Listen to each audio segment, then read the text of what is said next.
The following program is for adult audiences only.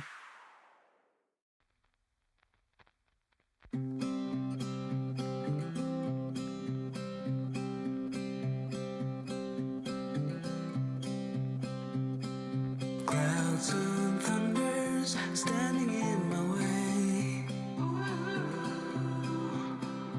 I must try to figure it out anyway.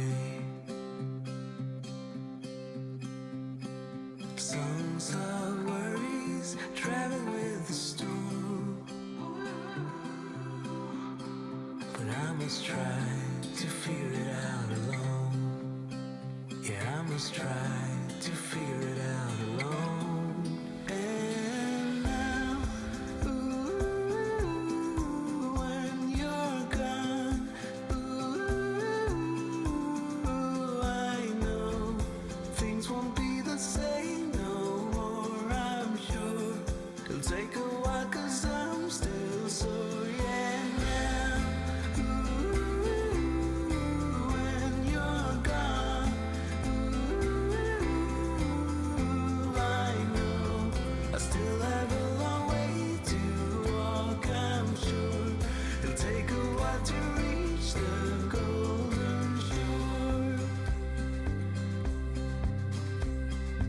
Walls and mountains standing in my way, but I must try to figure it out anyway. Tales of worries travel with the storm,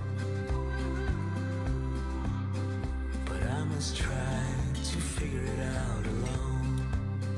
Yeah, I must try to figure it out alone. And now, ooh, when you're gone, ooh, I know things won't be the same no more, I'm sure. It'll take a while 'cause I'm still sore, yeah, now, ooh, when you're gone, ooh, I know I still have a long way to walk, I'm sure. It'll take a while to reach the golden shore.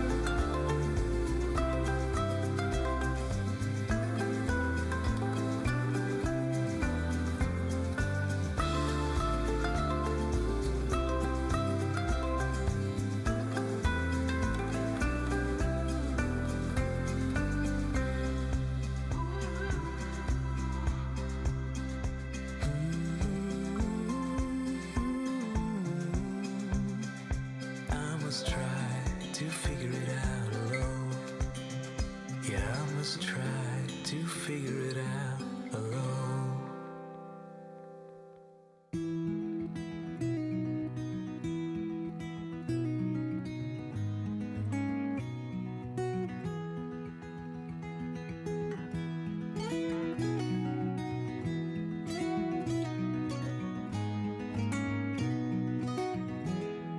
When I'll be coming home, then I'll be at your door. When I'll be coming home, I plan to let you know the longing of my heart, the wish I carry high whenever we're apart. It takes me through the night when I look deep into your eyes.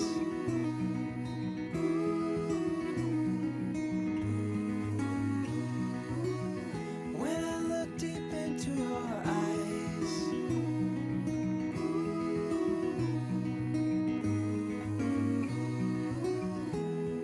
when I'll be coming home, and I am on my way.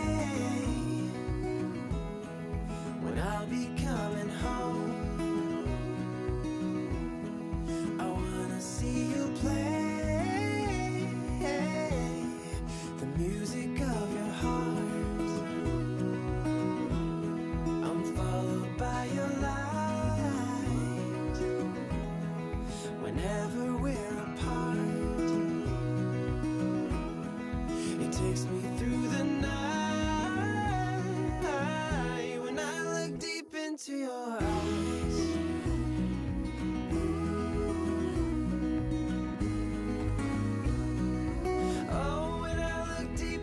your eyes.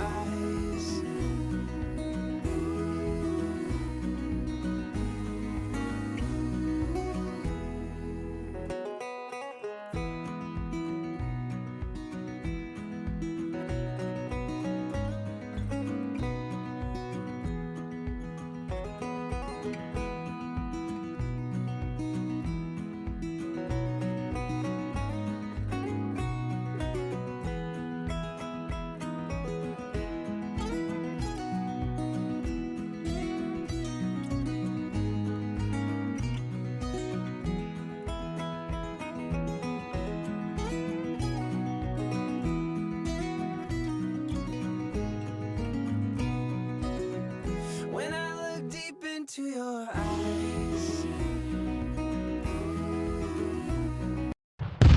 It's time for the Mixin and Chillin vlog. Even if they implemented some ridiculous laws, this is something that if somebody truly wants to do this, they can still do it. But it's going to take a lot of effort on the Vaper's part to actually learn what it takes to make your own stuff. I wouldn't change anything. I don't know what the heck happened to the last hour of my life, but it certainly wasn't streamed on YouTube like I thought it was. Restrictive policies block progress towards smoke-free world. Many people incorrectly think that very little nicotine content cigarettes are less carcinogenic than current cigarettes. This risk misperception by people who smoke could reduce motivation to quit under a nicotine reduction policy. That's a bit of a problem. Someone who specialises in helping people kick the habit is Dr. Colin Mendelsohn. He joins me now. Look, vaping is a far less harmful alternative to smoking for adult smokers who just can't quit, and that's actually the majority of them. The road to quitting smoking is paved with candy. Double chocolate clear from TFA. Published in the Vaping Post, we have long-term study. Vaping increases odds of quitting heavy smoking. This is Kenny Thompson, the Vaping Heed. He's got a YouTube channel. He's been on here a lot longer than I have. I'm not going to stop until this is legal and available for everyone. You know, I cover things from all around the globe, but that's because science has no boundaries. I mean, you know, the FDA and everything will know that vaping is safer than smoking, but they'll have the pressure off the tobacco companies or the states that are on the MSA and all that. It's just a financial thing, and unfortunately that takes precedence against everything. And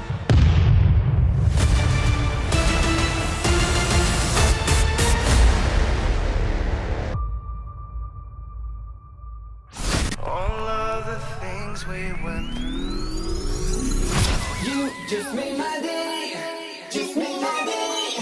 You made my day. You made my day.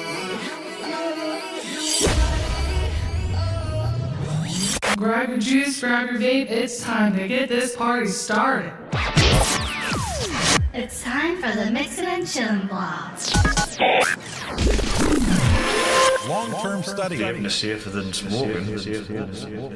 Smoke-free world. Smoke-free world. Hello, and welcome everyone. It's another beautiful day, another glorious Tuesday, and it's Vapril 2023. I don't know how I forgot to talk about that last week. Yeah, Vapril. I've just heard a little rumour of that not so long ago. Vape. Yeah, we just talked about last week about how the UK is handing out, hundreds of thousands of vape kits to smokers out there, and I didn't put two and two together. I'm like, oh my God, it's Vapril. Now, I even actually mentioned Stop Toga, the one in the UK, and you've missed Vapril. Yeah, it's Vapril 2023. And we're going to talk about that today. We'll take a look at the website, watch a couple of their videos on the website, and try and get people that come across this stream to realize that vaping is much safer and much healthier for you than smoking, despite what Kenny's insurance company tells him. Yeah. Go ahead, tell them about that story. I was getting an update on my life insurance, and they said they can update my policy and give me a better policy. So I went, okay then. And they said, you're a non-smoker? I says, yes. But you vape? I says, yes. Oh, well, we've got that down to smoking. I says, no. They says, so is it equivalent to how many cigarettes a day? I said, none. No, we've got it down to smoking. I says, vaping is not smoking. Vaping is a way of giving up smoking, which I have done. Oh, well, we've got it down to smoking. So again, how many cigarettes are equivalent to? I said, none. Oh, well, we can't move forward. And I says, that's fine. Goodbye. End of. I thought that was just relegated to the United States, where, you know, capitalist greed was like, listen, we don't care that you gave up smoking. We're going to charge you even more. I was blown away by that. I said, no, he just could not comprehend it. You're reading your script off your computer, mate. It's not smoking.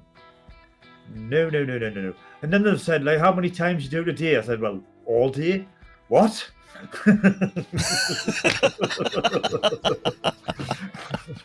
But yeah, but it's 95% less harmful than smoking a deadly combustible cigarette. I really do believe the sooner this UK government sort out this vaping legislation they're going to sort out, the better. Because I do believe they're going to separate vaping from smoking. It's going to be a totally different entity. And when that happens, all these companies will have to, you know, not have it as down as smoking. It's as simple as that. The sooner these buggers do it, the better. You know what I mean? And the sooner you do it, the sooner we can use you as an example for the rest of the world to follow suit. Exactly. It's just, they just keep putting it off with other, you know, urgent political issues coming up, you know what I mean? So, well, you know. But hopefully soon. Yeah, here in the United States, you know, it's blasphemy to even go out and say that you're a vapor, because they look at you with the exact same dismal view as they do a smoker. Exactly. They do not understand why we do this. Different thing. That there's still, even though like we are probably one of the forefront countries that promote vaping, there's still an awful lot of ignorance around it in the so-called professional bodies and industries. Like I mentioned here last week, a vaping shelters, a smoking shelter is shared with vapors. Well, why? I don't want to stand next to a smoker while I'm vaping. I don't want to inhale secondhand smoke. But it's policy. The sooner they get these policies sorted out, the better. Because it's just, they're just dragging their heels. They're not moving forward. You know what I mean? Crazy, man. Yeah. You know, you think you finally gave up smoking cigarettes. You think you finally got past all of the down talk and all of the pessimism in the whole attitudes that they have. Yeah. You feel better. You're able to get up and do exercise. You're able to go up flights of steps without getting short of breath. You don't cough and wheeze when you lay down in bed every night. Nope.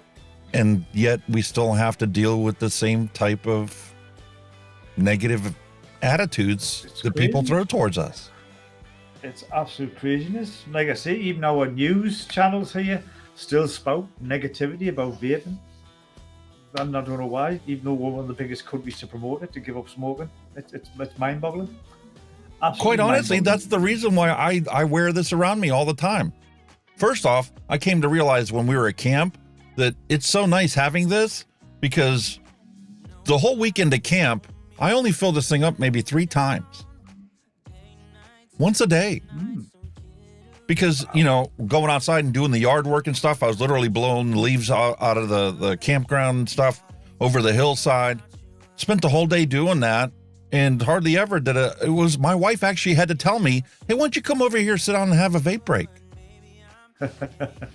You're going to be so sore tomorrow, you're not going to be able to do anything. Come down and take a break. It was just so second nature, you know, just keep on working. You know, if I felt like I needed a little one, just there you go. And then kept on doing what I was doing.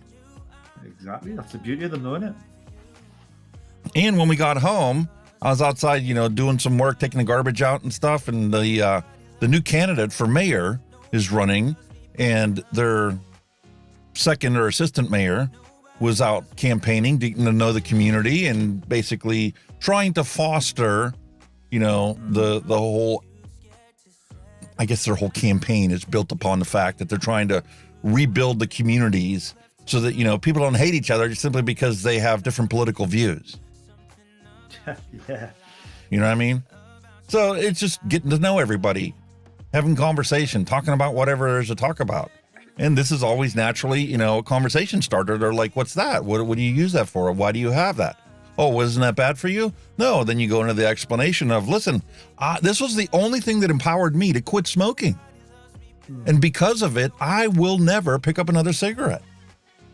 Exactly. And it's healthier for you. And they're like, oh, I don't know about that. I'm like, listen, public health thing, I can show you. I have piles of scientific studies that I've read and show you how much healthier it is for you. The cancer moonshot is just baffles me. And the see Attitudini on Twitter all the time talking about, different representatives and tweeting at them saying, listen, you want to achieve the cancer moonshot? The easiest way to do that is to adopt vaping as tobacco harm reduction.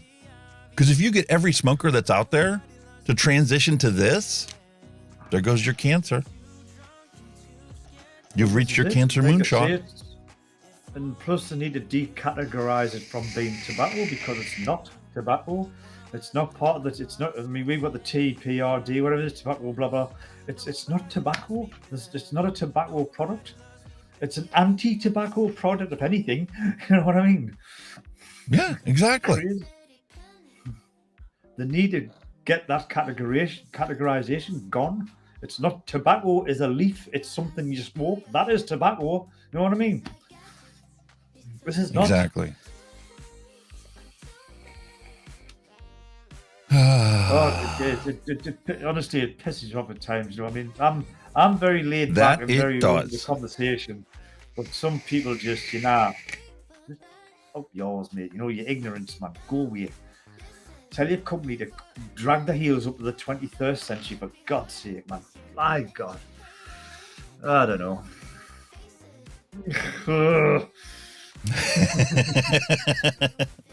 God damn it. This is what vape life is all about. You think that you've quit smoking, you think you've moved on, you've improved your health outcome, you no longer have to deal with all this pessimism in your life and people looking down on you for your choices. It's crazy, man. Some things just never change.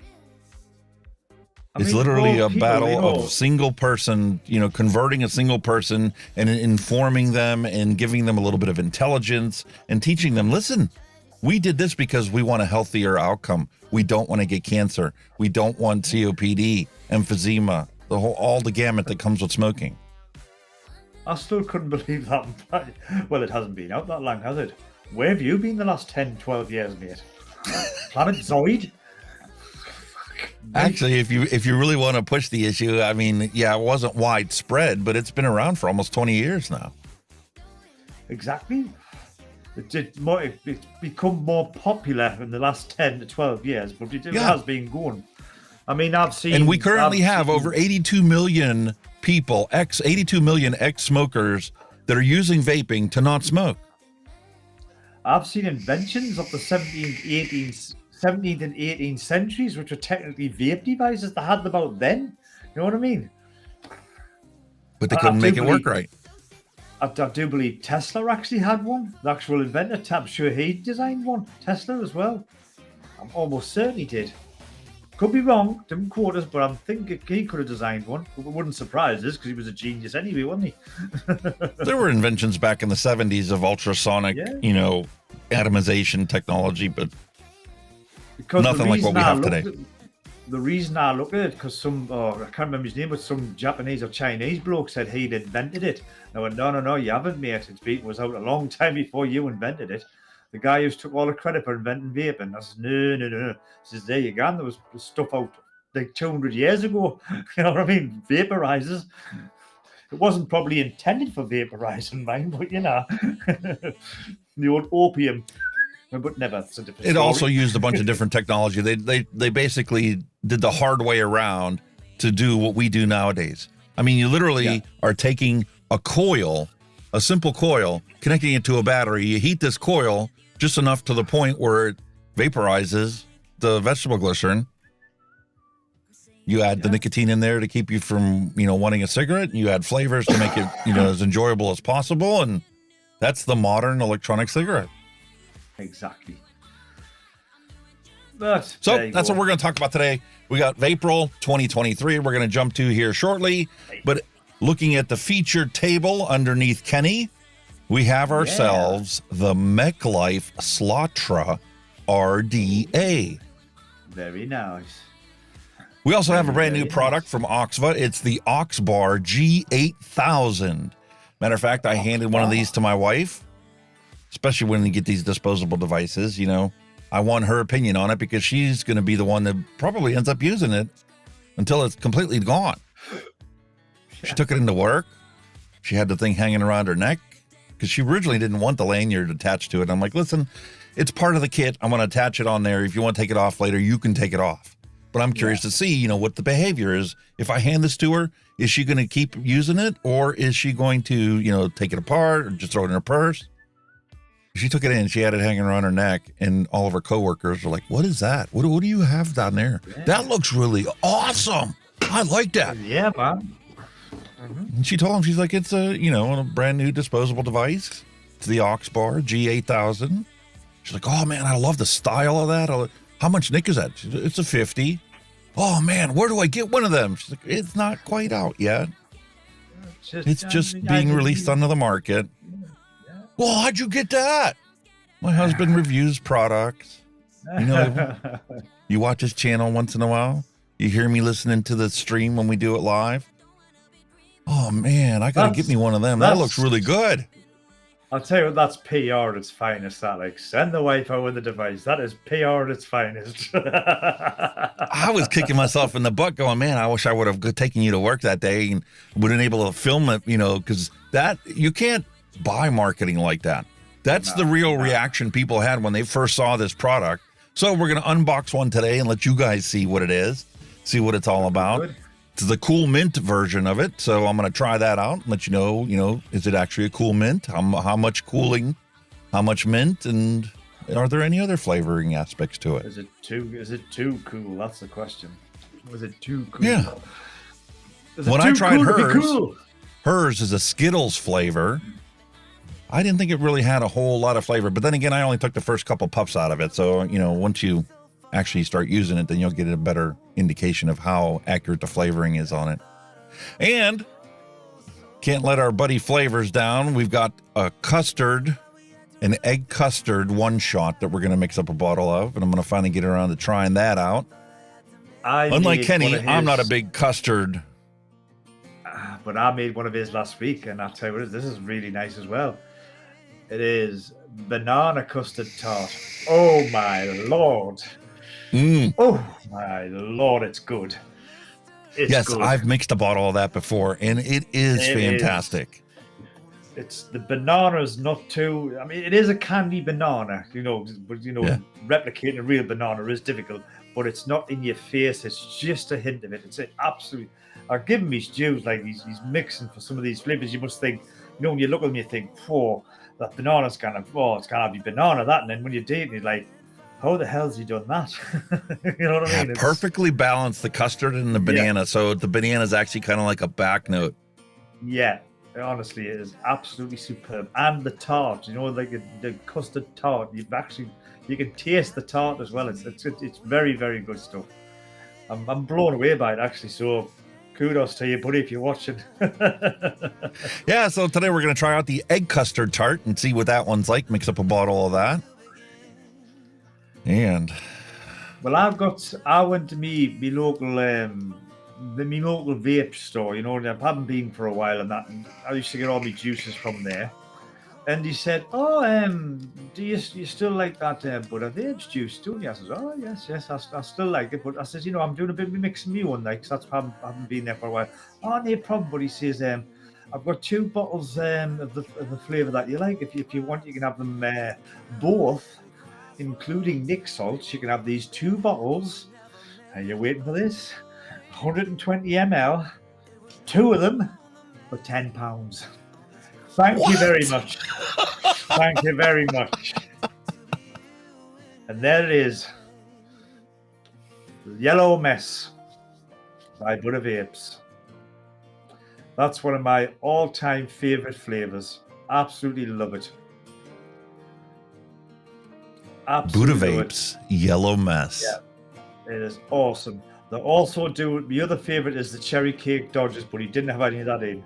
But these were my two go-to vape juices from day one. As soon as I discovered these, I always had them, and I still fall back on them. But two of them, including Nick Salts, for £10. No-brainer. What can I say? So Yeah, that's definitely a very happy no-brainer because by the time you pay for the VG and the PG and the flavoring and your Nick, you're at £5 to make a 120 ml bottle. And I also got some more VG, 2 litres this time. 2 litres. I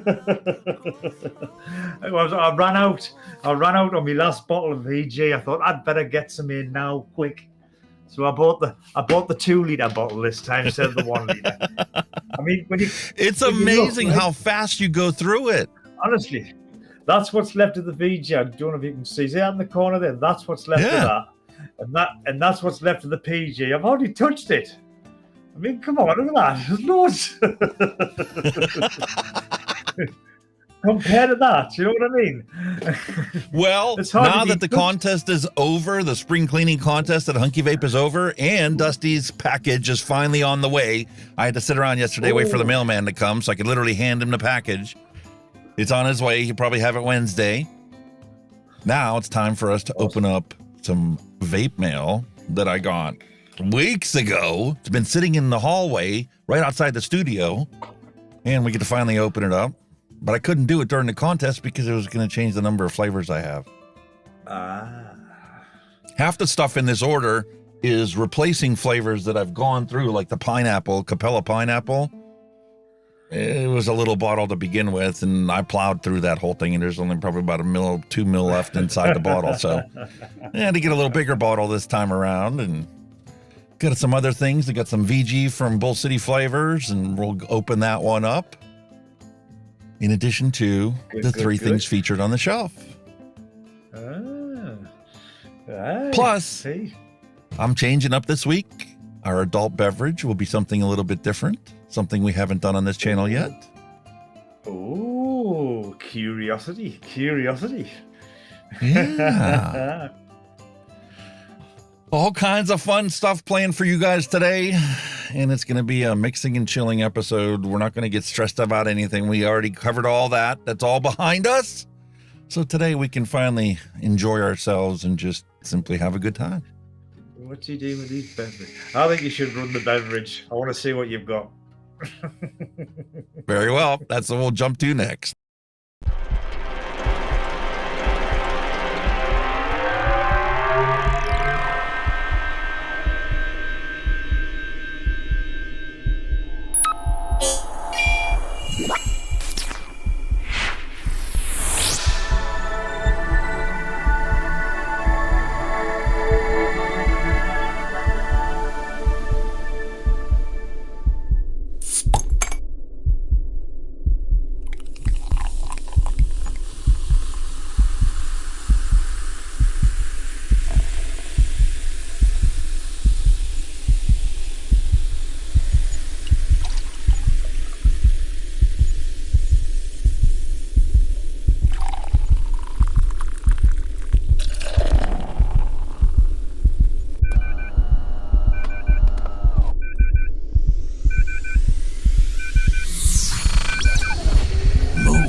And to satisfy your curiosity, up for our adult flavor beverage of today, we have some West Virginia fruit and berry wine. Wild and wonderful raspberry. Bloody hell. Where did that come from? Holy shit. Actually, this came from our vacation that my wife and I took down to Tennessee, Gatlinburg, Tennessee, and naturally, West Virginia's along the way on the route down there. And we happened to stop by and pick up a bottle of this, and it's been sitting downstairs for 2 years now. Put it in the fridge a couple weeks back. We were going to enjoy it with dinner one night, but we always end up, having something else. So I'm like, you know what? I'm just going to use that for the show today. Oh, you're gone all posh. I feel like trailer trash now. Oh, posh is right, because I even got myself a wine glass to pour it into. Oh my God. But it's not that posh because come on. There's no cork on the bottle. I literally pushed it right off. He's let the side down. He's got. I even had the corkscrew ready to go, but because I wasn't sure what kind of top was underneath that seal. But there we have it. It'll probably not last you long enough to put the cork back in there.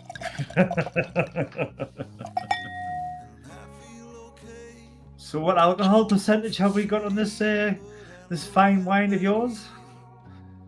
11% alcohol by volume. Oh, very nice. Well, I've gone.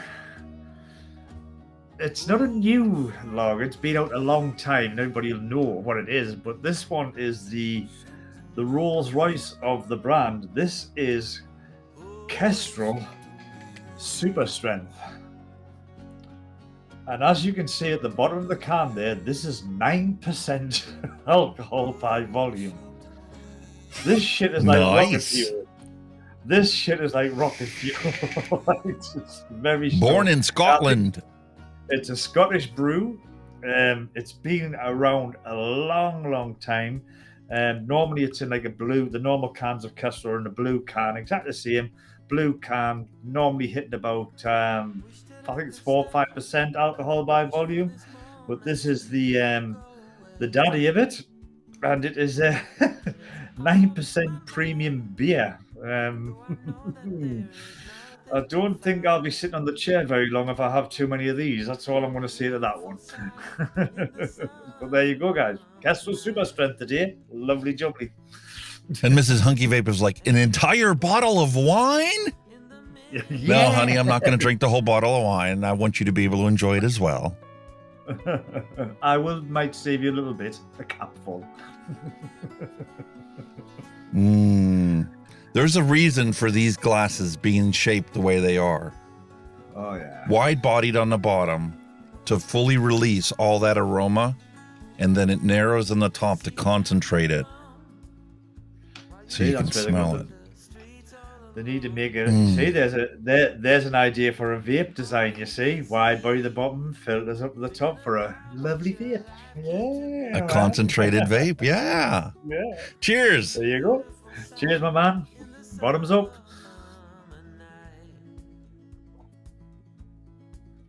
Oh wow. Oh wow, is that beautiful? I must confess, I do like a nice glass of red myself now and then. Proper red, right? Not the.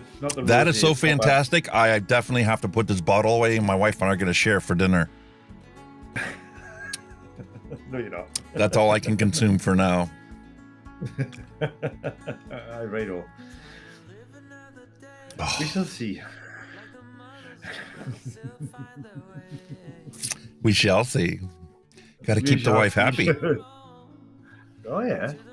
That means you just have to go and buy another bottle. We'll have to take another trip down south.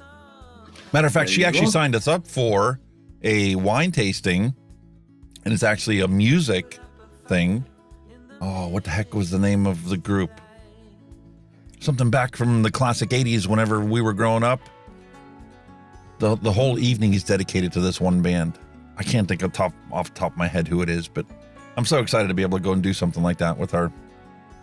We hardly ever get a chance to get out between her working and then when we do go up to camp and all the other activities. And then plus this is my daughter's senior year. She's got all kinds of stuff going on, and prom and banquets and no, busy life. It's a hectic lifestyle, man. It is. Life's too fast now, man. Just too quick. Yep. Speaking of life flinging issues here, my bloody dog, yes, my dog, got rushed to the vets. Oh, what's wrong with him? He'd been vomiting yellow bile constantly. We're thinking, what's the matter with him? So we took him the first time. The vet said, here's some tablets, here's some water, he's dehydrated, all this stuff. Okay, put him on that. Next day, absolutely was really ill. So we had to rush him back again. And he had to have an emergency operation. Do you know why? The greedy little shit had swallowed a fucking corn on the cob. A fucking corn on the cob. And it was like that. How the hell did it get past that down to there? I will never know. I totally understand that because my wife and I just had that conversation up at camp. We had corn on the cob and steak and shrimp right at camp. And we got done eating. You know, she did a whole dozen, a baker's dozen of corn. Like, man, everything else was so good. We filled up. We couldn't eat it all. So we took one. Our dog Lucy loves corn. She'll literally eat it with her paws and sit there and chomp the kernels away on it. And the thing is, you have to watch it because when she's done with it, she'll literally sit there and start chewing the cob and eating it. Oh, this wasn't chewed. It was swallowed. It was swallowed whole. I mean, we imagine it was like a corn on the cob. When we buy them, we'll get them like cut in half. So it was a full half of corn on the cob down the gullet. How he did not choke on it, I will never know to this day because it was absolutely huge. And at the moment, our veterinary surgeon bill stands at £3,000. Yeah, my brother-in-law is still paying on his vet bill from when Ducky had to go in.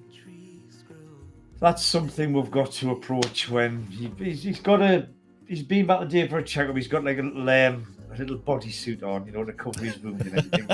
And it's like having a baby, right? Because every time he needs to go out, you've got to undo the back so he can do his business. Because my doggy doesn't pee like a normal dog. He pees like a girl. He squats. So we've got to undo all these things. So it's like having a baby, but instead of putting a diaper on, you're taking a diaper off. So they could do their business in the yard. Yeah, God love them. And I mean, like I say, we can't actually take him out because they said no strenuous exercise, whatever, because he's obviously got an open wound. So basically, out in the yard, I'm standing with my shovel at the ready and the hose pipe with the other hand. So I'm just like either hosing wee or I'm scooping poop. Once again, honey, you were right. We got to keep an eye on Lucy, make sure she doesn't eat the cob because we do not want to have to deal with the vet bill. The cannot digest it; just gets stuck. It's not good. Jesus. So I thought, you know, I said by the time they're getting him fixed, he's going to be back to the vets by the time I've finished kicking his backside for him. That's what I was saying. And I'm telling you, Lucy loves it. She will literally sit there and hold the cob with her paws. It's the cutest thing that you've ever seen in your entire life. And she'll sit there and, like a little typewriter, work her way across the cob. And then she'll rotate it with her paws and go do another row.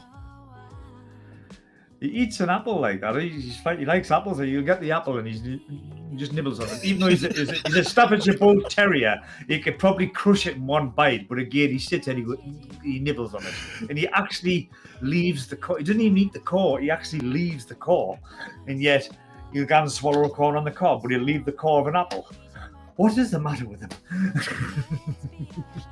Listen, it's one of those things. With Lucy, it's one of those things when she finishes the whole cob, you know, she might walk away from it, but this dog has got no attention span whatsoever. She'll go, oh man, I want some more of that corn. And she'll go up to him. She's like, there's no kernels left on it. I guess I'll just have to chew on the cob and get the juices out of it that way.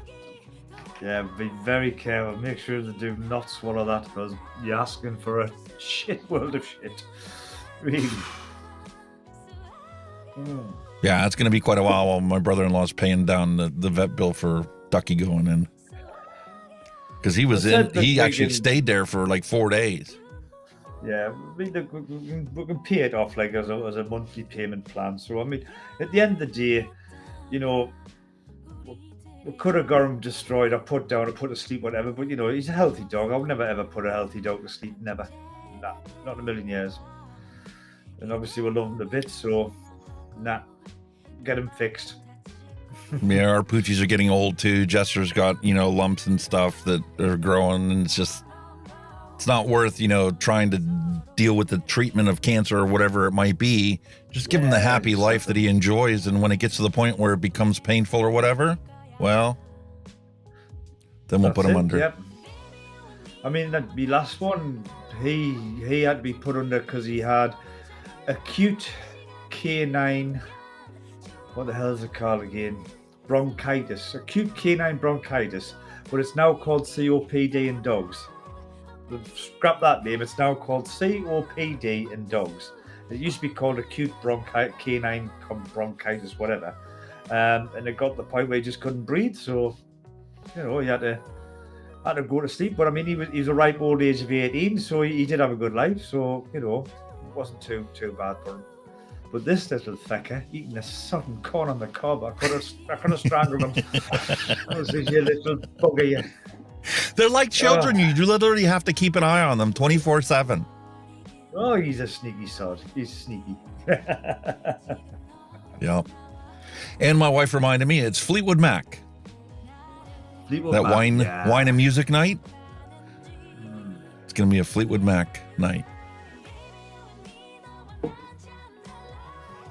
She's even put down, "You'll drink it all, no shame."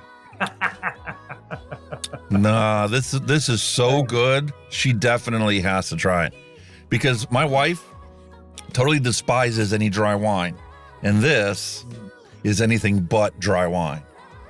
Ah, see. Ooh, oh, it's so sweet and delicious. Beautiful raspberry. See now, you should have had a vape to compliment that. That would have been lovely, that.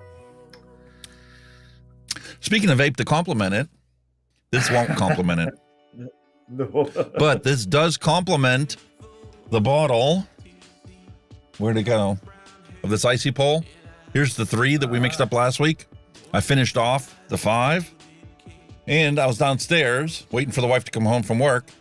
Baja Breeze from the Sauce LA. It's Abraham Lincoln and the Sauce LA collaborated to make Baja Breeze. We ordered this a while back. And I'm quite impressed with how clear it still is. That's pre-nick. That's a 6. And I just filled up the Arbiter with it, waiting for my wife to finish up dinner. And what a beautiful transition from icy pole to Baja Breeze. Very nice. Very nice. My only complaint with commercial juice is they are so sweet. Compared to that icy pole, that is just so sweet. It's a delicious flavor.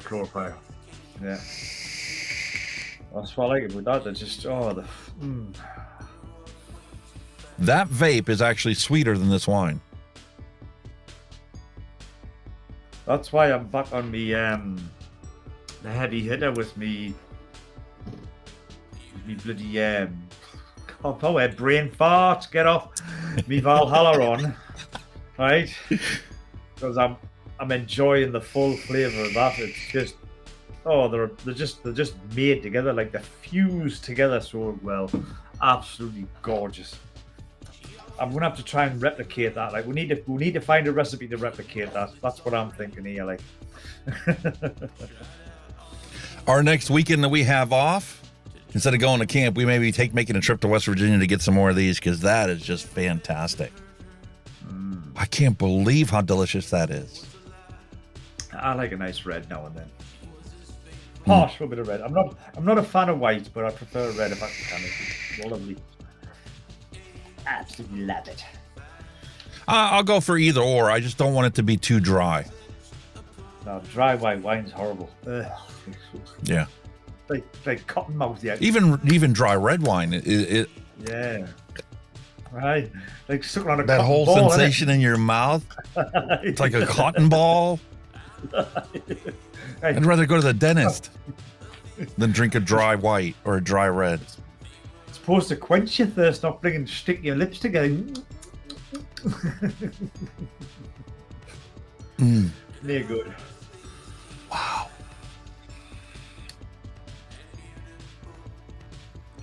Oh my god, I forgot how good that. I just forgot how good that is. I mean, just look at the way it just falls down and off. Fuck me, God.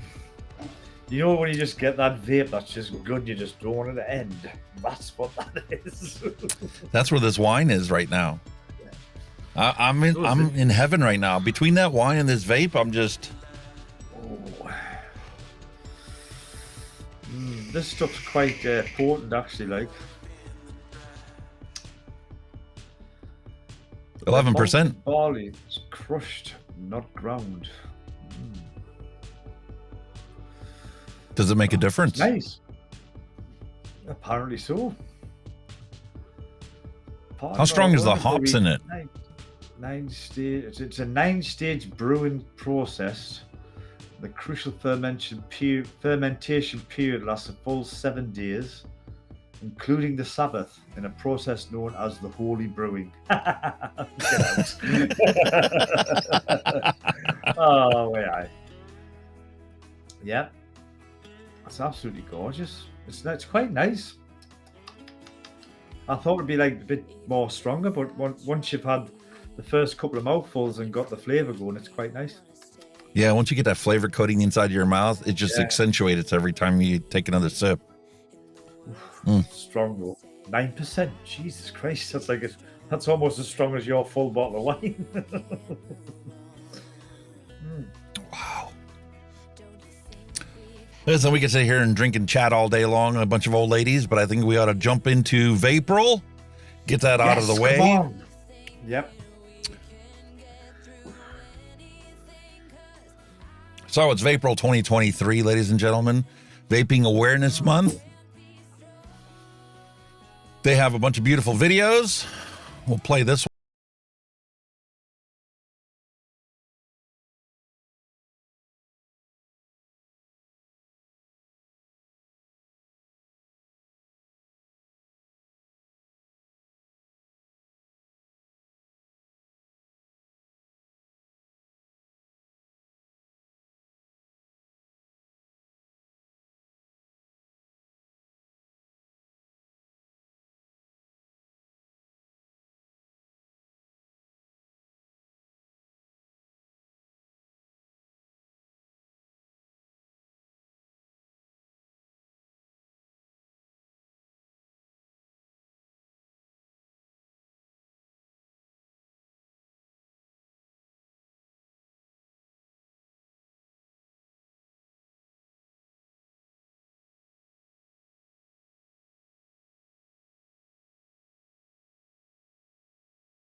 All right, folks, I didn't realize how loud that was.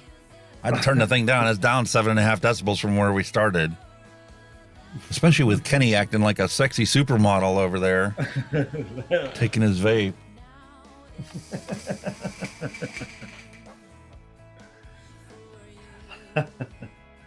I love it when they do these promos and just have them sitting there like that with their legs in the air like that.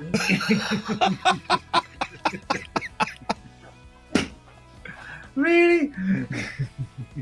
Oh, way to muck up a beautiful and serious topic, too.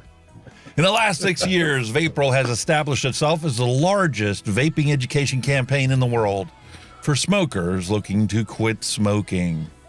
And 2023 is no different. Actually, I've been covering it, doing the Global 20 News every single year, and it is different.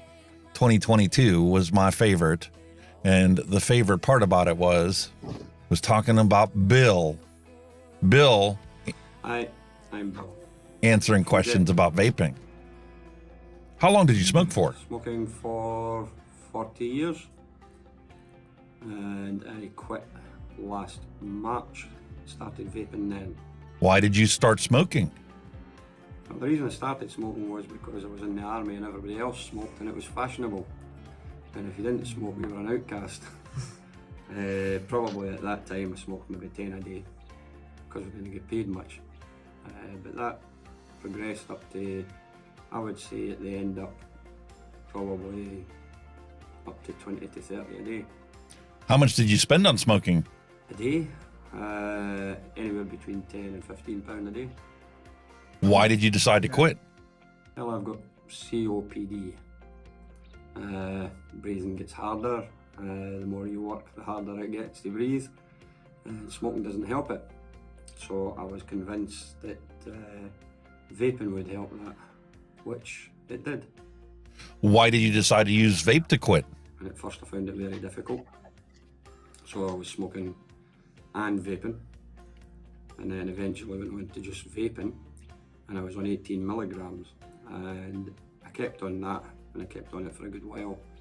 But then I kind of lapsed a wee bit and started smoking again.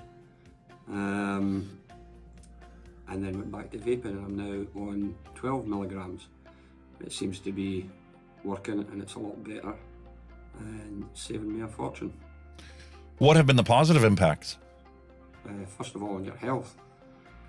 I can breathe a lot easier. I don't cough as much, unless of course I've got a cold or something like that. Physically, it feels better. And the second, and probably one of the important ones, is it saves a lot of money. I would be spending somewhere between 70 and 80 pound a week on cigarettes just now, and now I can get away with just buying bottles of juice at maybe 10, 15 pound. There you go. That's from Vapril 2022. Fantastic story about Bill and his journey away from deadly combustible cigarettes.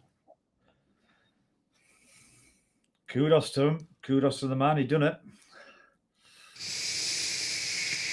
And as we've talked about before, it's already been scientifically shown in studies that people with COPD, when you stop smoking and start vaping, your COPD gets better. All of your symptoms start to go away, and they become less burdensome on your health and on your outcome. I mean, people seem to realize it. It's not on its own. It's not a miracle cure to stop you smoking. You know, there's more to it than just picking up a vape. As like Bill said, he relapsed. He went back to smoking for a while. You've got to have that mindset as well. You've got to want to quit. If you don't want to quit, you won't quit. So there's a little bit of willpower, a little bit of mindset, but it's much easier because, you know, the patches and all that, you know, they're like for your cravings. And by the time you've had them, you're still craving when you've had them because they're not as effective as a vape, you know what I mean? Because it's not just the vapor of the nicotine, it's the habitual thing, the thing of picking something up, putting it to your mouth and hearing. That is another thing that helps you to quit. So it's not the miracle cure, you know, on its own. You do have to put a bit of legwork in yourself. And as you can see, you know, people that's been smoking years can quit, including myself. And you can quit. There is no such thing as I'm too old to quit smoking. No, never. I don't care how old you are. You can quit smoking if that's what you choose to do. But you got to stick with it. You got to find the right flavor. You got to find the right concentration. You find the right device, because this little tiny smoke cigalike may not be enough for you. You may be like I was, and you need to have a direct-to-lung device with lots of pluminous vapor that's less concentrated, lower nicotine, and use this more often. I was smoking 3 packs a day until I found the right vape. I think, like I said, the numbers of smokers that are left, you'll find that a lot of them are the old school diehards who will just, you know, have that, you know, I'm going to die anyway or whatever. You know, you'll find the majority is more them than actual new people taking up smoking. William Dobson, hello and welcome. Hello, guys. Oh, sorry, guys in chat, we forgot about you again, because like I say, once we get on a natter, you know. The point is, vaping works. If you stick with it, vaping will get you off of cigarettes for the rest of your life. Definitely. Vaping has worked for me. Vaping has worked for me. Vaping has worked for me. Vaping has worked for me, definitely. There are millions of us out there, 82 million people currently no longer smoke deadly combustible cigarettes. We vape so that we do not smoke. And we enjoy ourselves much better. Our health has improved. And our pocketbook has also improved. Unless you get deep into the whole, like me and Kenny start buying stuff all the time. It's like if you turn it into a hobby, it's not a bad hobby. It can be an expensive hobby, obviously, if you keep buying shiny things, as we like to call them. But you can also, you know, stop vaping as well. You know, you can quit the cigarettes through vaping, and then obviously you can quit vaping. It's entirely up to yourself. Or like you say, like me and Alex here, we enjoy it that much. We do it as a hobby. So, you know, there's quite honestly, when I was smoking cigarettes, I had the hobby of collecting Zippo lighters. You know, I had Zippo lighters, and every Christmas or birthday, or you know, somebody was buying me a specialized Zippo lighter, you know, painted with the American flag or a Harley Davidson or whatever. There's so many different Zippos out there. Well, now it's with vape. I collect different type things. This isn't just because I have a review channel. I would still have this stuff even if I didn't do YouTube videos. Yeah, probably, yeah. Once you get, it is a bit of a bug when it gets a hole, like. Yeah, because you're always seeking, is there something that's better? Is there something that's easier, that takes less maintenance? The coils last longer? Is there something that has better flavor? I mean, I found my pinnacle, the Arbiter, and I can rebuild it, I can re-wick it, and I can put whatever coils in it I want. This is the perfect flavor, perfect airflow. For me, I don't have to turn it down or nothing. I use it wide open, and it's just the best one that I found. Yeah. That's currently your best one. You don't know what's around the corner. There could be something else that just knocks that one off its perch. And that's why I'm always looking. But I'm the kind of person where I do the research and I evaluate it. When a new product comes out, I look at it. I'm like, what's the airflow like on that one? Is it honeycomb? Is it going to be too restricted? Or is it too wide open, too much airflow? Mm-hmm. Everybody's different. My wife, she's happy with her Freemax, the Max Pod from Freemax. I think I'd rather have something with more airflow than less, so you've got that opportunity to turn it down, rather than something that's just restricted. You can't open it up. So I think I would have something that's nice, lots of airflow that you can dial it down with, definitely. But there are definitely products out there that have way too much airflow. For me, the Fat Rabbit had too much airflow. Yes, you could adjust the top and you could adjust the bottom one and you can turn it down and make it the same as, you know, the airflow that's output on this one. But each one's going to be just a little bit different. You need to find what is your favorite and what's your best device out there. Whether what that smoke, was it the Smoke King or something they brought out last time? Jesus Christ, you could breathe through that one now. Like I said, I took this to camp and I loved it. But the problem with these ones are the smoke coils. Yeah. If I chain vape this, I can start to tell that cotton does not like the flow rate that's built into that coil. Yeah. But if I leave it sit there and I pick it up, oh, is that a beautiful, flavorful vape? And the airflow's just right for it. And I love the hand feel of this thing. And that's something else that you do. Is you might find yourself the kind of person that wants to switch it up all the time. Mm-hmm. Oh, definitely. Or you might be the person that, you know, gets into mechs and goes, I don't like any of the other ones. I like the mech. Well, that's the beauty of it as well. You're also spoiled for choice. And like I said, 99.999% of the time, there will be a device that will cater for your needs. It's just, you know, the choice is wide and various. Huge. Yep.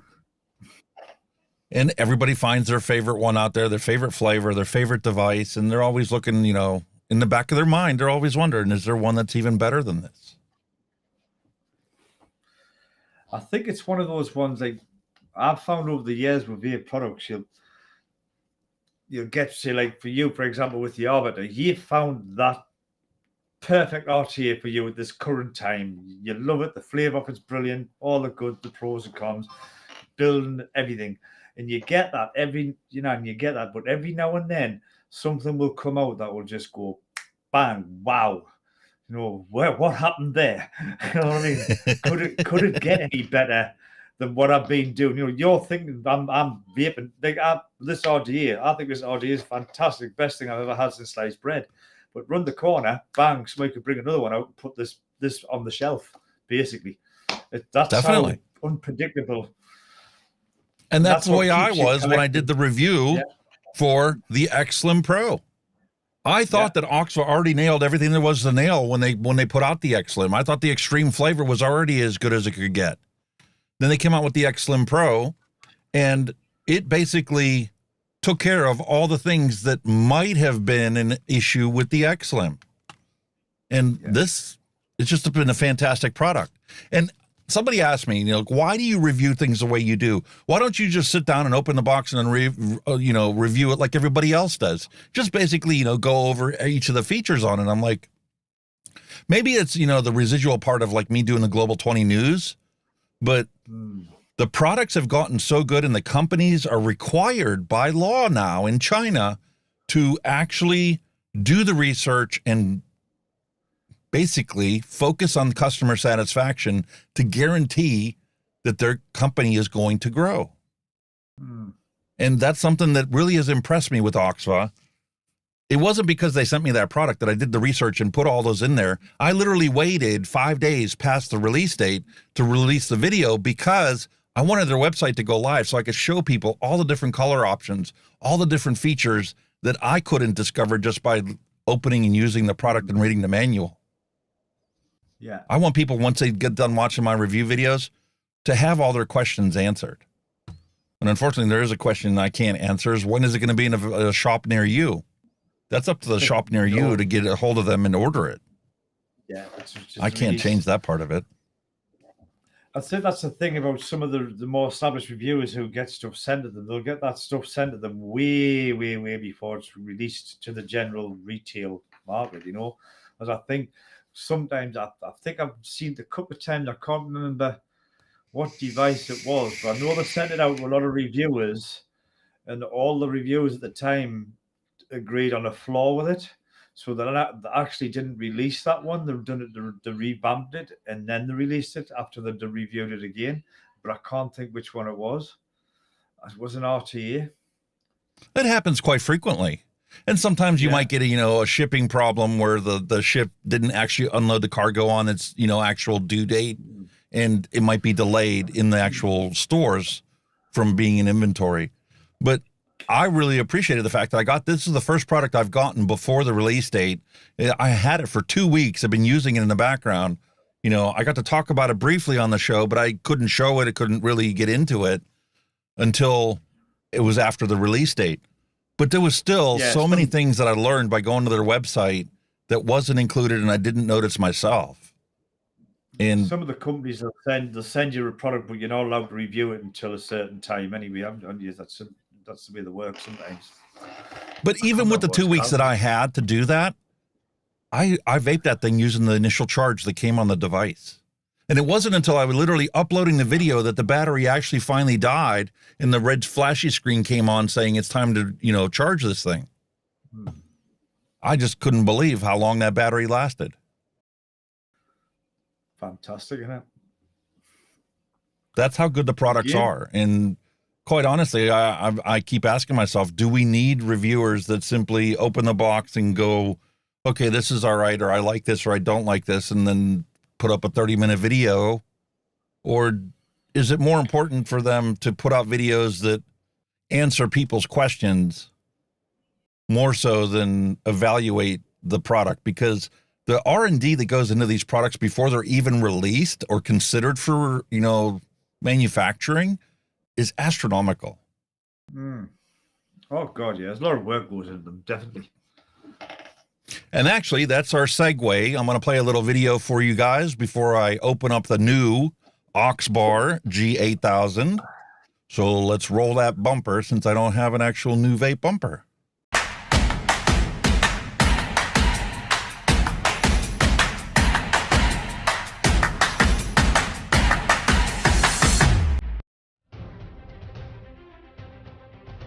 Established in January 2019, OXVA is a professional electronic vaping manufacturer integrating R&D, production, and sales.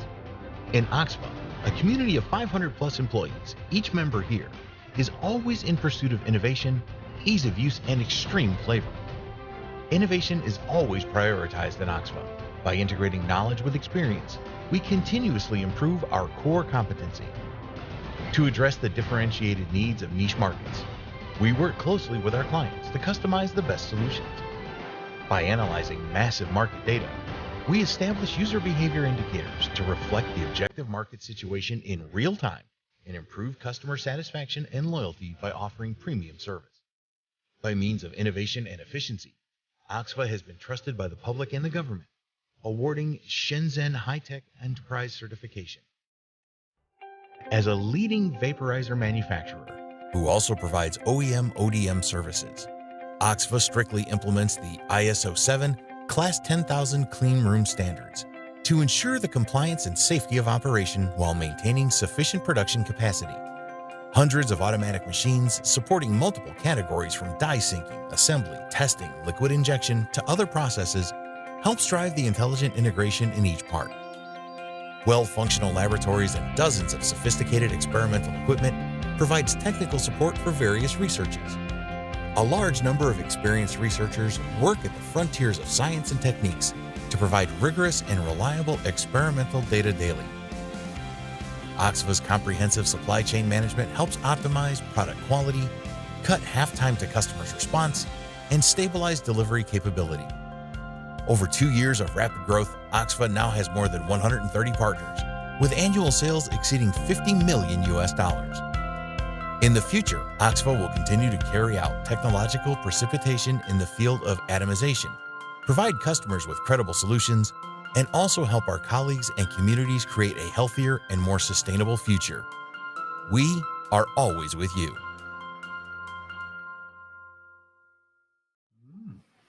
And no, OXVA did not pay me to play that. I found that when I was doing the research for the review video, and I was quite impressed with that laboratory, that clean room standard where all these things are put together. I've seen some videos when Phil and Dimitri went over to China to look at the assembly lines where they were putting these things together, and never did I see anybody have an ISO 10,000 rated clean room for the assembly line of these devices. That just floored me. Yeah, the ironic thing about that, you've seen all the automation, all the robots, everything, but at the end, it was a person packing them in the box. Exactly. Because they're literally inspecting to make sure that there's no deformities or that the foil's not broken. They literally have somebody that physically looks at the thing when they put it in the box. Fantastic, man. That's how it should be done, though. That's how it all should be done. I don't get us wrong. There's probably a lot of companies that do that. You know what I mean? I'm not, we're not knocking anybody. They don't have a choice. I'm sure the Geek Vape does the same thing, and I'm sure that what's the other big one that's out there? S'more International.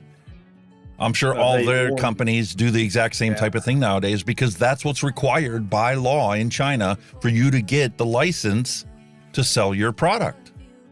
And like I was, talking about earlier, there literally is a license number on each box now. It'll probably technically be like a food processing license. Everything's got to be hygienically clean. It's the same thing, because it's going to be put in somebody's mouth or somebody's going to be holding. So it's got to be that hygienically clean to work. It makes sense. Plus, they know that like the FDA requires the scientific studies done.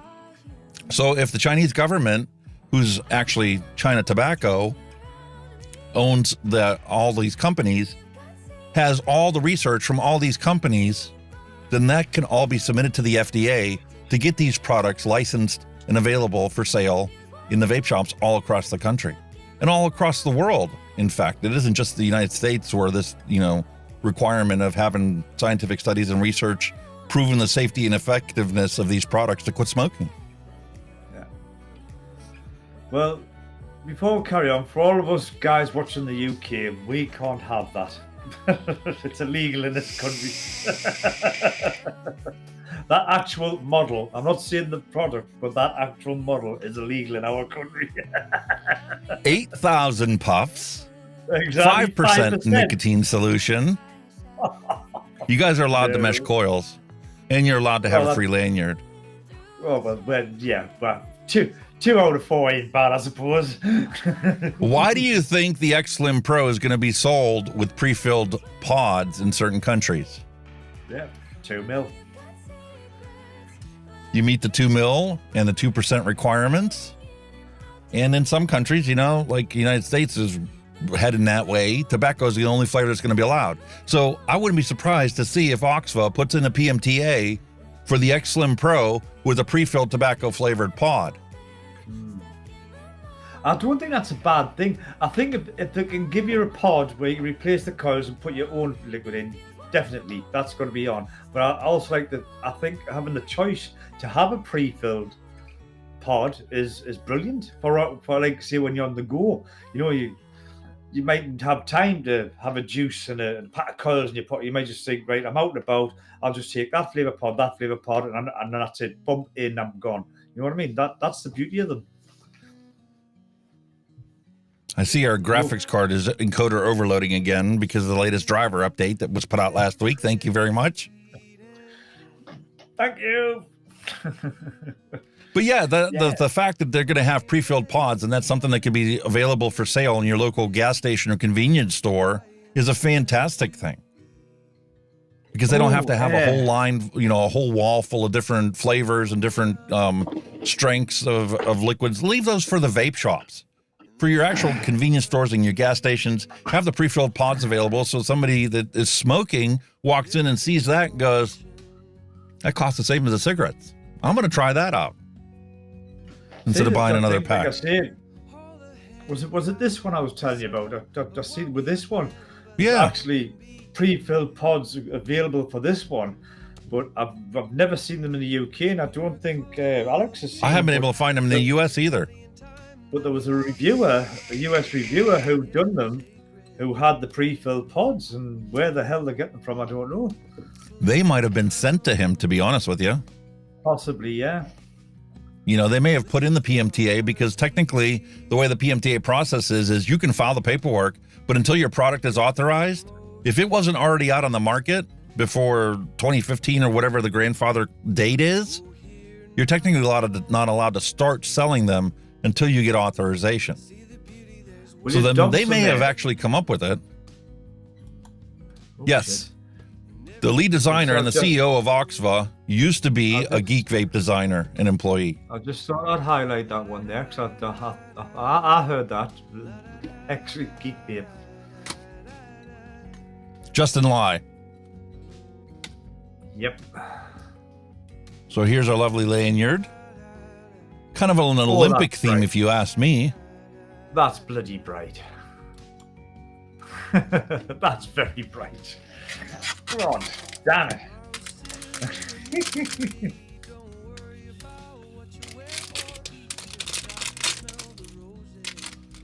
I love it. Look how these things come completely sealed.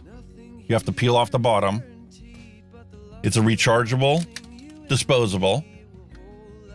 I think that I saw it was only like 600 milliamp hour or something, 650 milliamp hour battery on this thing. Well, for 8,000 puffs, I think you're going to need to recharge it. Like, yeah. There's probably, what, 16 mils of e-liquid inside here? Holy but it's completely sealed up and ready to go. And then you can choose or not choose to attach the lanyard. I think with something that small, it would be a good idea to wear it. I mean, you know, it's handy, isn't it? You know, people can make fun of the lanyards all they want, but I found out myself, firsthand experience this weekend, how convenient it is to just simply have it hanging around your neck. You don't lose it. You don't have to go looking for it. And you don't have to stop to go get it. You can literally just stand for a second, grab it, take your vape, and you're off and running again. But that is a beautiful design. It's nice. And there's different patterns for the different ones that are out there. Like I said, my wife, she's got the Rainbow Skittles version of it. Not rainbow. And then Please the not. one I'm actually going to do the review video is the double apple in green. Not rainbow. Please, not rainbow. No, it's red, but it's Rainbow Skittles is the flavor. Thank you for that one. And there's nothing to it. That's the device right there. Awesome.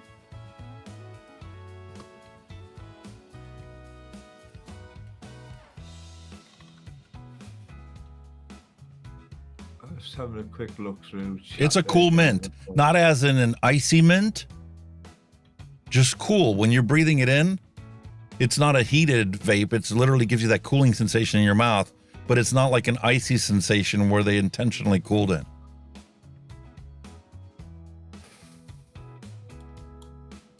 Welcome, Al Ben. He said he tried vaping and smoke free in 3 days, and that was 11 years ago. Well done, sir.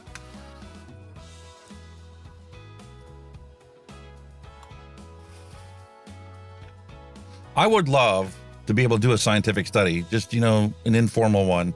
If I had, you know, like 100 of these or 1,000 of these and go and actually meet 100 or 1,000 smokers and hand this to them and ask them if they can get through a day not smoking and just using this device. It's a challenge, isn't it? And then ask them questions afterwards, you know, find out, do you want to try a different device or do you want to go back to smoking? Because these things are so perfectly done nowadays, it's not going to make you cough and hack like the first vape I picked up.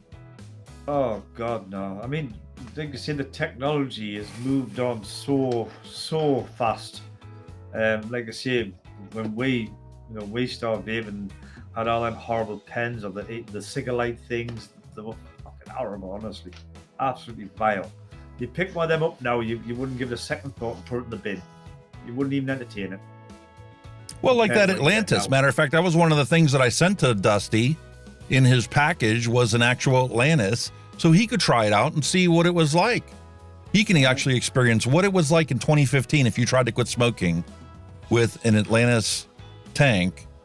What was it like? And then having to tear apart turn the thing upside down, screw the bottom of the cap off of the thing to refill it. We are so spoiled nowadays with these modern devices. Quarter turn, fill it, done. Even coils, you know, coils now are so much better. I mean, you know, you just had a single round wire back in the day, and it was countful. 9 out of 10 times was countful round wire. And the mesh that's in these things produces such a beautiful vape. Mesh was a huge game changer in vaping. It was massive. Man who come up with that, salute you, sir. Brilliant idea. And that took some time to actually get the things ironed out of it and get the right thickness, the right number of holes and perforations in the mesh, the right shape, the right amount of cotton and the right density of cotton around it to keep that mesh fully saturated when it was vaporizing the e-liquid. And there you go, there's William Dobson, he said, with a nice, sorry there mate, there you go, with a nice salt. It gives you a nice, you know, not so much of a throat hit as well, because salt wasn't around then, or it was very far and few between. You got Nick Bass and, fuck me, it was strong.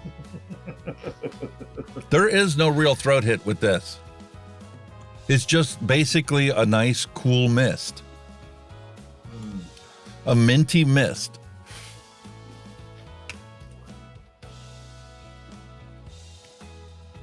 Almost resembles a chewing gum without the sweetness aspect of it. It's just a cool mint. Just like the name says. I'm curious to see what my wife thinks of the one that she took, the Rainbow Skittles. Does it still satisfying you, though? It's still catering for your needs. You still feel... At 5% Nick, it's definitely going to satisfy my craving. True. I think at 5%, I'd probably fallen off the chair by now. No, because you don't realize it until, that's the one thing about salt, Nick. When your body is metabolizing it, it takes a while for that to build up in your bloodstream to the point where your body all of a sudden realizes that it's got that nick, and then you just don't go reaching for it anymore. And I honestly think that they've been fine-tuning the salt nick saturations and the formulations for that salt nick. It isn't just about getting rid of the throat hit and making the high nick strength, not be harsh. I honestly think it's about getting your blood, saturation of that nick to satisfy the cravings you would normally get whenever you are combusting a cigarette. When you light up a cigarette, you don't get that nick buzz until you've taken 4 or 5 drags. Because even with that high dose of nick in that smoke, it takes a while for that to get in your bloodstream. Yeah. Well, there's your answer. Fantastic.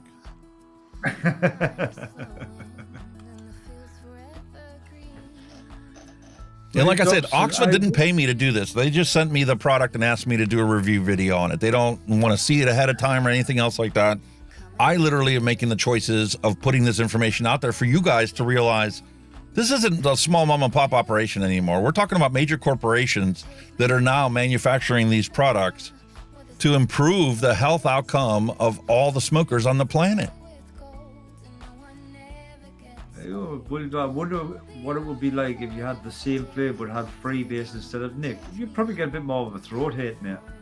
I think it would be very significant throat hit. Yeah. And the perfect example of that is, I've got this Delosi Nick Salt that I ordered for my wife, right? Because she wants a 25 milligram e-liquid when I'm DIY the juice for her. This is too throaty in her Max Pod. So unless you get a smooth Nick Salt, the throat hits are just too harsh. Some people need that throat hit to quit smoking, though. Oh, definitely. When I was smoking, I was a menthol smoker, so I didn't care about a throat hit that much.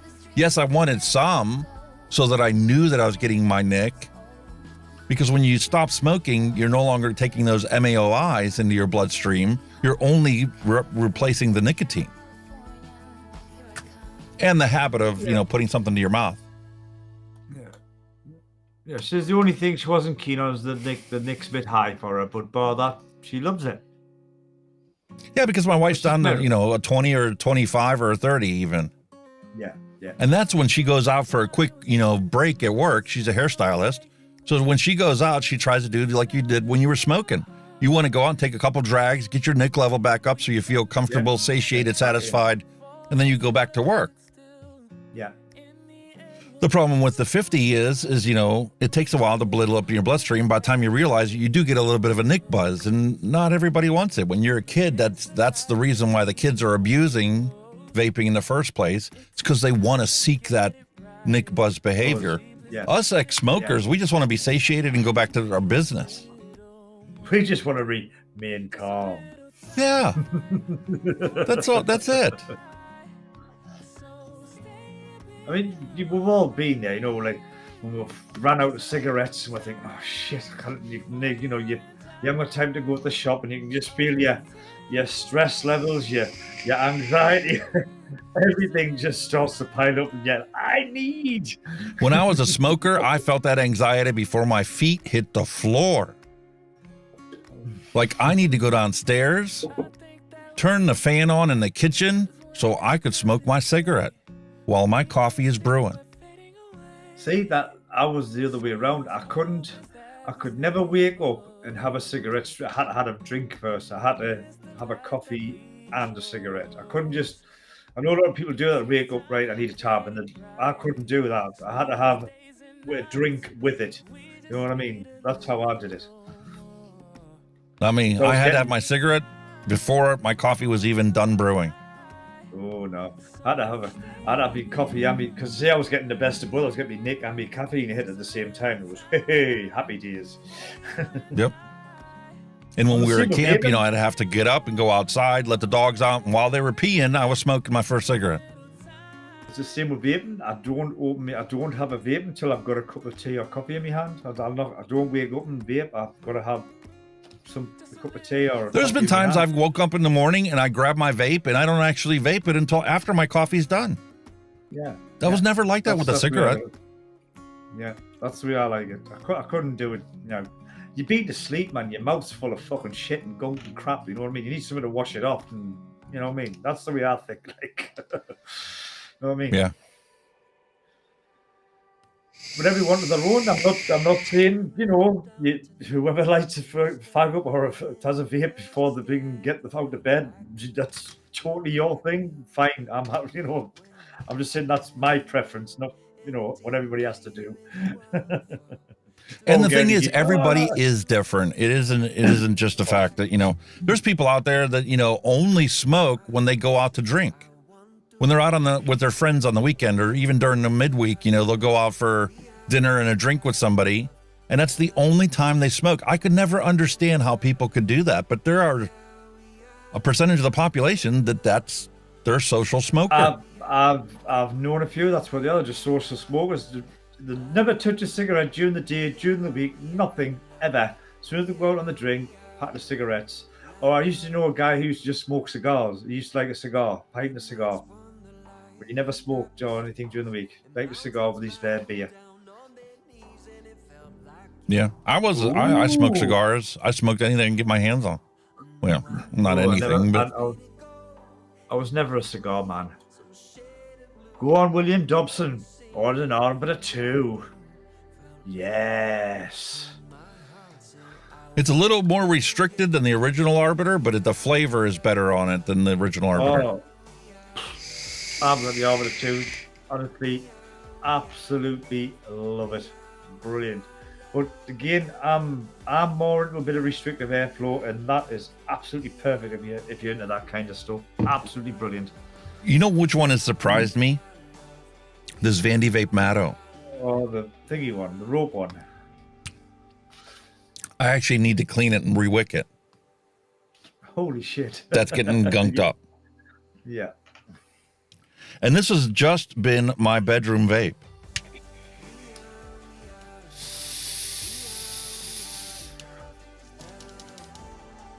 There's a thing though. That's a question I want to ask you. I mean, not so much the DIY, maybe it's more the manufactured juices.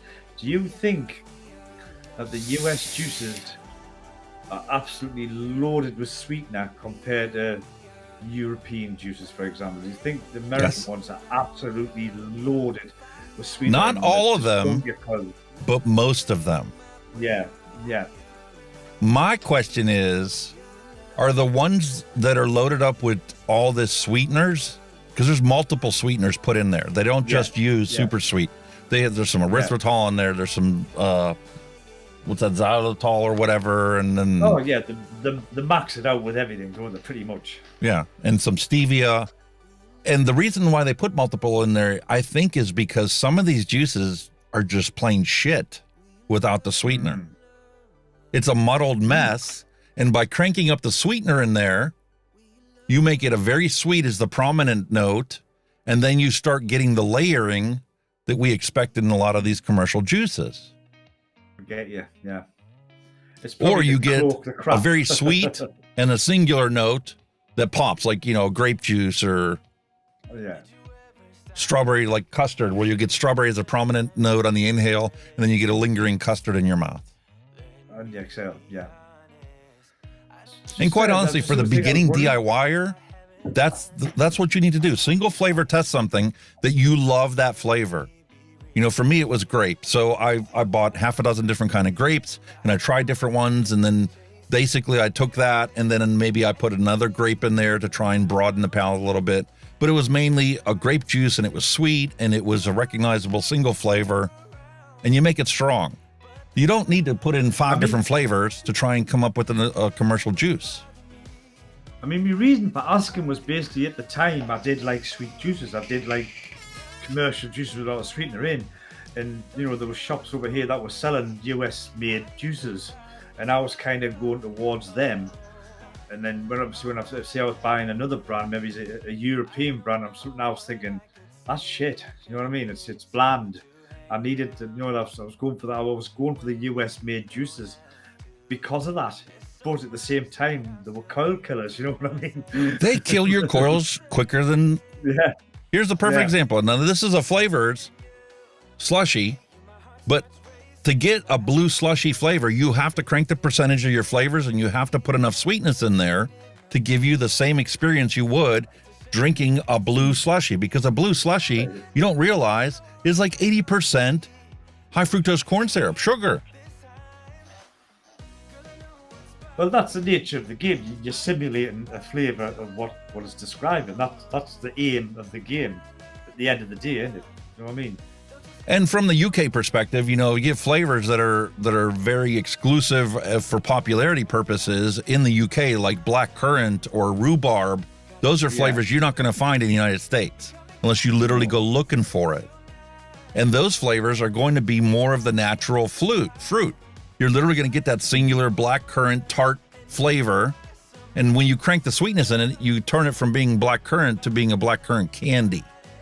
Yeah, that's right. That's true. And they would sell it as such if that's what they wanted. But most of the time, they just sell it as a blackcurrant or blackcurrant custard or something. Because your foods are not as sweet as they are here in the States. Yeah. I guarantee you a bottle of ketchup in the UK and a bottle of ketchup in the United States have drastically different concentrations of sugar in them. I bet. But then again, I don't know what, I mean, they've implemented sugar tax over here, for God's sake. You have to try and reduce sugar and shit, you know what I mean? So, I see where you're coming from. Like, there is a different setup without a doubt. But I just asked that, like I say, because at the time I was liking sweet juices, so that's why I was going with all the US brands. And like I say, with the I mean, don't get us wrong, the UK brands, European brands were still nice and good, but it wasn't like, I think it was like maybe, I must have been after some kind of sugar rush, I suppose, at the same time, you know what I mean? And that's why I was going with them. And I mean, I'm not knocking them, they were fantastic, but it was just the sweetener was wow. Space Turtle, hello and welcome. Hello, Space Turtle, how are you doing? Oh, thank you. There's definitely different concentrations of sweetness that in different markets are more popular than others, and Europeans. I'm putting that up. I'm sorry. Yeah, I'll take that. I'll have that. Kenny has no shame, and will be happy to tell you that flattery will get you everything. Yep, it does. I'll take that. Sorry to cut you off, but I just couldn't resist. No. I go back and forth. There's times that I want sweetness, like blue raspberry cotton candy was my all-day vape all the time. But compared to the sweetness of like this Baja Breeze, this is sweeter than the blue raspberry cotton candy, despite the name and what the meaning of that name is. This Baja Breeze is nothing but sickeningly sweet sugar in your mouth. I mean, the reason I've gone with this one, right? This is the yellow mess, right? The reason, I've clouded me freaking sell out here. You're fine. The reason I've gone with that, right? The flavor on this, right? The description. It is a buttery biscuit base with a sweet lemon cream topping, right? That is the, you can say that's the flavor profile, right? And it's max VG. Now, to me, it doesn't taste like that, right? And you're gonna think this is weird, but have you ever heard of a dessert called strawberry mess, or Eton mess? Sorry, where they've got that. It's like a solid, just like egg white. You bake the egg white, you make it into a. Oh, what the hell is it called again? Meringue. Shit, what's it? Meringue. Yeah, it's meringue with the fruit and everything, and that's like an Eton mess. Normally we'll put like summer fruits in, bit of cream and all that. Well, that's what that tastes like to me, but lemon. It tastes like a lemon Eton mess, not an Eton mess. You know what I mean? I'm getting what it's saying. I am getting them flavors. The biscuit base is probably right in the background. It's really in the background, but it reminds me of an eaten mess, but with lemon rather than. It's like an eaten meringue and like a lemon eaten mess meringue, and that's why I like it so much. The buttery stuff, it's there. I think that's why I'm getting the false impression of the meringue. And the biscuit base it's very, very subtle in the background. You could probably hardly notice it, to be honest with you. But the lemon's like it's not an overpowering bit of lemon. It's a very sweet lemon, and that's what it reminds. And that's why I go for it. I'm thinking, is that what it's supposed to be? I'm thinking it's a fucking a lemon mess, not a buttery base. It's Listen, weird. I've said that numerous times. A lot of the times, the flavorings that we buy in a commercial juice, like you see this label, it says Baja Breeze. You're expecting some kind of tropical flavors and Hawaiian theme Baja. And it's supposed to be breezy as in cool, and you get it, and it's nothing but candy. Yeah. It's weird. You can't tell any pineapple or tropical fruits in there at all whatsoever. But at the same time, I love it. That's the point. So it's not something like, I don't like it because it doesn't taste it. I actually love it.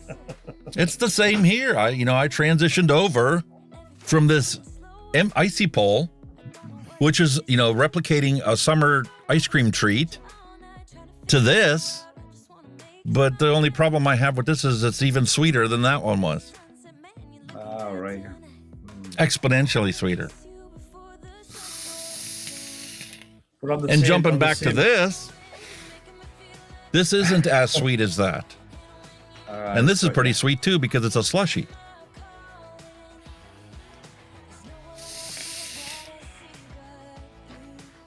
I feel bad for some of the DIYers when they get in there and they start making their own stuff and they're like, I can't get anything that tastes like a commercial juice. And you want to tell them, just crank up the sweetener. Pretty much. Go 2 or 3% sweetener in there, and I guarantee you it's going to taste like a commercial juice. It may not be the flavor that you were originally trying to make, but it'll taste like a commercial juice. But it'll taste like a commercial juice, and it'll kill your coils just as fast. Yeah. Crank up your percentage to a high percentage, depending on what it is. Like Wonder Flavors, you can't pump that up past 5%. Most of them. There's very few ones. The one that impressed me was the Marshmallow we did. It was 14% or something. But if you were to do that with a deep fried sugar Turo, and you cranked Wonder Flavors, that flavor up to 10%, it tastes chemically. Oh, yeah. But you put that in there at like 4, 5, 6% even, and then put in 2% of super sweet, just those two flavors, and you can have something that I guarantee you is for sale somewhere in the United States. I think that could. I mean, I think I say when you think about like back then. I mean, yeah, they were crap. Smoke coils were crap at the time, but at the same time, if you're putting a massively sweet juice in, that was even going to enhance the killing of the coil. You know what I mean? So if people were using sweet juices and smoke coils then, they're obviously going to die. So here's where I learned my lesson. Okay, when I first started DIYing my stuff, naturally blue raspberry cotton candy was the flavor I was going to make. I just used Liquid Barnes at 8%, and I added 2% of sweet strawberry to it just to give it a little accent note. And I put in 0.5% of super sweet, and the flavors turned way down. Like depending on the tank that I was reviewing or the coils that were in the certain devices that I was reviewing, some of them would literally taste like I was vaping straight up vegetable glycerin because the flavors were turned down that much. And then I'd go to the Arbiter and go, oh yeah, there's my blue raspberry cotton candy flavor. I didn't need to crank the flavors percentages all that high. I don't need 20, 30% flavoring to satisfy me. I just want to know the flavor. It's a bit there like what Mallory Gates has just put there. He said he only uses 2% sweetener because it's butter pecan, which is it's generally a sweet juice anyway. You know what I mean? So therefore, you don't need to add so much sweetener as such. So a pecan pie, that entire base underneath the layer of pecans between there and the crust is nothing but high fructose corn syrup or corn syrup that is made into a jelly, basically. So you have to put in that high sweetener to get it to taste like a butter pecan pie. Got ya. Most of our foods are sickeningly sweet. Oh, God, I. Beverages as well. Definitely. I mean, If you don't want, sweetener in the alcohol? if you don't want sweetener in your alcohol, and petrol. Here we go. There you go. Here's your flavor ban for alcohol. That's what you get, folks. If they apply the same ridiculous regulations to alcohol that they do to tobacco harm reduction, this is what we would all have to deal with to our health. And that's what the ironic thing is you're still fucking enjoying it.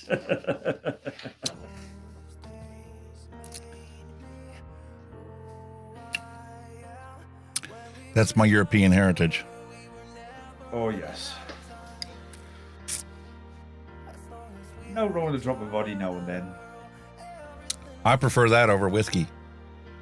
Oh, I can't drink whiskey anymore. I used to like whiskey, but I got drunk on it and I've never touched it since. The only whiskey that I actually enjoyed more than the vodka was American honey. When I did drink whiskey, it had to be a malt whiskey. I love malt whiskey. It was smoother. I mean, to name one, which is a popular brand, Glenfiddich. Oh, I used to love that stuff. Especially the president of our fire hall was a big malted whiskey drinker. Especially the 25-year aged one. It was just dynamite, that stuff. Absolutely dynamite. That is smooth. Oh, it was lovely. But the only thing is when you get drunk on it, you've got that horrible hangover in the morning, and all you can taste and smell is fucking whiskey, and it just wants to make you puke even more. You know what I mean? It's never had that problem with vodka. It's a horrible, horrible sense. It's just the smell.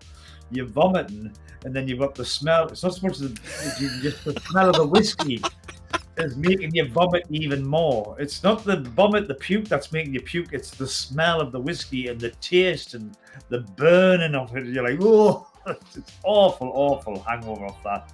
I've never really touched it ever since. You know? Believe me, in the 15 plus years that I was a paramedic, there were plenty of vehicle accidents that left remnants, that gave me food aversions.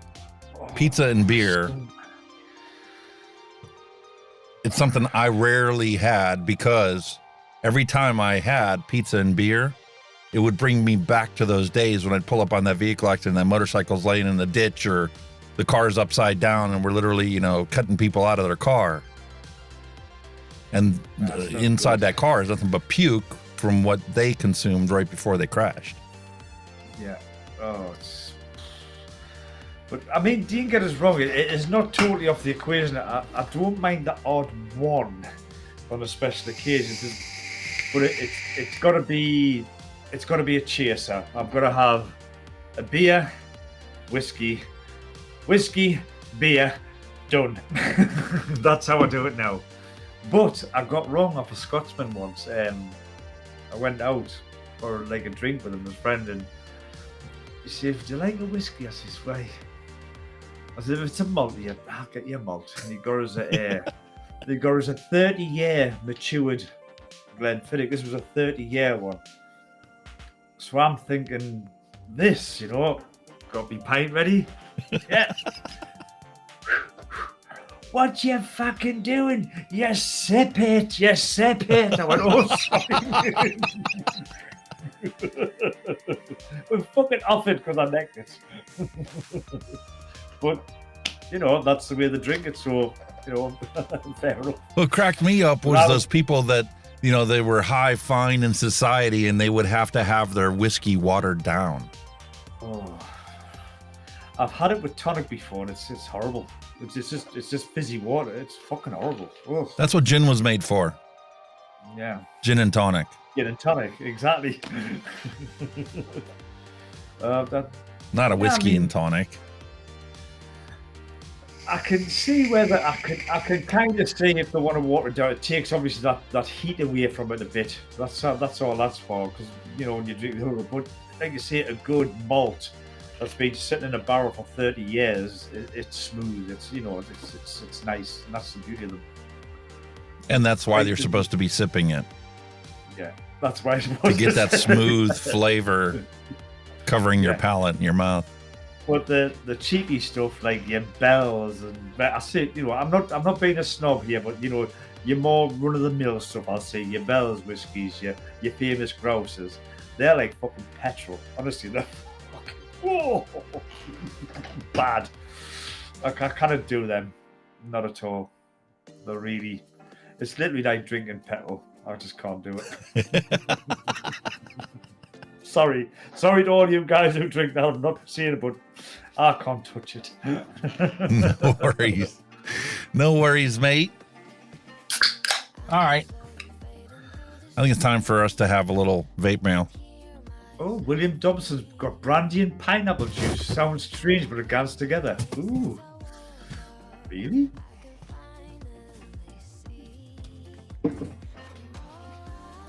Brandy and pineapple. That actually sounds really good. It's a combination that I would never have thought of.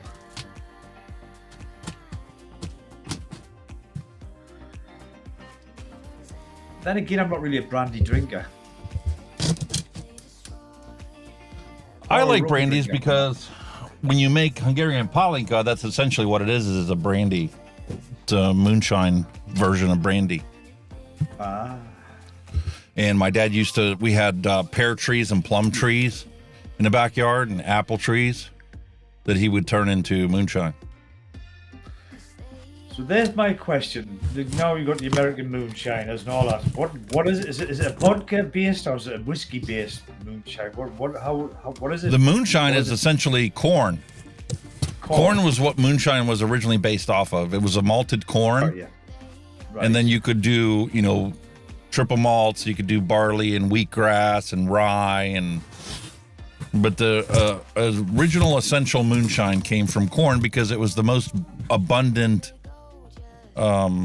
source that they could put into high sugar source they would make their mash out of. So comparing it with today, would you say it was more like a vodka or a bourbon or a whiskey, or was it just fucking petrol? It's more like a flavored vodka. Flavored vodka, got you. I always used to watch them when you see programs. There's actually still like programs with guys are still actually doing it. Out in the back, and they're making it, and it comes out clear, and you're thinking it does look like vodka.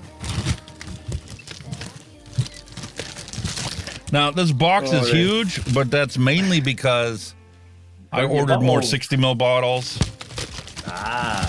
And 120 ml bottles. Hardly any flavorings. Oh. I also got 2 liters of vegetable glycerin. It is your VG, sir. You must go shitloads of that. You must go through absolute shitloads of that. You've got to. And the rest, like I said, is just bottles. Bottles.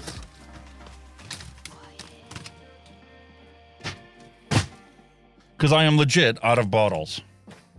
You must go through shitloads of VG. I thought I was bad.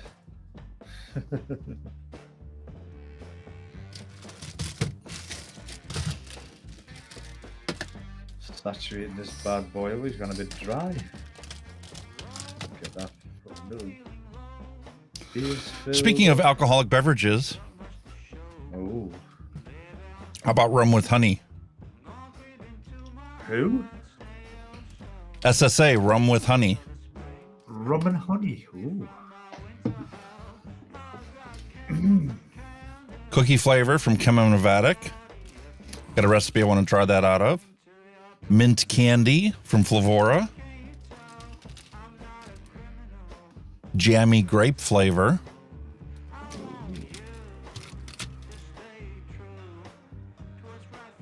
Creaming soda. Remember we tried Flavrz creaming soda?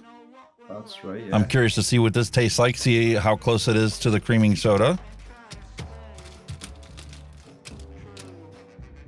Croissant. Ooh.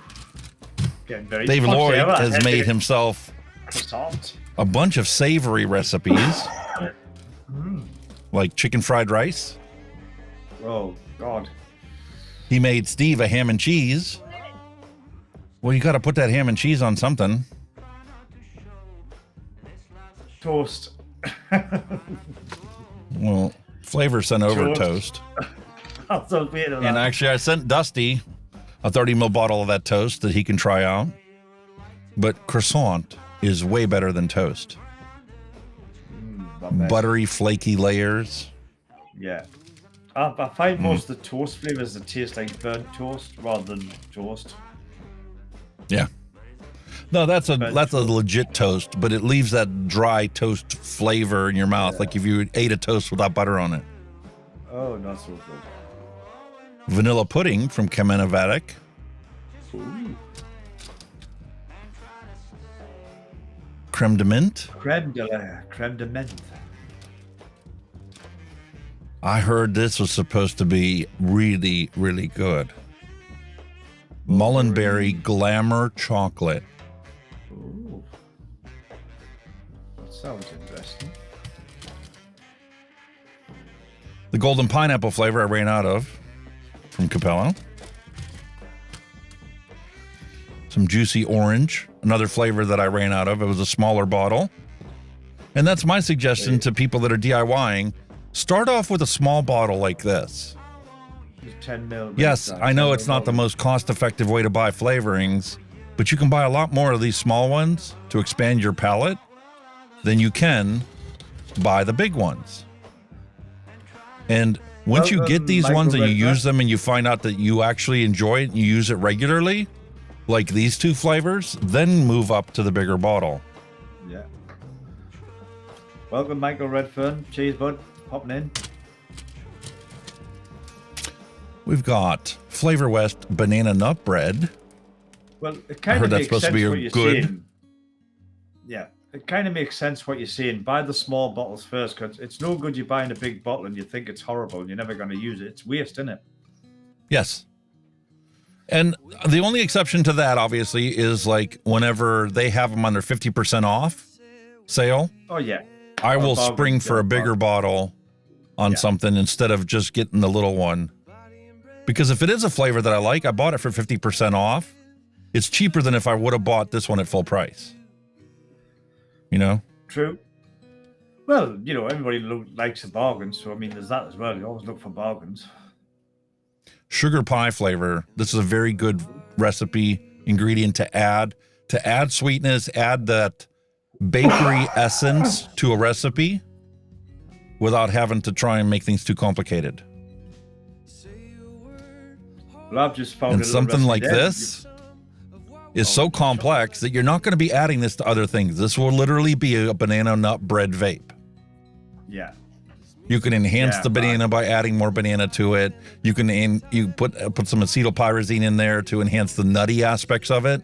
But this will always end up in a recipe that's banana nut bread because it's simply too complex to be added to something else and come up with something that you're going to want to enjoy. Yeah. It's pretty much like a one shot. Yeah, that's the flavor you would have it. Yeah. Yes. Double apple, another one of those ingredients that I had a little bottle of. I plowed through it, and it's something that it's in a lot of recipes, so I had to get a bigger bottle to replace it. This was one of their 50% off Fizz Pop flavor. And the recipe reviews for this simply say that it gives you that fizzy sensation to your vape. Wow. So if I added this with that icy pole, I could get like a Sprite or like the new, what do they call it? Starry. They got rid of Sierra Mist. They finally did away with it. They came out with a new soda, lemon lime soda. It's called Starry. So if I took that icy pole and I put this Fizz Pop with it, would I get something like that? Pomegranate Deluxe. What makes this deluxe versus the regular pomegranate? Got to find out. Single flavor testing. Now Is the that tax chocolate? season's over. Time to increase the number of shows I do every week. See that chocolate, you know, it sound I like rum flavour. Ooh, that chocolate. I've been thinking of lovely recipes. Like you have a chocolate orange, a chocolate lime, a chocolate strawberry. Oh, you know, they're just popping in the head there. You know what I mean? That'd be I've tried to awesome. make those ones before, but I couldn't find a good chocolate base to blend it. Because anytime I've tried to take something that was chocolate, like TFA chocolate, and put it with other stuff, it just doesn't work. It doesn't come out with a chocolate lime or a chocolate orange. I mean, The chocolate sweet- loses its essence. It's not strong enough to hold up on its own. I was gonna say, I used to love them sweet chocolate limes. You know, you had your candy lime, nice and tangy, and your bit in the middle was that lovely chocolate. God, they were lovely, them chocolate limes. They say the glamour chocolate's supposed to hold up. So we'll find out. Ooh. And here's some light rum to contrast that honey rum we got earlier. Big bottle of croissant flavor from Vape Train. See, there's another one you could go with. Rum, chocolate rum and raisin chocolate. Ooh, Yeah. God. Ooh, love it. I like rum and raisin. I love rum and raisin. And since we're ice talking cream. about making drinks, tonic water. Tonic. But rum and raisin, I do like rum and raisin. Bloody lovely. And this is supposed to be a condensed milk flavor. Ooh, I think lovely this sweet. and this chocolate would go together really well. And you put that with a condensed cookie, milk. get a nice Very sweet. chocolate chip cookie. See, condensed milk. And sweet, final- yes, very sweet. I've been seeking Banana. and trying to answer people's question to find the best banana flavor out there. Well, this one is supposed to be real ripe banana flavor. Interesting. That's a nice little haul you've got there, like, definitely.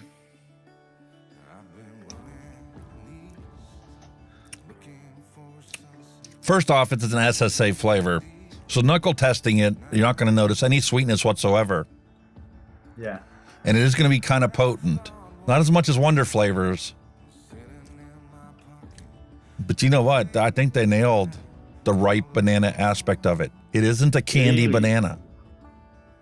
Really? Wow. I got a single flavor test this one today. Get a bottle started and try that out.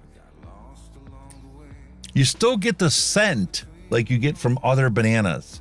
Like the Flavrz banana flavor that I have and the Capella banana flavor that I have. But those ones are like a candied banana. It kind of has that same scent, but the lingering taste in my mouth now is more of that ripe banana flavor.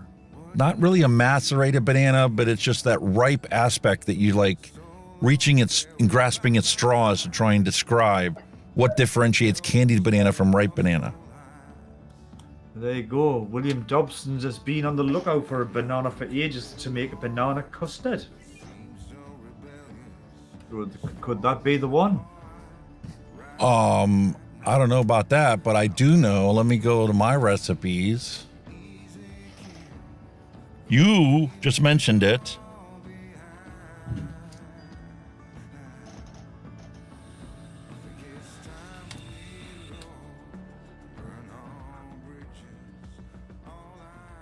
You mixed up the banana marshmallow custard tart. Yeah. Here is the recipe that I've mixed up before. That's right. Yeah. And it is a fantastic banana marshmallow custard tart. William Dobson's just asking who makes that banana that you've getting. Where did you get that one from again? Who was it? SSA. SSA, William. There you go, sir.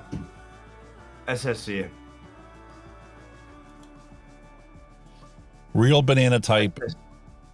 There you go. Dusty Country Roads put in there SSA ripe banana. Thank you, Dusty. Curious to see what that's like when it's actually mixed in with VG and you get the... Is it still going to hold up if I don't put, sweetener into it? Is it still going to hold up as a ripe banana versus a sweet banana?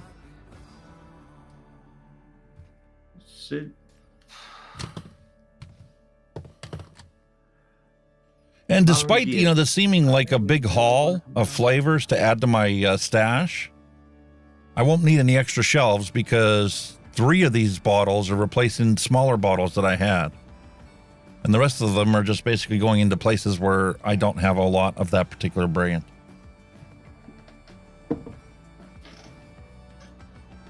So that was a pretty good vape meal. Yeah, it's a good one, that mate. Very good.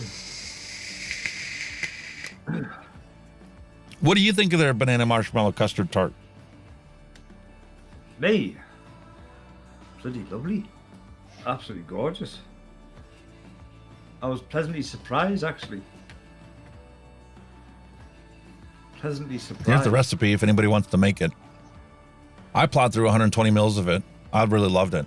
It did take a while for the banana to actually sit at the right percentage.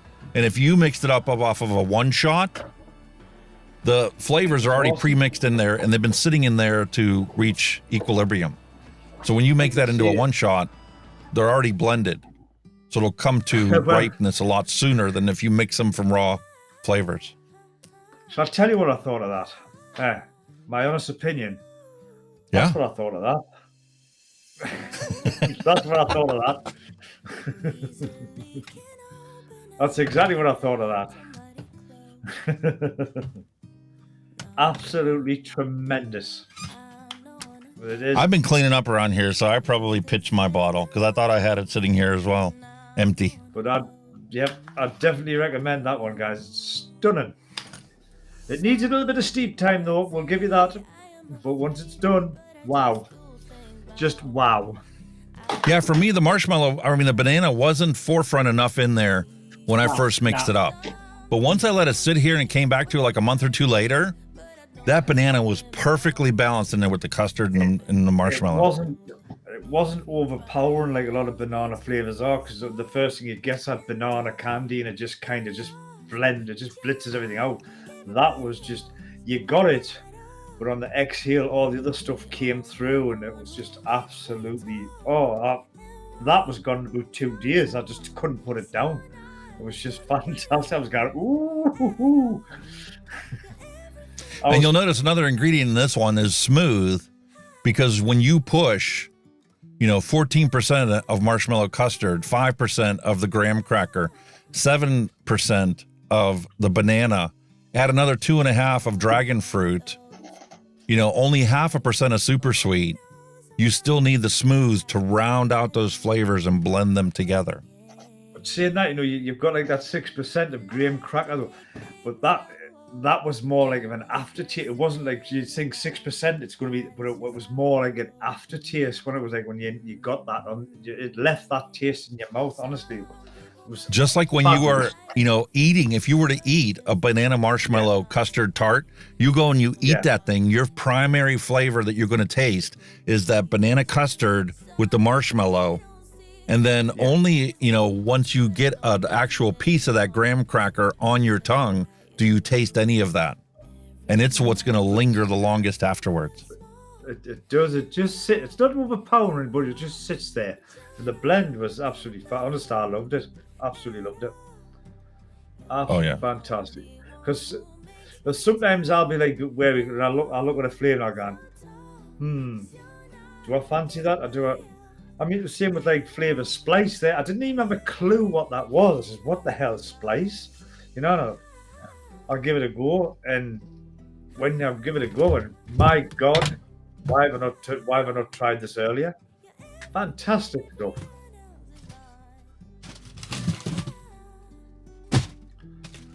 Listen, I just got myself some new 120 ml bottles, so guess what we're going to mix up? Come on, then. I'm going to mix up about all this. It's on the screen. Yeah, William Dobson's got that Devon custard flavour. I'm dying to do that, but I refuse to import that thing and that ingredient from fucking Poland. It's just the shipping costs too much. What was the flavour again? Something custard, begin with an M. I refuse to pay the shipping costs. Mullenberry Legendary Custard? Yeah, that's the one. I just refuse to pay the shipping. Costs more than the actual juice. Nah, the one that I want is Cupcake World's Devon Custard. Well, that's what everybody's like. That would be the ideal replicant to me is the creamy Devon custard. I mean, if there was a juice or a flavour that had that, I would just divulge. You live in the UK. I'm telling you, go to Cupcake World and order yourself the Devon custard that they have there, and mix it up as a single flavor. I will have a look. Cupcake. Cupcake World. Cupcake World, eh? Where are you? Used to be a Nom Noms flavor, I think. Ah, no, that's... Yeah. But Cupcake World has... Okay. Devon Cream.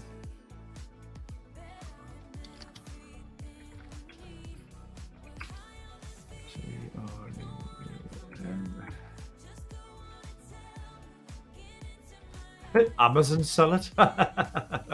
They used to. It's got an intense food flavouring. Fuck off.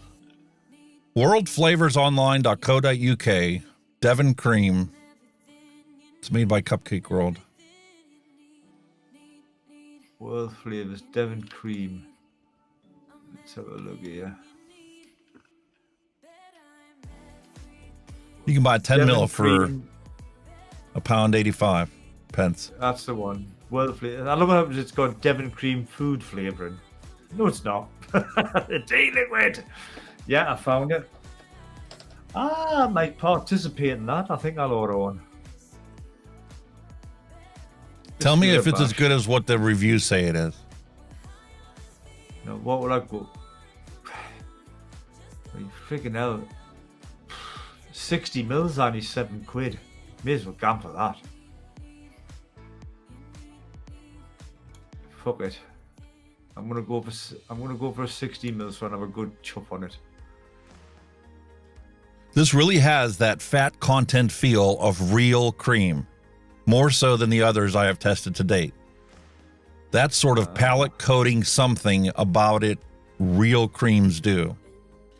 It's not a plain cream, it has a fair amount of vanilla and it's quite dense, full feeling, rich, but not in a sickly or sweet kind of manner. There is no sweetening effect to it. It's just a damn good cream. Free shipping as well, matey. Wahey! For you. Yeah. No. I'll go there.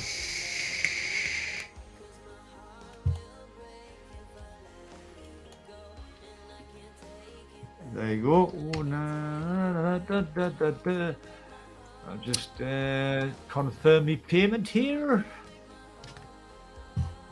No, I don't. Have you seen that? Use Windows Hello every time you use a card. Piss off. No, you're not getting none of that shit off.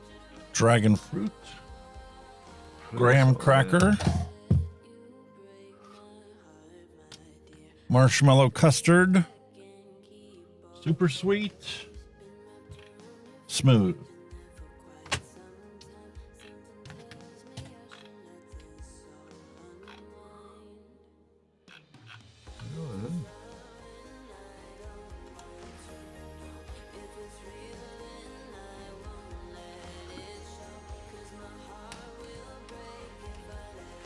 Start off with our secret sauce.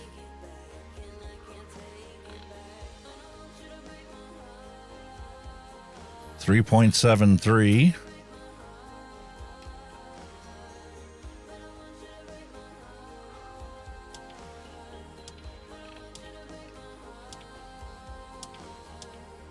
What the fuck? Almost. There you go. That's why I use syringes.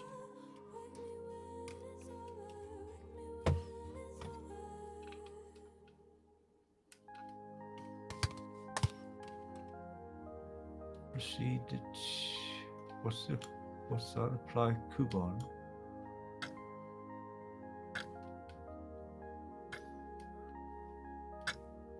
Free shipping. Proceed to checkout.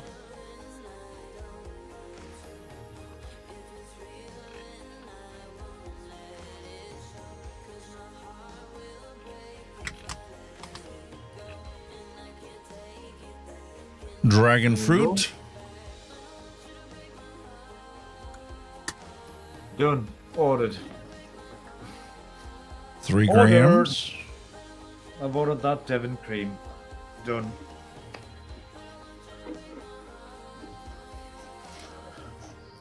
You have to mix it up and let me know how good it is. Should I spend the money to get it to the United States? Oh, I will.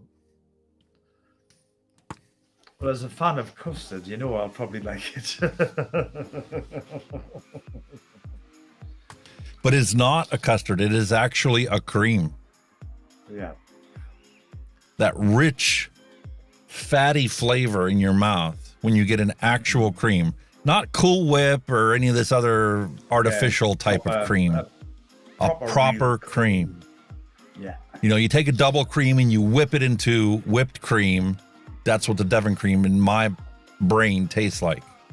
Oh, yeah, without a doubt. And it is a pain in the wazoo here in the States to try and find double cream. You can buy a heavy whipped cream, which is made for whipping cream, that is not a double cream. So we need 6 grams of this. Just your country road. Have you tried Nom Noms yet? I think that's how it's spelled. They might have it out there in the UK. You use the code NOTED when you live and get a great discount. Nom Noms. Oh, I'll have a look. I'll have a look. I will have a look. All right, graham cracker. Now we use our marshmallow custard. We need 16.8 grams of this. Oh, yeah. Nom Noms, yeah. It's spelled with an N on the end, isn't it?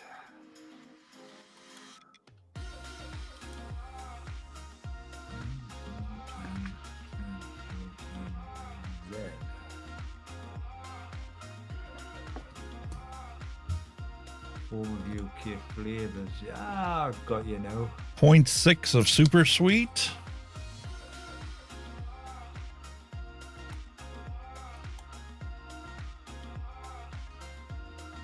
Ooh.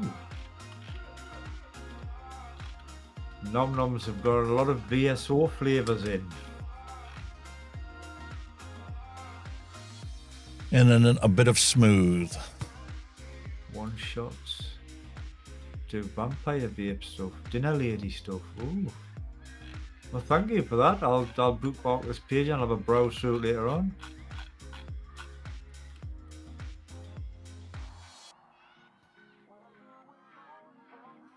Smooth is essentially triacetin, if my memory serves me correctly.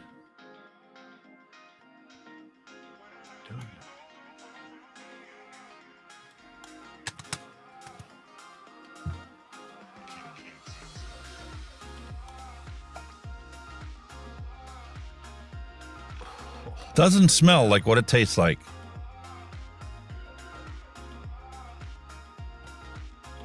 But once we add our vegetable glycerin,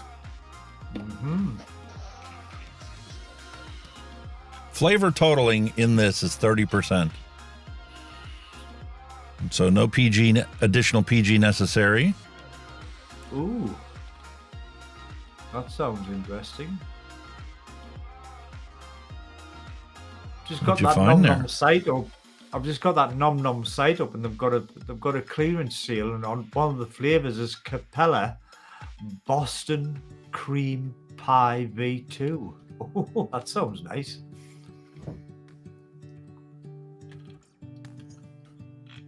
I have buttercream. You say Boston cream? Yeah, Boston cream pie. I'll have some of that. Oh, it's from Capella as well. 49% off. It's ranging from 99p to £2.49. If you select your I have their options. Bavarian cream, but not their Boston cream. Yeah, Boston cream size. I've got a 10 ml bottle for 99 pence. Wow. Let's see if these bottles are better. It's made in the US here. It actually locked into place. I can't turn it anymore because it literally locked itself down. It's not them new bottles, yeah?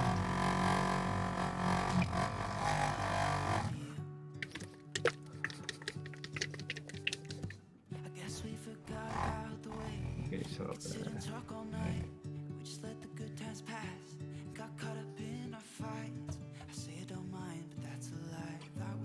oh, God.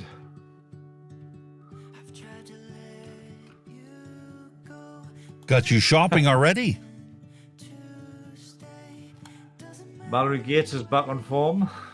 What kind of candy do you offer a woman with a foot fetish? Mentos. Oh my God. Oh dear me. Tart was scraping the barrel. Bloody hell. Mentos. Holy shit.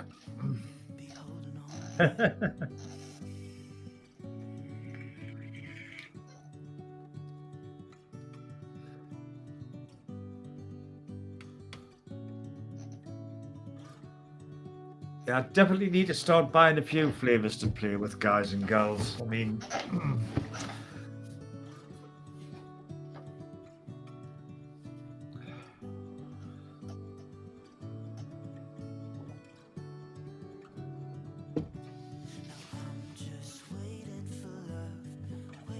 We're on episode 16 already. No way. Nah, can't be. Aye, mate. We are. Really? Time flies when you're having fun. Jesus Christ. It only seems And if like you recall, yesterday. when you joined the show, you had never mixed a recipe in your entire life.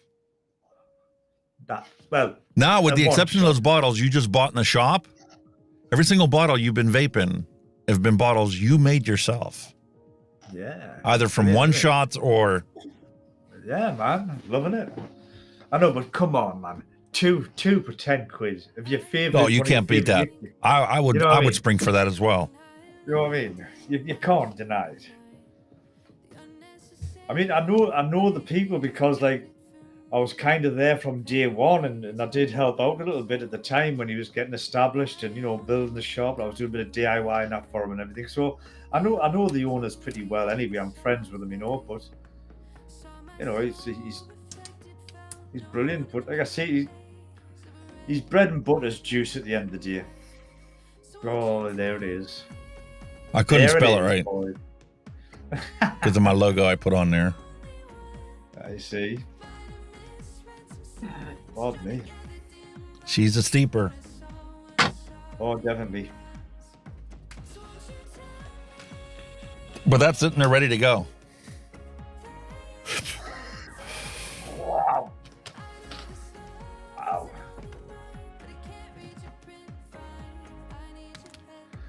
I was just saying, guys and girls, right, in chat, right? I'll let you into a little bit of background secrets, right? Like a bit of pre-show gossip, right? Our friend Alex here, right? He does have a little vape before he comes on, but sometimes he vapes right next to the mic, right? And this is what it's like. He goes right in your ear. There you go.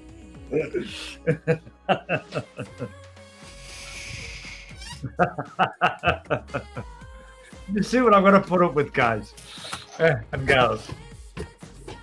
I keep checking. It feels like this chair is lower than it normally is, or the microphone's higher than it normally is. I don't know what it is. This one's But that is getting definitely going to be a used delicious recipe. I mean, I've got a brand new one sitting here. Look, it's still got the fire tag hanging on the back. See the little fire tag swinging about in the back? It's still got that, the fire safety tag on it. There it is. See the little fire safety tag? It's brand new. So nice. It moves with you, you know, and it's so lovely. Better than that other thing. There really is a difference to office chairs. You know, you go yourself, you buy yourself a $50 chair. It's not designed for you to sit in it for hours upon hours. No. You get a proper office chair, and it's going to cost you a little bit of money. That's nice. You could literally spend the day in it. An executive's chair. I mean, I can see this one moves with you, it comes forward with you, it moves back with you. It's just, it just feels like you've got plenty of support at the time. The only thing is, I like to be snug in a chair, you know, and if I sit forward, I feel like I'm falling off. So I'm always adjusting myself. I'm getting my butt right into the crack, you know what I mean? I'm right in there. That's how I like to sit.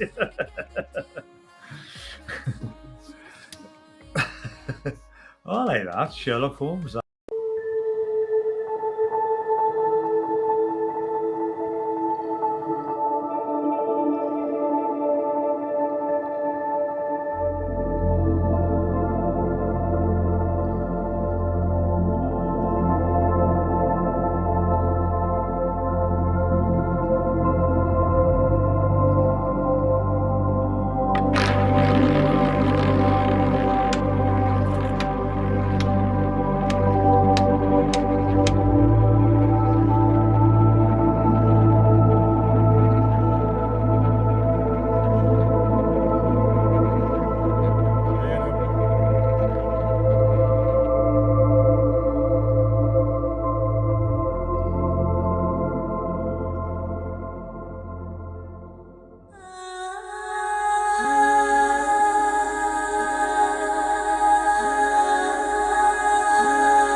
And just like that, had a break, new coffee.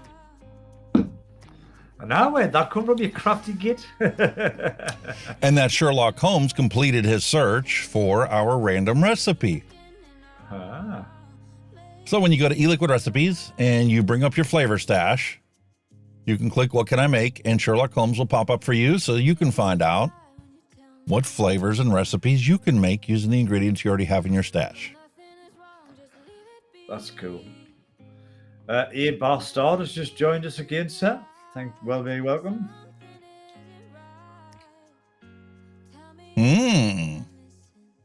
This seems like a very simple recipe to try out.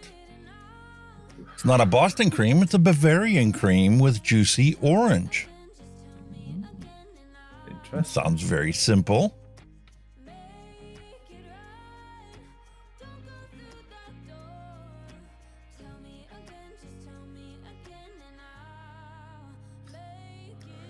Bavarian orange, that one's interesting.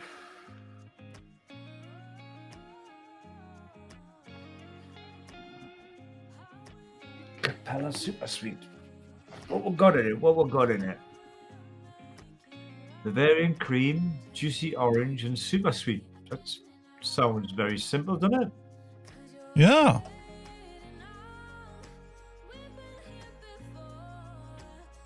I think sometimes some of the simple recipes are the best ones.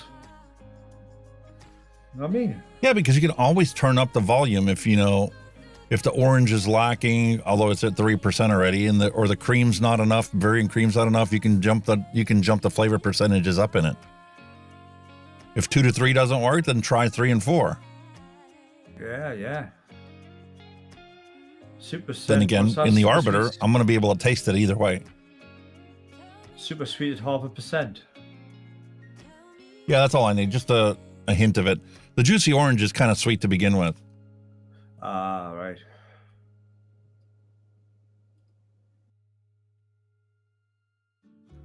Oh, come on. Really? What's the difference between a munchkin, a dwarf, and an Oompa Loompa? Very little.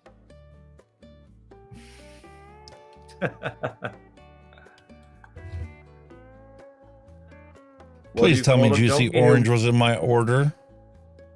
What do you call a donkey thank you. who works at a What do you call a donkey that works at a sugar factory? A sweet ass. Oh my god. Here's a perfect example of why you got to replace flavors. I don't have enough to make this recipe in this one, I don't think.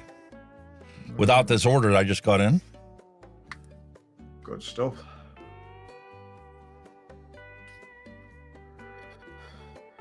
See that order knew You needed some of that orange. It knew.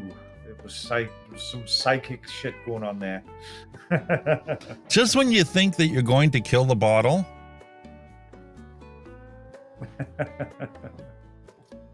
not yet. Yep. Not yet. And there's the replacement.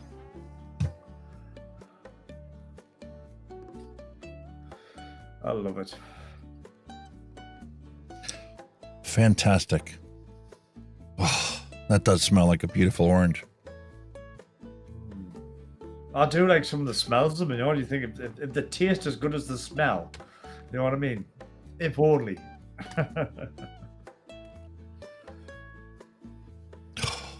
That Bavarian cream smells fantastic as well. You only need 0.7. We need smell-o-vision. I don't think it's that strong.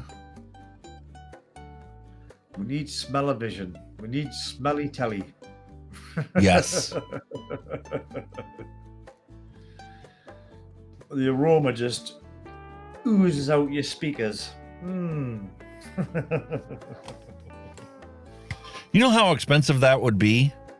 I mean, short of going into like Star Trek technology where they can materialize food and dinners and, you know, substances, just using energy conversion.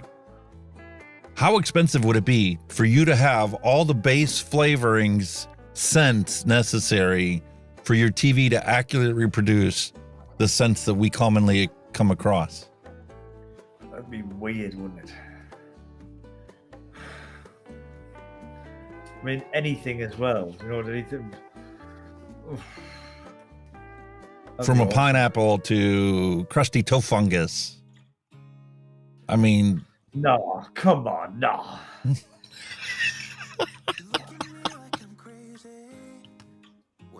Now it went through my head there. Some nature program or farming program in a cattle shed where you can smell all the cow shit. That would be, oh, fuck. Elephant dung. Oh. No.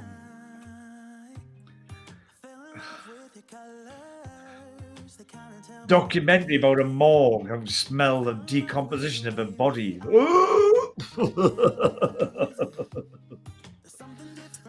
Narrated by David Attenborough.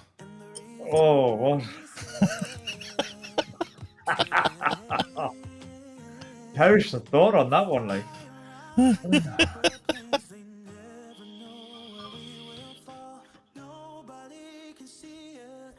Just picture 7 we have grams of PG.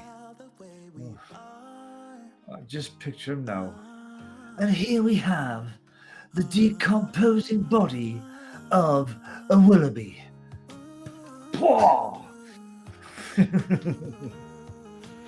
Then you'd like have that program here in the United States, and it would be like Jackasses or something. And it'd be like, check out this road pizza, dude.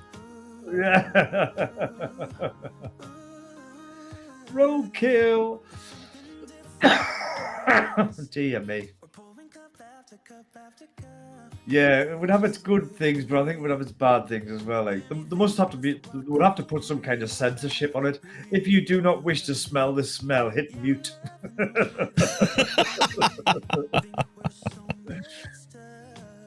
You'd have to control it somehow, wouldn't you? I think as cost prohibitive as the flavorings would be to make your scent smelly TV work, you would have to choose to enable it on certain programs. Like you're watching a cooking show or something, and you could push a button for it to actually release the scent. Otherwise, by default, it would just be off. Yeah, definitely. Like you see when it comes to, you know, dead beings or disgusting or somebody who's got fucking serious fucking wind problems. My son's birthday is coming up, and let me tell you, he's one of those class clowns, okay? He always finds a way to make anything turn into a funny situation, right? This bonehead would stop over the house, put on a porno and turn on smell-o-vision and leave. So you'd come home and the house would smell like a whorehouse. Oh, Jesus Christ. That wouldn't be good. No. Oh, gee, me. I raised a class clown. There's nothing wrong with that.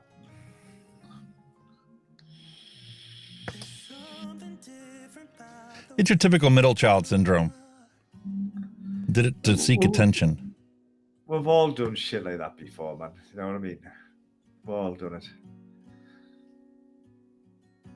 I was watching this. There was a program on here. It used to be on a Saturday morning, and it was the early days of Ant and Dec. They used to present this show called SMTV, which was basically standard Saturday morning TV. It was a children's program, and they used to present them. It was Ant and Dec. I think it was somebody called Cat Deely, and they were reading like kids' letters of like what Dad's practical jokes were, and when they read this one, they were absolutely creased. They couldn't do it for laughing. And this kid had wrote in, he says, "Me dad used to pump in a biscuit tin and then obviously open the biscuit tin next to our faces." And you're like, really? Oh, they were brilliant, man.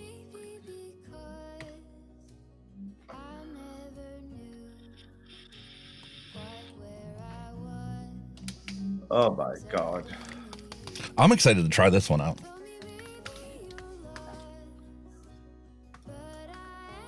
There you go.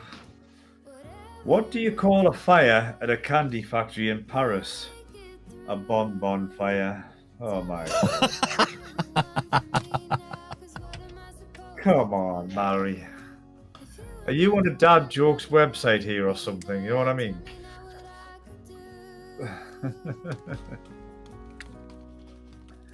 Holy moly. We love you dearly. It wouldn't be a show without your jokes. Definitely. Totally agree with that one. Oh, I think I need a... I don't have got any for this. Shit.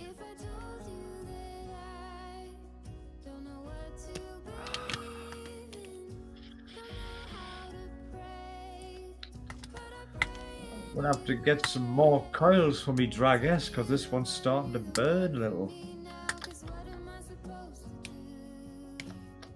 Ooh.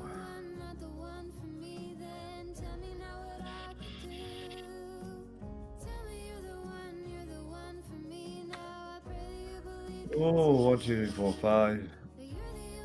Mr. Drag S is going to need some more coils, boys and girls, because that's starting to burn.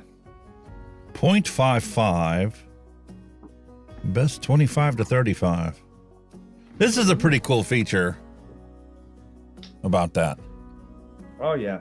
It literally tells you where to start off at.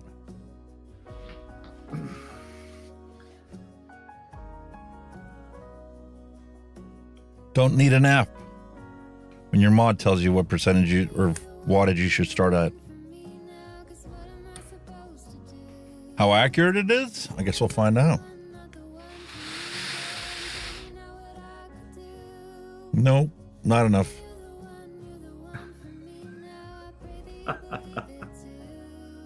Oh my God, I love that one. William Dobson. There you go.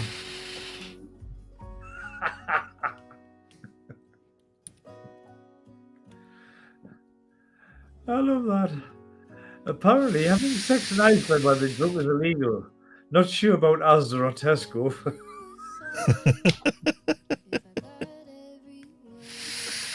Oh, love it, love it, love it. Nope, not enough orange. Not getting it now. I'm getting a hint of the custard. Not even a custard. You get the smell of a Bavarian cream, the vanilla notes.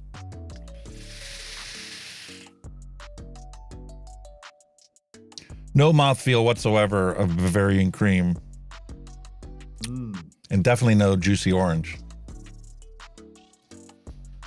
Could it be a steeper? No, it's just not enough. 2% and 3% of those two Capella flavors are not enough. Oh. So I'm going to double it.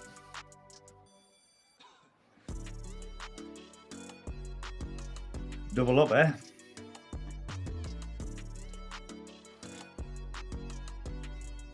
Fucking hell, look at that, man. Some would argue I'm just simply trying to use up my juicy orange. Well, there's that, like. You just want to empty that bottle, don't you?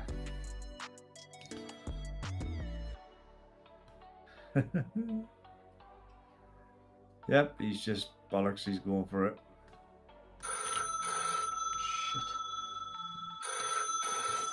Ah, let's give Kenny a ring and see what he's doing.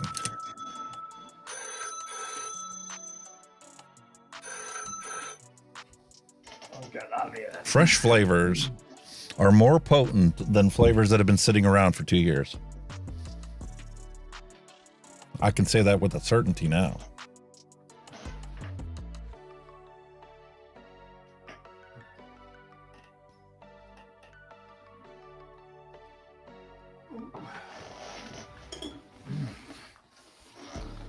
Oh.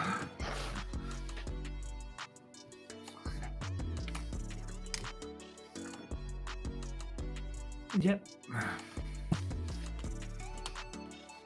Why not? Double up and double up. Go for it.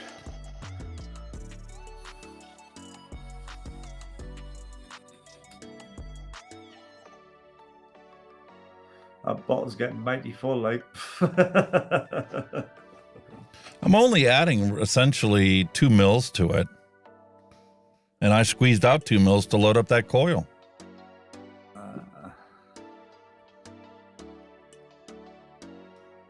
Got you.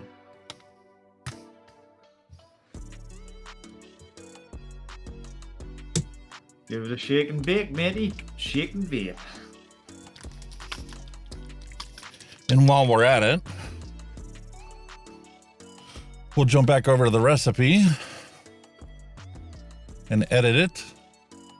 Double it up, yeah. Because we're now going to go with 4% of Bavarian cream and 6%. 6% of juicy orange. Juicy orange. And we'll save that.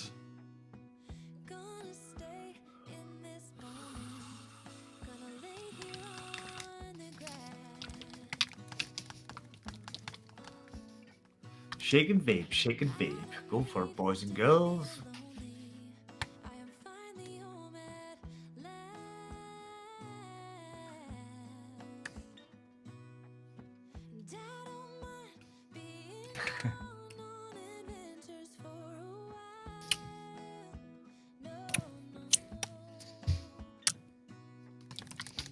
I can definitely taste it now. Yeah. It's a very interesting combination, orange and cream, Bavarian cream. Mm.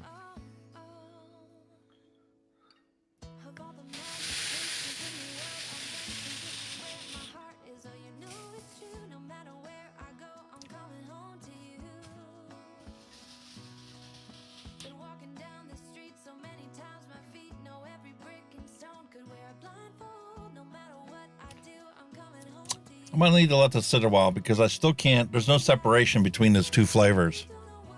It tastes like it smells. Mm.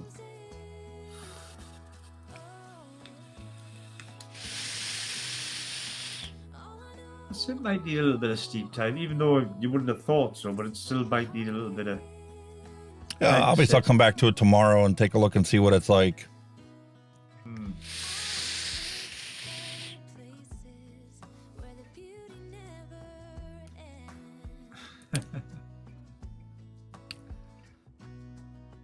It could use a little more sweetness as well.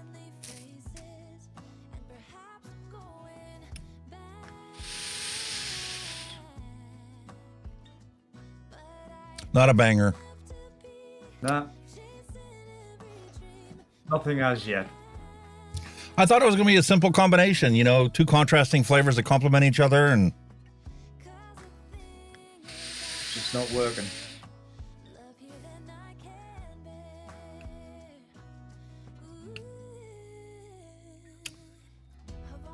I was hoping for some like residual flavor in my mouth too, you know, coat it like a cream. Maybe that'll come into play tomorrow.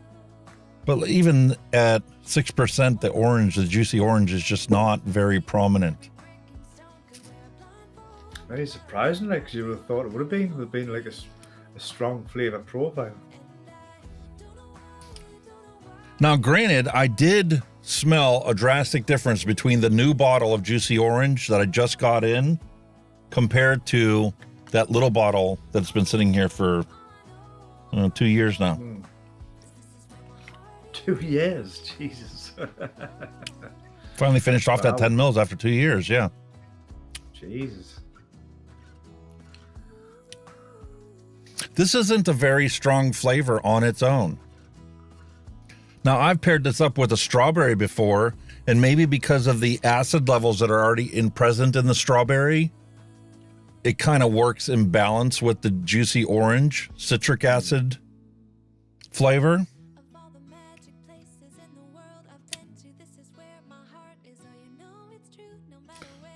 Dusty said Golf Tea Vapes uses a seesaw to shake his mixes. Do you ever see those lava lamps they have where they have that like rectangular box that goes back and forth? Right, just kind of rocking it back and forth. There was somebody said try sitting on a washing machine as well. What is she? That'll work.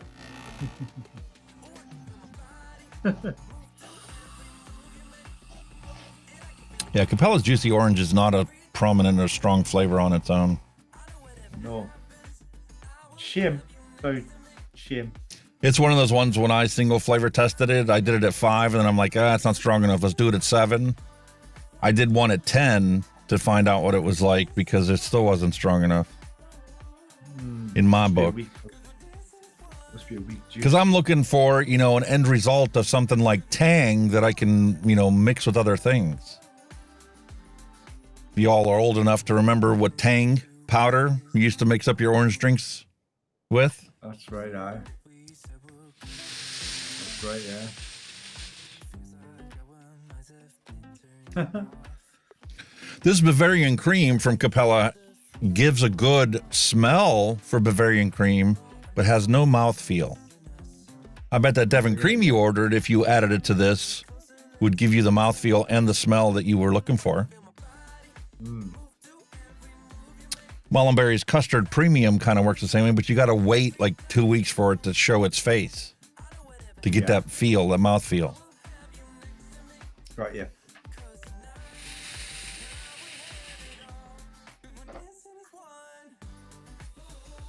It's worth a try. It was a shame. You see, you get some that work and some that don't, so you know what I mean? It's horses for courses, isn't it? Yeah. Now, y'all remember last week we did Flamingo Express and Redskin Reloaded. So I had my wife try it out.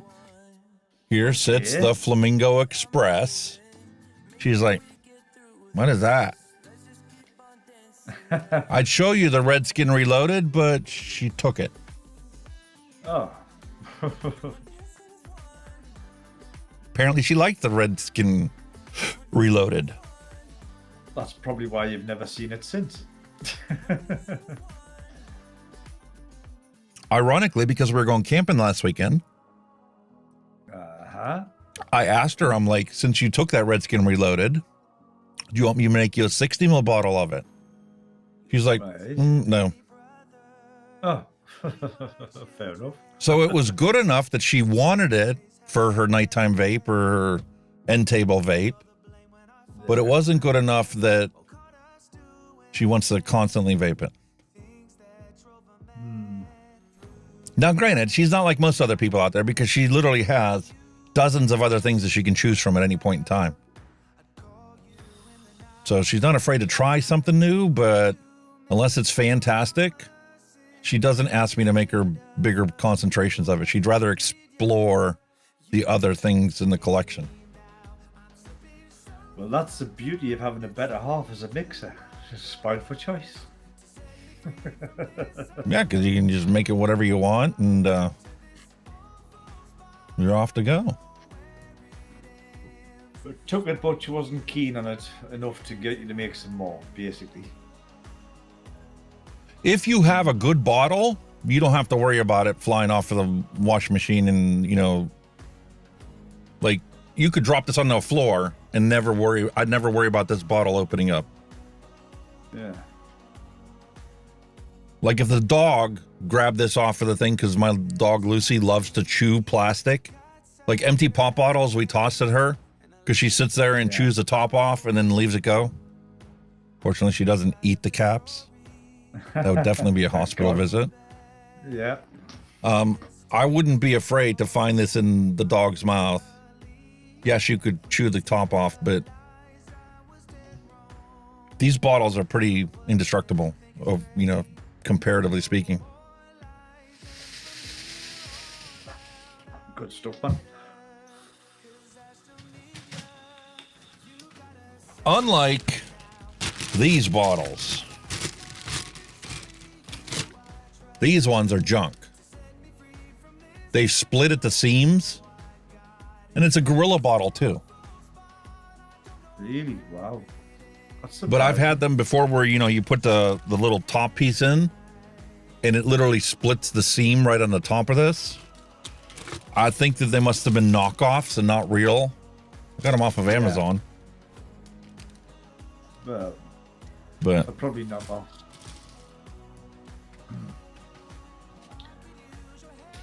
Live and learn. I suppose there's plenty of choices. They don't actually have to be Gorilla bottles, do they? You know what I mean? Maybe you'll get some other ones that are probably... Yeah, VP, VEE, were these bottles that I got that were, marked on the sides. I love the cap that's on this. Makes it so easy to open. And this shape on the top is way better than the little narrow things that we get on all of our bottles nowadays. I wish I could get a case of these, but they don't make them anymore. Wow. Because all the bottles nowadays that are sold have nipples that are TPD compliant. Got ya. A wonderful TPD, mate. A wonderful TPD. When is your country going to get off its butt and come up with their new version of TPD for UK? I wish they would hurry up and do so, honestly. I wish they would. But there always seems to be something more important crops up, you know what I mean? But that's politics for you, innit? Speaking of American politics, I was very happy to see.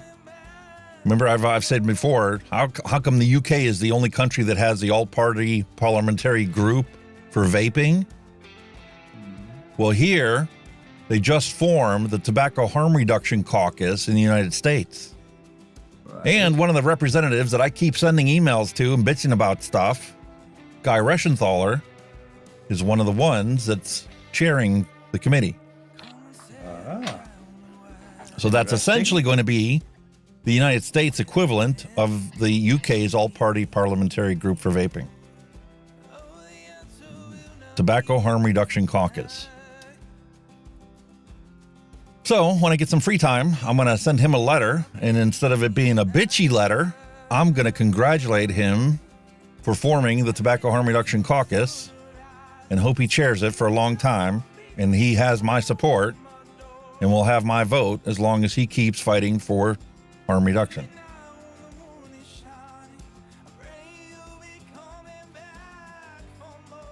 That's a rare. There you go.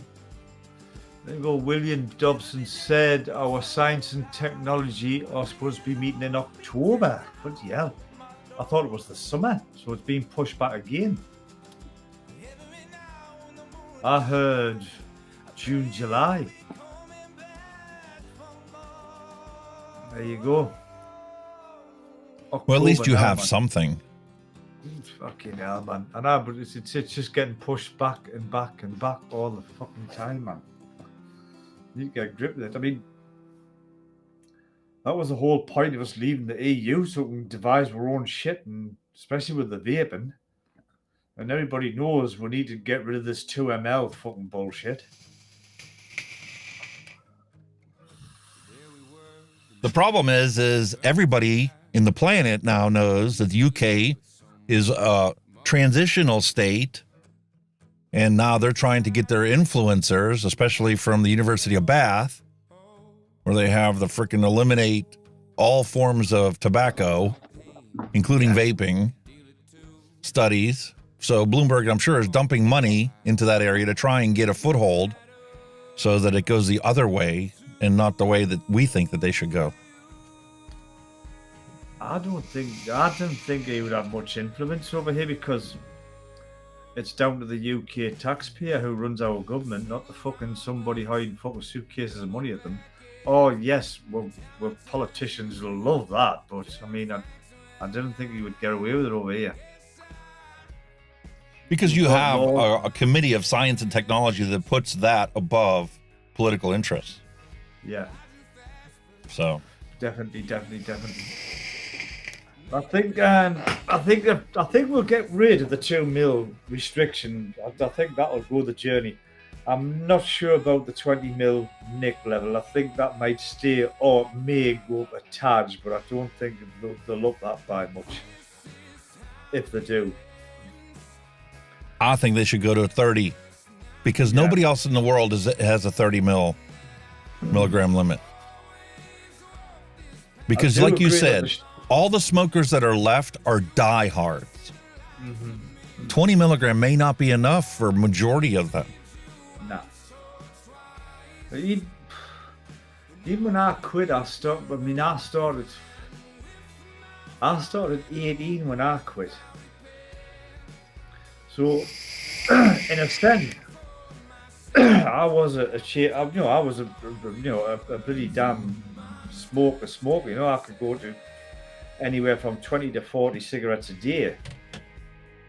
So I'm thinking, well, if I could gone from that and quit on 18, anybody could. But then again, you can't. You know, some people need more. You know what I mean?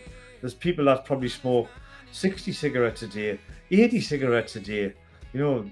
They're going to need a higher nick dose to come off that kind of, amount of cigarettes they're consuming. So I definitely think it should go up, but I don't agree with the going to 50. I don't think we should ever hit 50. Never. It's these disposable devices because this makes such a tiny amount of vapor.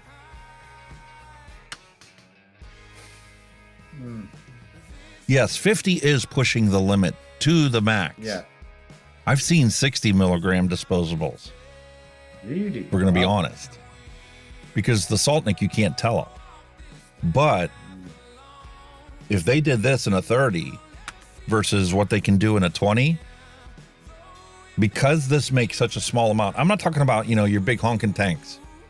You should never, ever have 20 or 30 milligrams in this. 6 was more than enough for me. For some people, you might need 12 or 18 to get started. Yeah. But in these disposables with such a tiny amount of vapor.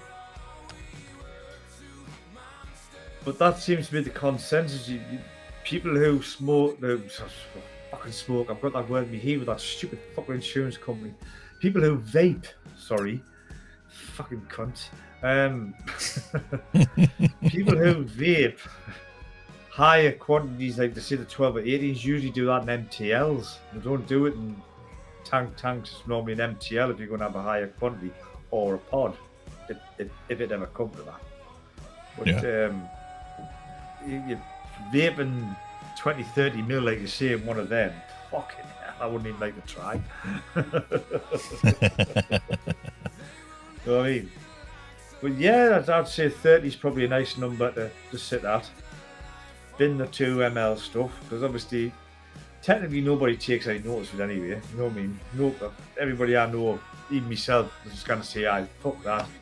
Bubble glass on, job done. Nah. Nobody does that anymore. Especially Germany. Here's the thing, though, okay? William Dobson says that I think that the reason they won't raise the 20 milligram cap is because of the impact on disposables on the teenage population. Yeah, I get Here's my counter argument to that, okay? The teenage population is seeking the nick buzz. They don't care if it's a 10 milligram concentration or 20 milligram concentration or 30 milligram concentration. They're going to keep using the device until they get that buzz. Right? So that's what they're seeking. That's the whole reason they do it. If you had a 30, they would use and inhale less vapor to get that stupid buzz they're looking for. They don't care whether a smoker can quit at 20 or 30. They're going to use the device, even if it's only a 10 milligram concentration, until they get that nick buzz. And they'll chain vape it until they get that buzz. Yeah, true. That's true enough. So from a scientific perspective, I don't think it's relevant to what the teenagers are going to do. I don't think you're going to get more teenagers using vapes because it's a 30 instead of a 20. At the end of the day, they'll do what they want. Like you say, that age, you're experimental with everything. Cigarettes, vaping, drinking, whatever. Drugs, weed, whatever. So yeah, the at-risk population is going to do what the at-risk population does. Yeah. They'll vape, they'll smoke, they'll drink, they'll do drugs, whatever. Some do it for social acceptance. Some do it, for a coping mechanism. Some do it as a way to become recluse and distant from others. Change their base situation if you want to change their behavior. I think 30 mil is a nice middle ground. It's a good middle ground for, like I say, smokers that are like diehards who want to go. They'll get that nicotine quality they want, and they've got their choice to drop down. That I think that you can say that's a good middle ground to start, because you know yourself, once you've narrowed down to that comfortable vape level that keeps you stable, you're going to stick to that. You know what I mean? It's so immoral that politics won't ban vapes being sold in gas stations, kiosks, supermarkets, and convenience stores. It should be dedicated stores that don't allow people underage in the building.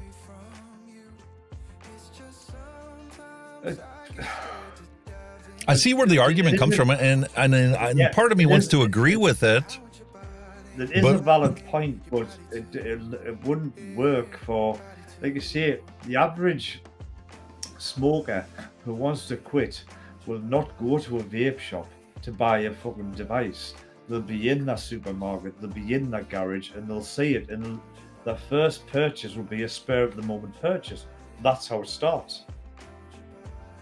And from a scientific perspective, and just to play devil's advocate, I would point to Australia. Australia has clamped down and prohibited it everywhere for everything, unless you get a prescription, unless you do this, and it's only available for vape shops. You're only allowed menthol and tobacco in convenience stores, gas stations, drugstores. New Zealand's trying to do the same aspect of things to try and curb teen or underage use. And all it did was create a thriving black market. I mean, William Dobson's commented there, a license to sell alcohol, why not vapes? Well, theoretically, they're not allowed to sell vapes to under 18s anyway. So, if shops get caught doing that, they're fucked. And here's where New Zealand implemented that. They said that you were only allowed to sell mint, menthol, and tobacco flavor unless you were a designated vape shop. So what did the gas stations and convenience stores go do? They did like the VCR stores did back when we were growing up, and they sectioned off part of their building and put a separate door on it and said, this is now a vape shop. That's what Washington Vapes is. It's actually a vape shop inside a supermarket, like a Nisa store, like a local supermarket. Washington Vapes is inside a supermarket, like a mini Nisa store, whatever you want to call it. That's basically what Washington Vapes is. It's a shop in a shop.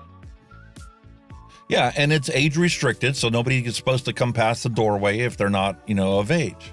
Yeah, exactly. And here in the United States, the whole argument for Tobacco 21 was that it was, 18, 19, and 20-year-olds that were selling vapes to the kids in high school. So if we change the age to 21, that'll stop the high schoolers from getting access from their peers. It's like I say, it's just regulation that needs to be not so much updated. It needs to be adhered to. You know what I mean? You know, it's got to be followed. And at the end of the day, if somebody does do something wrong, it needs to be enforced. Not a slap on the wrist and say, right, you've got just shut them down. Don't give them a warning. Shut them down. Simple. It's as simple as that. It's like you say, if it was alcohol, they were selling alcohol to underage people. The trading standards would be straight in. They would just shut the shop. So why not do the same with vapes? It's an under 18 product. It's an adult product, just like alcohol. If you're selling it to somebody underage, you should be shut down on the spot by the trading standards. Same with like when they sell dodgy cigarettes, under the counter cigarettes. They shut them down if they catch them. You shut. You know what I mean? It's enforcing them as well. And I know, the eyes of the law can't be everywhere. You know what I mean? But if people are caught, they should be shut down, period. Gone. And they need to be made examples of. Here in the United States, when the teenagers are caught doing something that's illegal, they don't suffer the consequences of the law and go through, the penal system like an adult would. They're used as an example to create more laws that are more restrictive and more prohibitive. Mm-hmm. Because they follow the laws that are already on the book so well.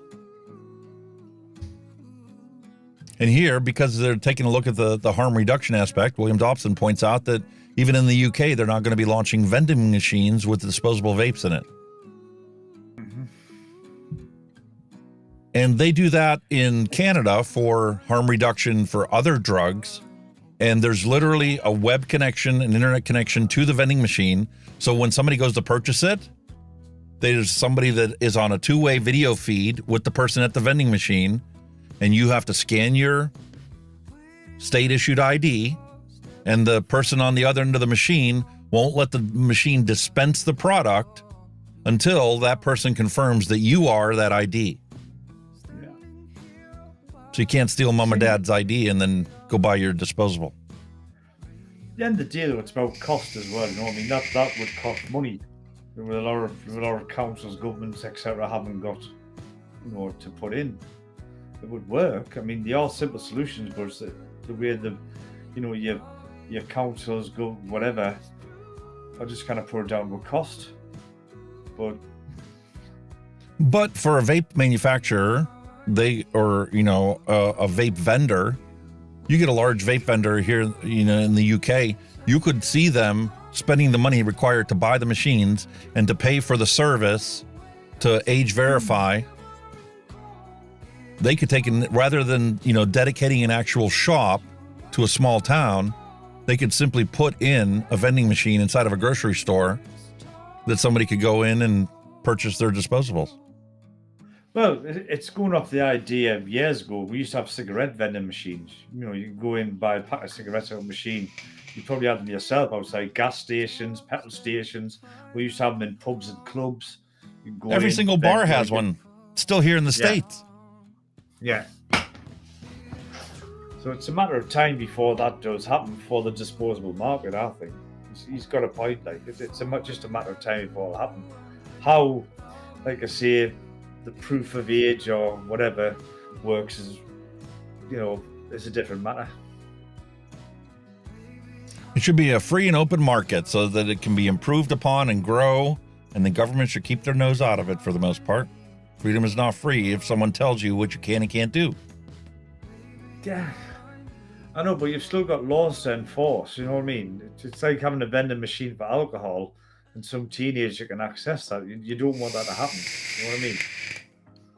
There's still rules to follow, like society rules to follow and laws to follow. So I think there should be safety standards put in place. You can't exceed certain levels inside these things.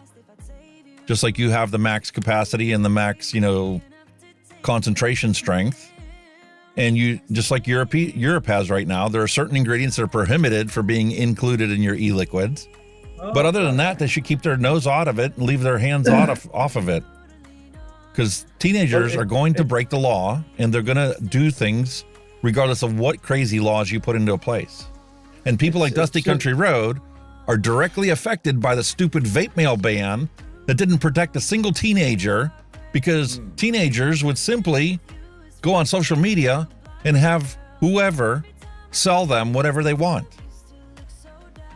I think it's about sensible regulation. We need regulation, without a doubt. That we've got to have that, regardless. You've got to have that. But if you regulate it sensibly, because if you think a lot of regulations, they all put the final thing on the end user. It's just like a vaping product. You know, a manufacturer will sell you that with a straight glass, but they'll sell you that with a bubble glass, and it's down to you if you make that choice to put the bubble glass on and break the law. That's where they're kind of at. They're putting they're putting that kind of responsibility on the toes of the consumer rather than them. Which, whether it's a loophole or whatever, I don't know, and that seems to be where they're pushing. And the government's kind of the same. They're putting the thing onto the end user, and if you're doing it wrong and they catch you, then they'll penalise you for it. But technically, they're still putting that responsibility on you, the consumer. You know what I mean? That's because they know that the consumer is going to do what the consumer wants to do. And if you want more capacity in your tank, you're going to do it whether that's legal or not. Exactly. And teenagers don't care about what the laws are. If they want something, they're going to get it. If their social circles have access to it. Perfect example. Marijuana, cocaine, heroin, LSD, all this stuff has been banned for our entire life. Has it stopped anything from ever happening? Oh, God, no. And all it's done is made the supply chain poisoned, and there's lives that are constantly lost simply because there's no safe supply of what the consumer is going to buy, no matter whether it's legal or not. Right, it's like you said, as long as there's a demand for it, somebody will supply it, whatever it is. So in that aspect, Dusty Country Road is 100% right. Government needs to enforce the laws they already have on the books and leave the rest of us alone. Yeah, I get that. I definitely do get that. But again, it's like, it's regulation and, enforcing the law when they can. Say dodgy people selling the stuff, don't give them a slap on the wrist or say you can't. Shut the fuckers down. Shut them down on the spot. That's what trading standards are for in the UK. They find your shop selling this, dodgy that, they'll shut them. They've got the power to shut that shop down on the spot. Whether it be selling vapes, it could be a fucking restaurant that doesn't meet hygiene fucking regulations. They'll shut them down like that. Why? Listen, last time I was in Cleveland, I stopped at a gas station to get fuel, and I went inside to get myself a drink.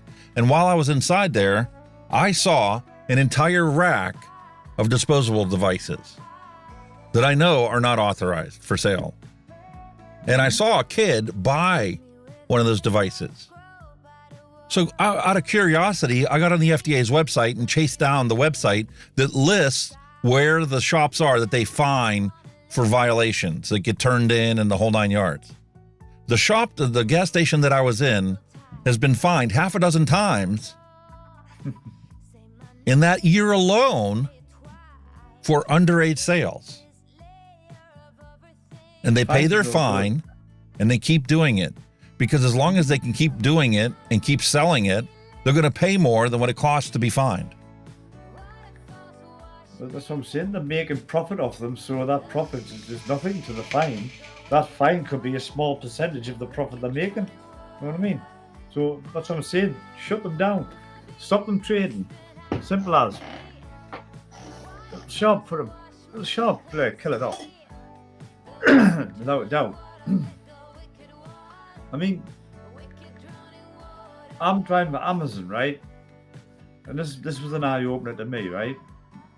We get what they call AVGs, right? Deliveries, which are age-verified deliveries, right? You've got to have proof that you're of age to receive the delivery. And there was a guy, the first time somebody tried to deliver it, they refused delivery because he couldn't prove his age. He didn't have a driving license or anything. I went back the next day and his partner, who had a driving license, proved our age, right? Now, you remember as a driver, we don't know what's in that pack. We haven't got a fucking clue what that is. We just know you've got to be 18 for us to deliver it. End of. So I delivered this package, and the guy turned around. Once his girlfriend, partner, whoever took the delivery, because she was old enough to take it, he turned around. Oh, he said, just a vape. I went, all right. He said, oh, it's like friggin' 8,000 puff, blah, blah, blah. And I said, hang on. He says, that's illegal in this country. He says, well, bought on Amazon. Even the big companies are selling this stuff to underage. Money to be made. People are going to make the money. Yeah. But that lad told me, he says that was a vape device and that he was trying to quit smoking. It's fair comment. If he's trying to quit, I totally, yeah.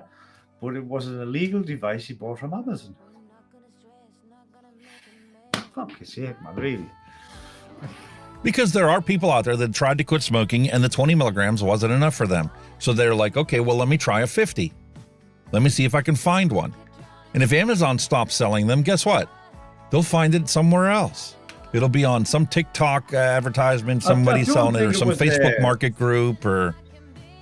I don't think it was illegal as in nick quality. I think it was just illegal as like the puff counter and the amount of juice that was in it. It wasn't like a big, huge fucking nick strength one, but I think that's what it was. It was just obviously that more than 2 ml.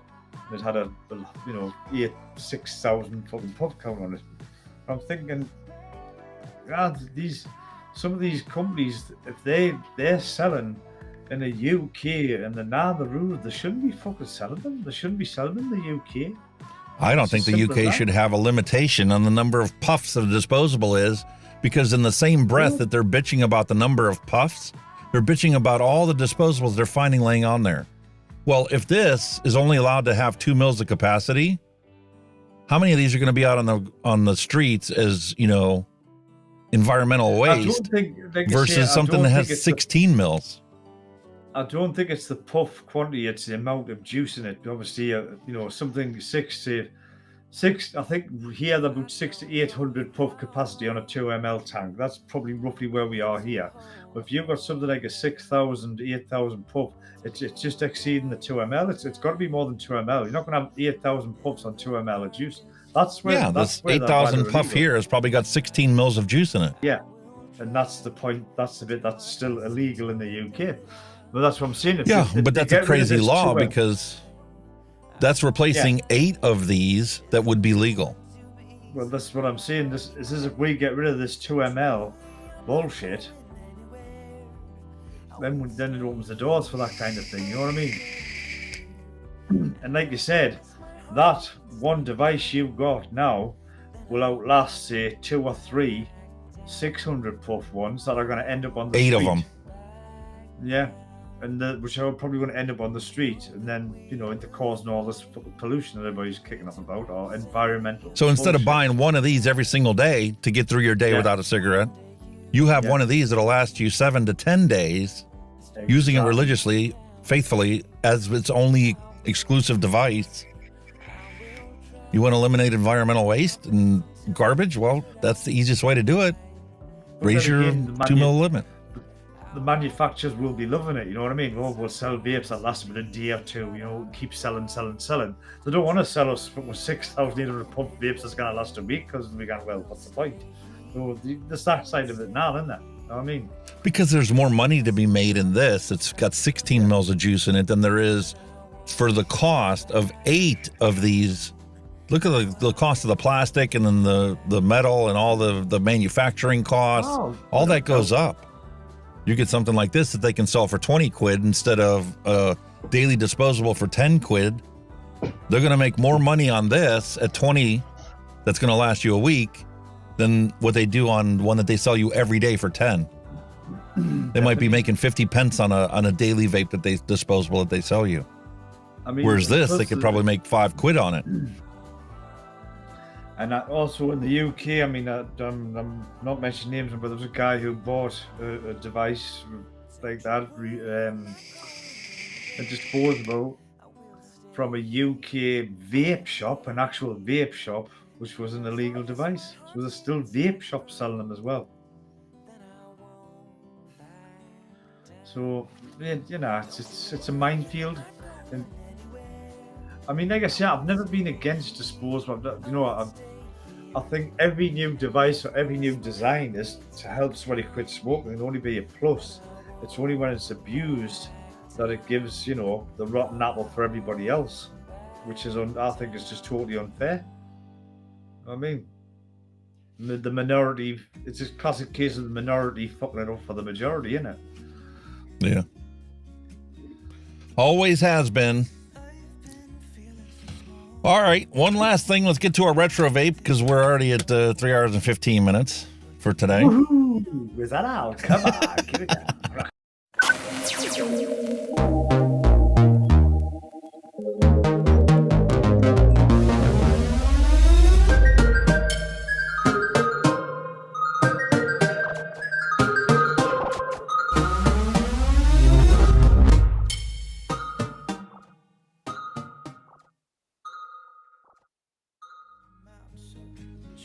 Well, a long time ago in a galaxy not so far away, we had the Mechlyfe and Ambition vapors joined together to create the Slatra RDA.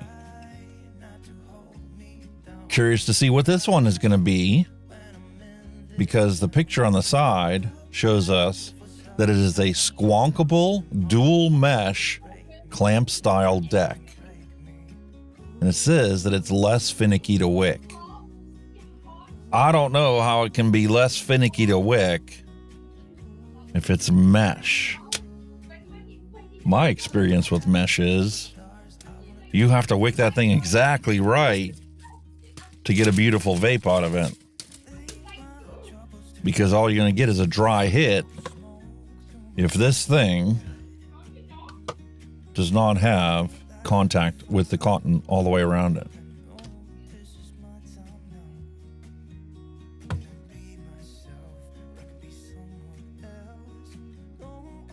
Very interesting design. Single clamp to hold down 2 round mesh strips. I don't know about this.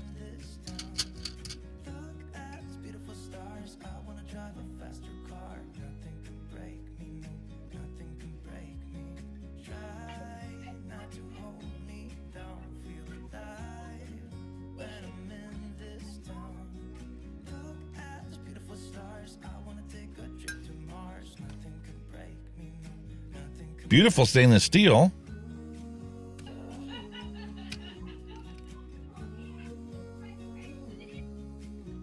Granted, it's been sitting in a package, so the O-rings are a little dry. But that is a tight fit.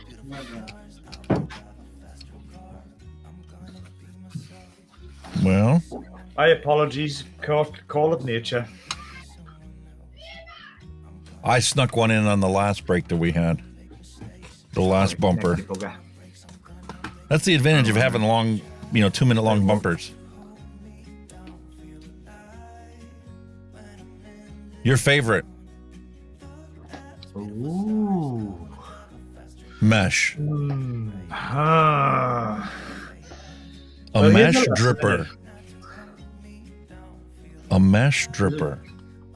This is going to be a lesson, isn't it? Huh? Lesson in how to deal with dry hits? Yeah.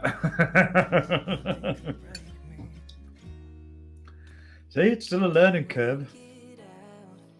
Canthal A1, 0.26 ohm. And the encoder is overloaded once again. 8 frames per second. Wow. Thank you, NVIDIA, for putting out another graphics update that screwed things up more than it fixed anything. NI 80, 0.22 ohms.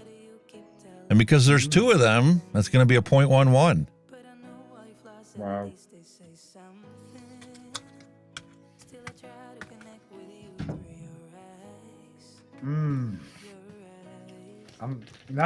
I've been tempted to get the old mesh, the old Doom mesh coil RT out, but I don't know.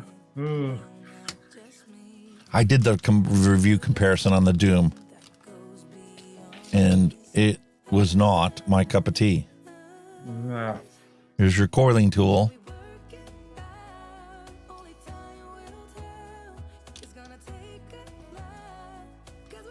Spare grub screws and squonkable pin.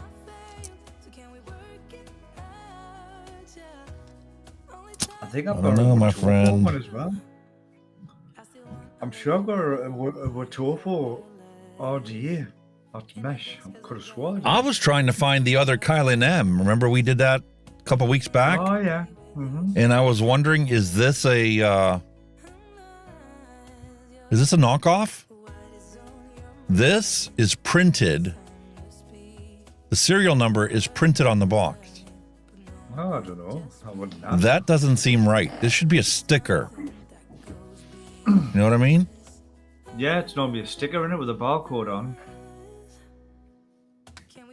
I tried to find my other one. I don't know where it's at. Thinking it's not like, I spent hours looking for it. I literally stood in front of the shelf for 5 minutes going, where's my Kylan M? There's the other Kylan, but it's not the mesh one. So now I got to go through a couple totes to see if I can find the actual box for the other one.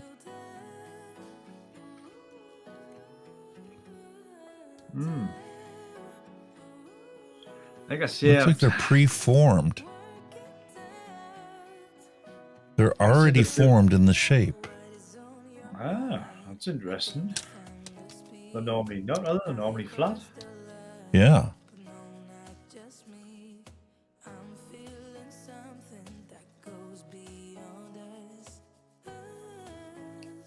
Unless you like I say, you can just round them off a bit more when you pour it through, and just give them another round off. Was them a round? And this one here, it looks like it got flattened at some point. That's not going to be good for this. That's the biggest problem with mesh, is not being able to get one perfectly round. What do I do with the coiling tool? I'm very surprised they've done that. Like I say, they've been pre-shaped, because they're going to get flattened in transit, aren't they? When it's bouncing around.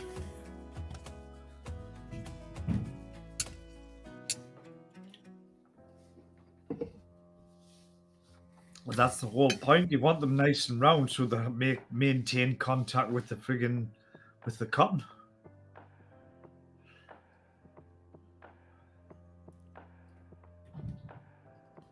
I mean, they're not far away, like, are they?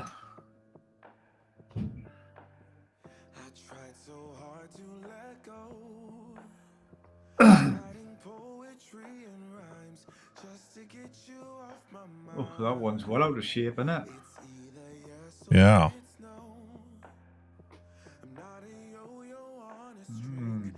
Could this be a dry hit?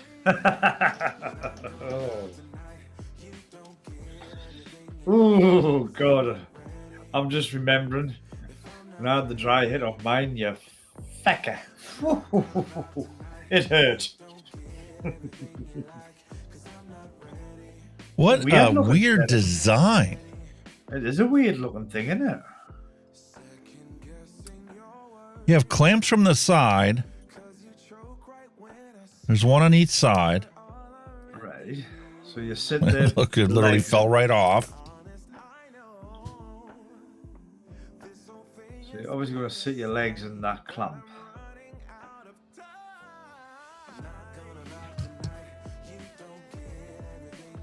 Holy shit, man.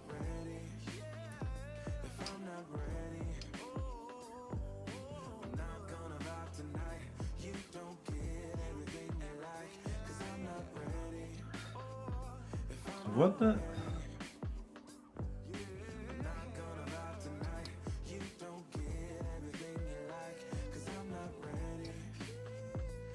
I'm trying to figure out how it's going to work. What's that bit in the middle? That's a clamp. What's that shit in the top in the middle? That looks like a fucking spaceship.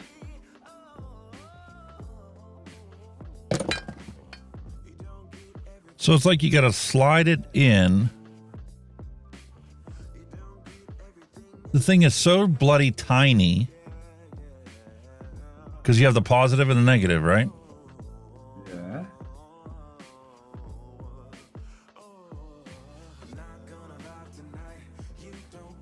Holy fucking moly, man. That looks fucking...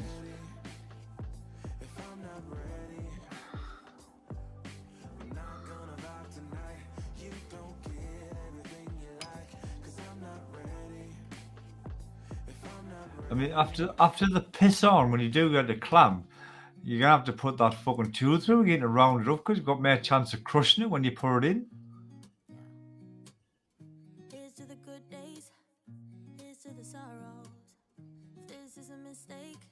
That is so weird.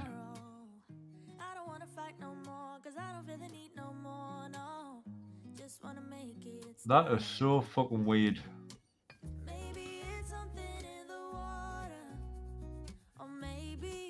And it's obnoxious because it's so tiny. A half a mil is going to make a big difference one way or the other. It is, isn't it?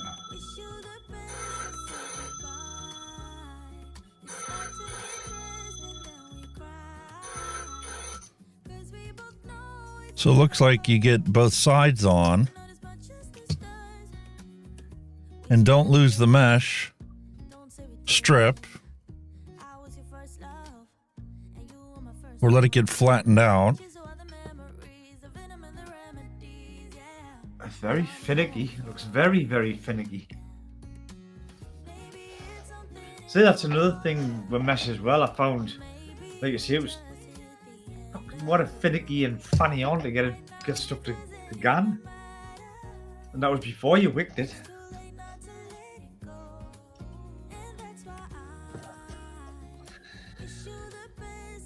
It's so delicate. That's what I mean. You daresn't touch it, will you?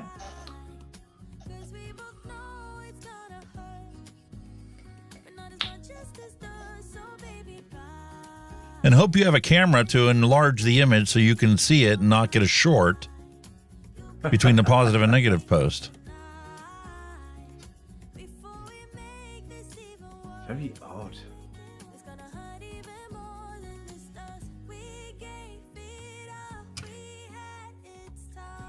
And don't try and twist it off the stand because you just bent it to all hell and back. Holy shit, man.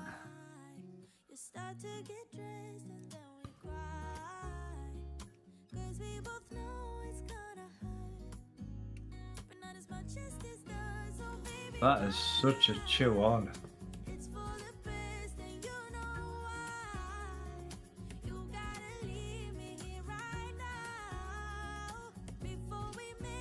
No way is this going to be a good experience. What a total fuck on.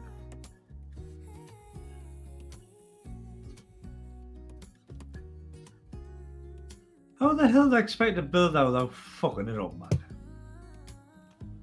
I have no idea. Because now I got to take this out to put it on the form to try and straighten it. And this thing, the screw is so short. Whole clamp just comes off. Holy moly. There's half a thread in there. Like, I want to take this top part off altogether. So I don't even mess with it yet. I'll deal with that later.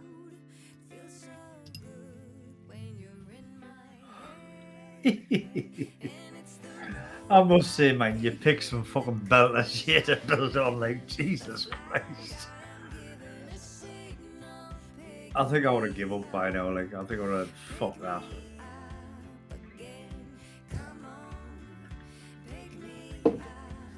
That is crazy.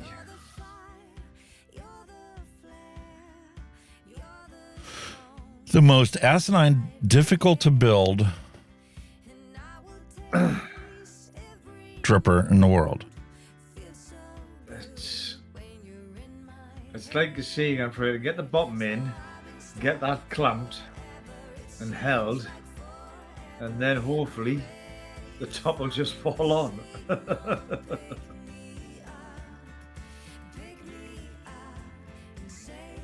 Holy shit, man. And you literally can't see a damn thing because it's so small. I'm trying to actually look at the camera to get this stupid thing to fit into the slot. You wonder why mesh drippers never took off? Wait, with that design, definitely.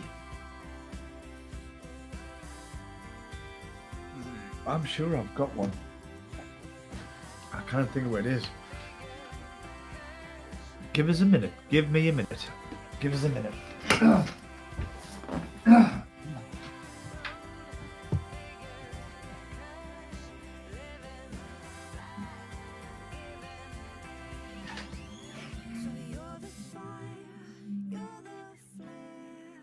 One down. Let's see if I can not muck it up while I put the other side on.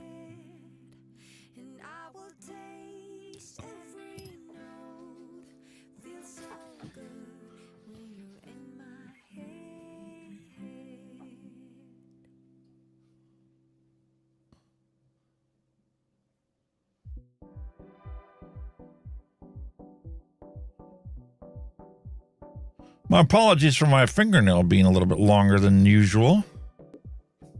I didn't realize it was that long. Now, to try and get this on this post without deforming it.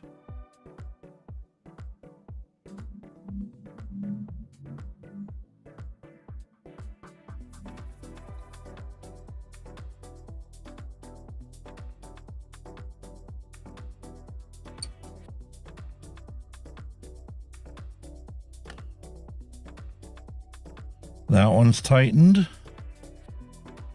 That one's tightened.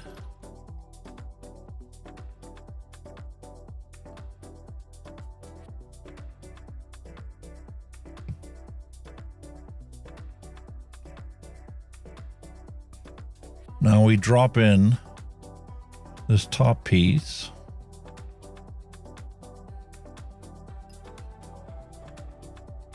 Hold it in place.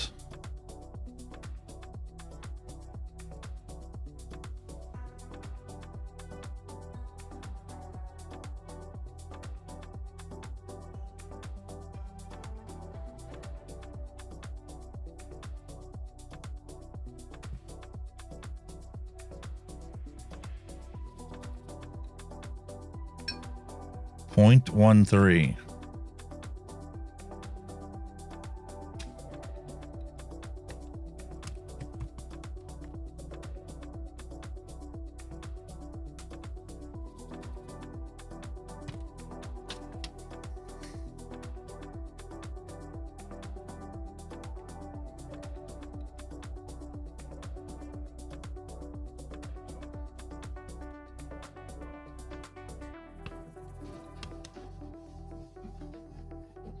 And you're supposed to get your cotton, which they did not supply, to perfectly wrap the inside of that.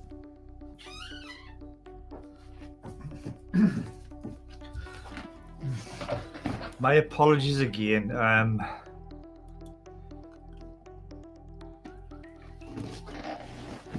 It was just a phone call out to take. I mean, for all you guys that's out there, I told Alex before we come live that my brother lost his wife last week, and obviously there's phone calls getting backwards and forwards about funerals and everything, so I'm sorry I had to take that one, but we've got the date of the funeral, so that aside, we'll carry on. Sorry about that, guys. Really apologise. That is very loose in there. You got that on? You'd actually got that on? No way. How did you do that? You did a Houdini, didn't you, when I pissed off? You done a fucking, here's one I made earlier, didn't you? No, just piss him with the side pieces, and then once I got the side piece on, which still isn't rounded out. Look at that. That's not round. Holy shit. That's not good.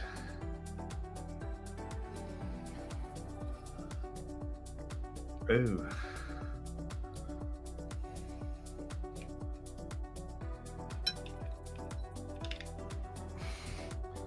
Oh, I can't show you that yet. Oh man, I'll leave the camera. I'll just thingy this. I'll show you this in a minute. This is the one I'm talking about. I couldn't get away with.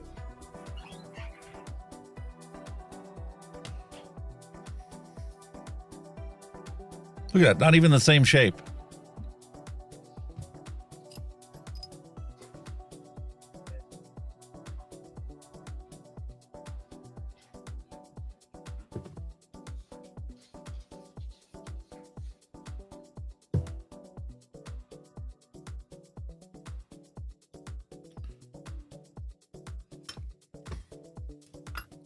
Do I have some other cotton I can use?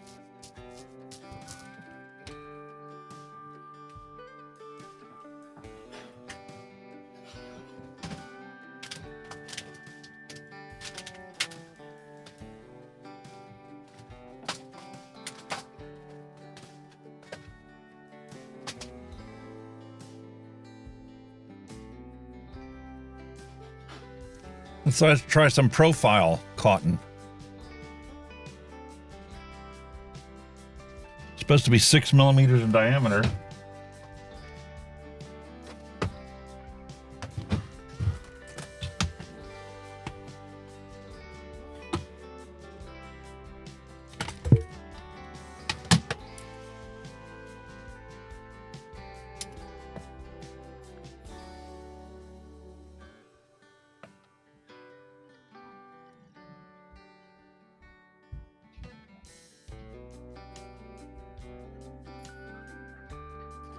Four, maybe 5. I don't know if that 6 millimeter is gonna. I think it's gonna be too big.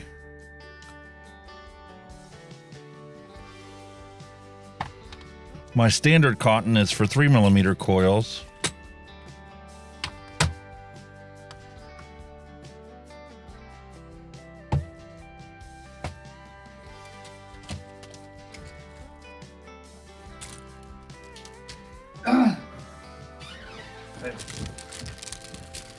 Sorry, finally found it and sorted out. This was the RD I was talking about, and this is the. It was the Watofo profile. I see that guy there. Mary Nixon, hello and welcome. There you go. Yeah, the That's what I'm profile. talking about. That's the profile, and I mean, I've used it once. I got me friggin' arse burned to hell, but you can see by the deck, it's still got its coil in. It's still there. The light's a bit bright there, but there you go. It's still got its coil in, and I've used it once, and I got a horrible dry hit, and I've never used it since.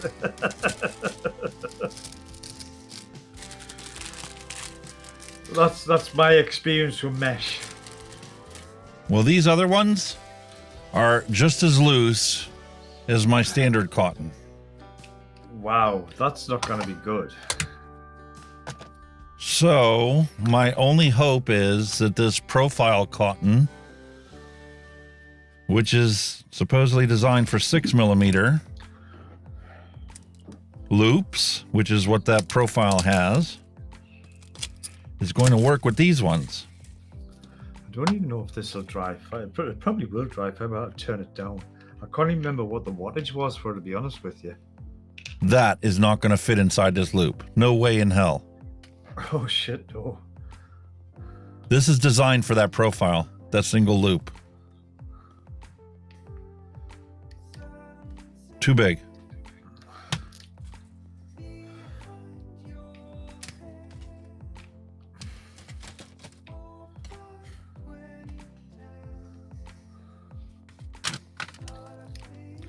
So we'll get some cotton bacon out and see if we can.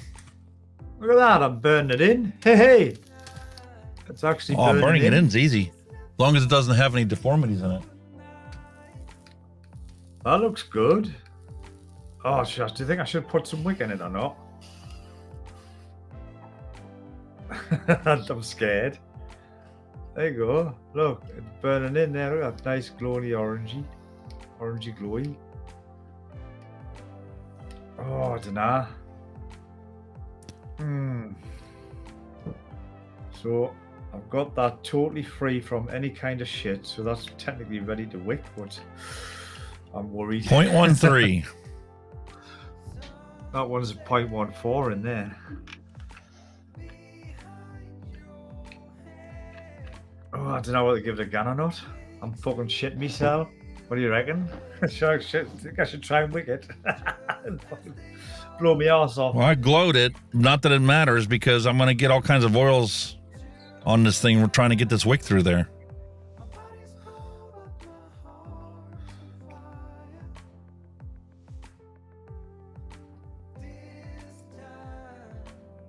I think that's probably where my problem was with that, was the wicking. I could get it to touch the coil, but obviously the ends couldn't, maybe they weren't dipping in the trough enough, you know, to get the juice.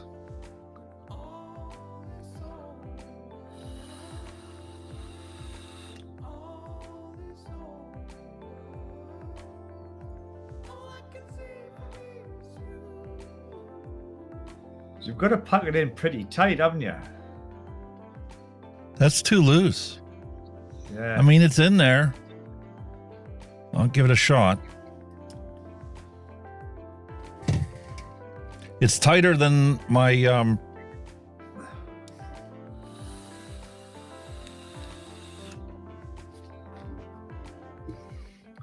Fuck it. Hang on. How you doing? You all right?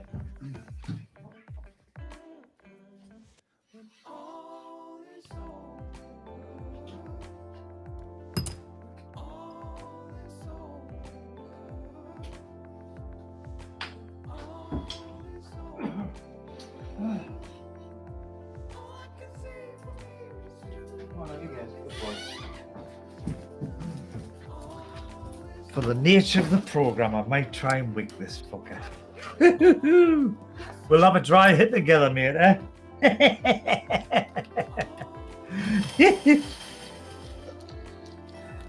Everybody prepare for a coffin fit. and they want you to do the same type of profile cut. Look at that. Wow.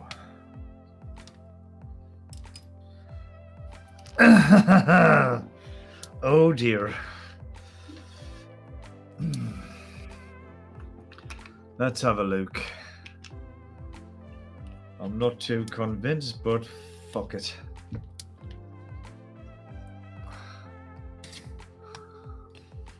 I think that one side is too long.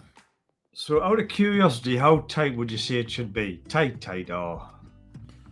Well, you need to have even contact all the way around. So whatever the tightness is. Well, this, you see this bag of wick here that you sent me? This is the one you sent me, yeah? Yeah, I've got a bag of that here. Well, that's the thickness that's gone in that coil. I haven't thinned it out. That's what's going in, and it's starting to get in pretty tight there. That should be pretty damn close, to be honest with you. I'm hoping. Let me open it up. I'll pull out this and compare it to the one that's made for it. Yeah, that seems to fit more snug than whatever. Yeah, that should work for your profile. Yeah. This is probably a little denser than that, but Japanese organic cotton, 15 yards. I'm just trying to go so it's nice and tight. Yeah, that feels pretty tight. Even.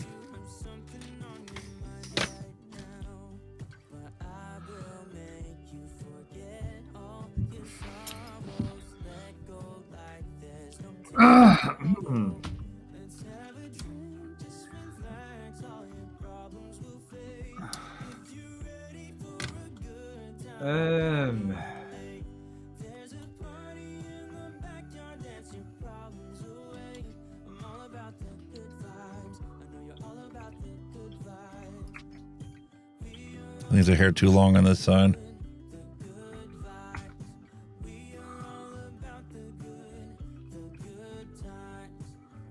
What a floof ball. Might as well put some of this Abraham Lincoln on there. Abraham Lincoln, go for my boy.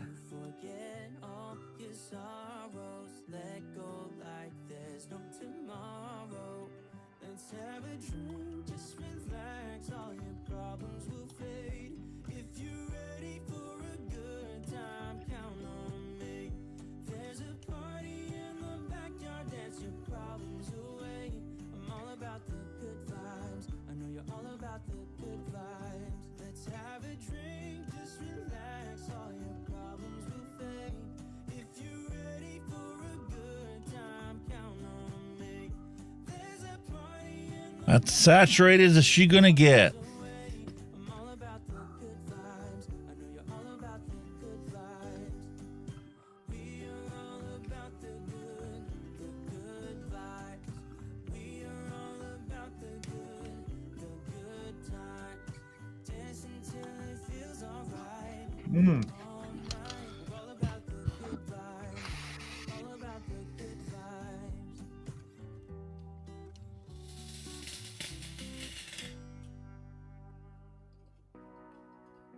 Nice, enjoyable vape on the Matto.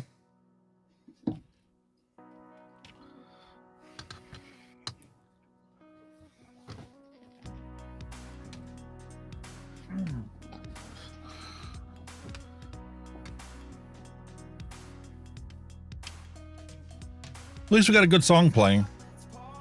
Yeah.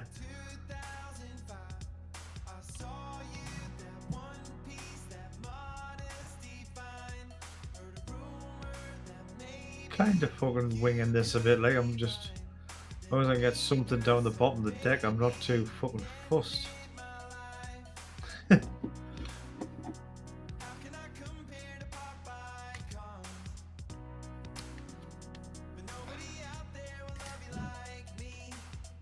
$60 watts. I don't think I'm gonna go that high. Oh, or God. 0.13. It's probably gonna need to be 65.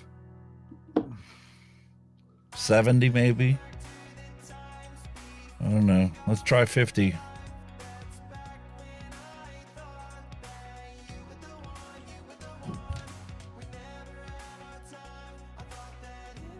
I'm gonna flood this sucker.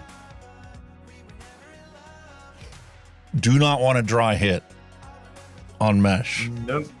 This is what I'm shitting my ass for here.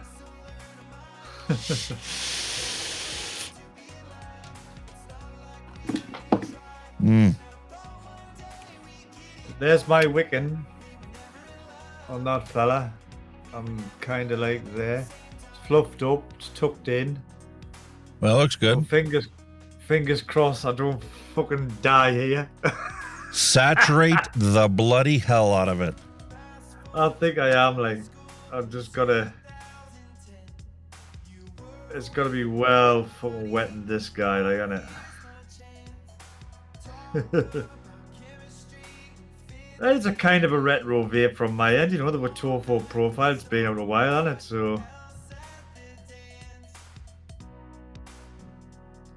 This was I don't know if you saw this one earlier. Space Turtle 1 was talking about that there's a rumored to be a solution to the upcoming German cannabis legalization, that you have to register to buy from those shops. A lot of people are very mad about that because that is surveillance. It's the same way here in the States. If you want to go to a cannabis dispensary, you need to file with the state to get a cannabis dispensary license. Well, it's kind of a combination between a driver's license and a prescription. Yeah, I can kind of see why they're doing it, because obviously it's something that's got to be regulated and on control of. You know what I mean? I think, is it the current laws, you've got to have a prescription anyway before you can go over and get the shops or something? Yeah, here in the States, you have to get a prescription from a doctor to get the thing, and then you have to register that prescription with the state to get a state cannabis issued ID, at least here in Pennsylvania. And then you can go into a dispensary to fill your needs for cannabis, but you have to have the ID and the license from the state to purchase it. Right. But so you this are one's- in a registry of cannabis users because of that license. So this one's come out at 0.17. So, where do I start?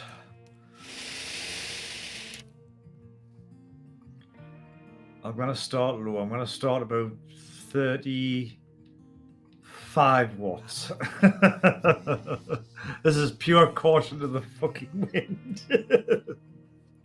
I got What's yours 50 watts coming out now. at? 0.13. What's yours? Well, I'm 0.17.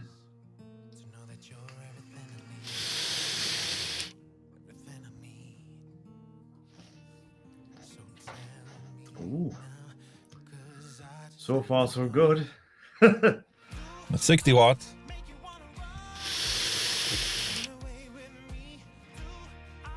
That's way too cold at that. So I'm going to bump it up to... Too much airflow for me. I'm going to close off the top row of airflow on that.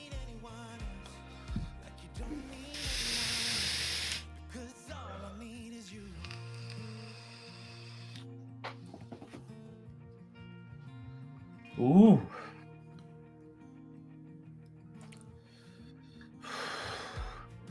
I'm shitting out and I'm absolutely bricking it every time I take a hit.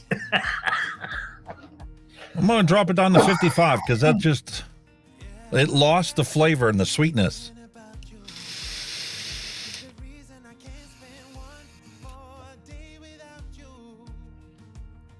Okay. 55 watts is a wet saturated vape.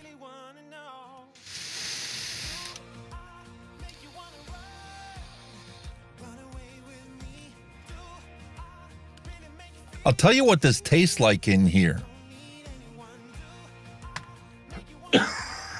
Oh, Jesus. TFA, sweet and tart.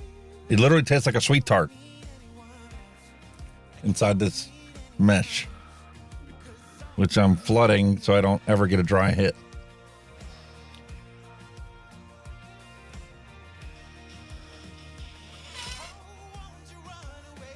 Yep.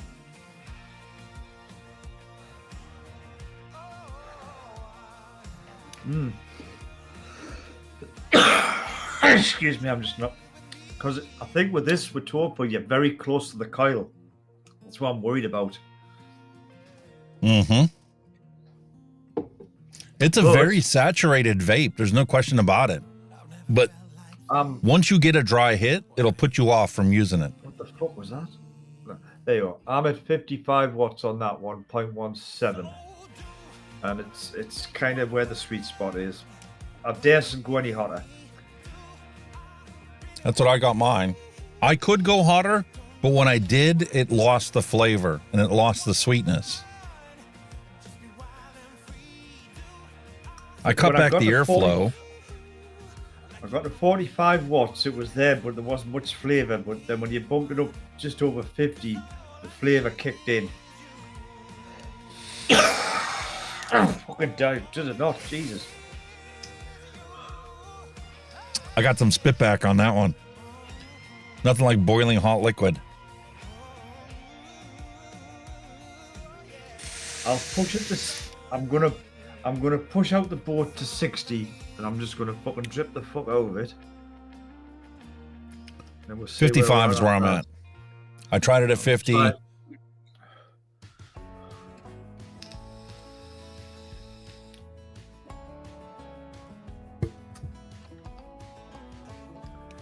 '60's quite good, but it's a very cautious 60. That it is. Bye, heck. Very saturated, like, I get it.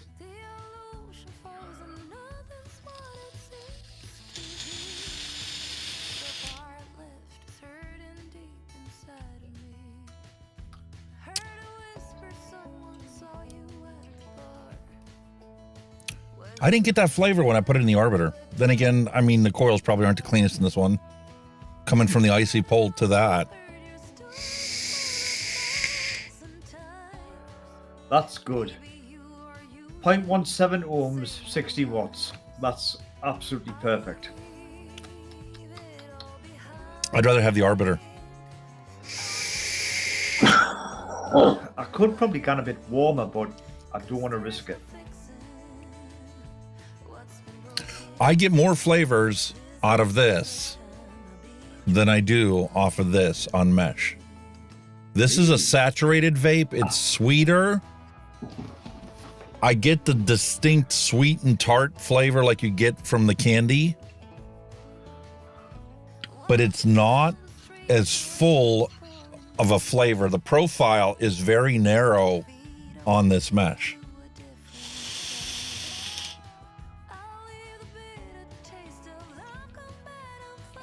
The tart is a little stronger and it's not quite as sweet.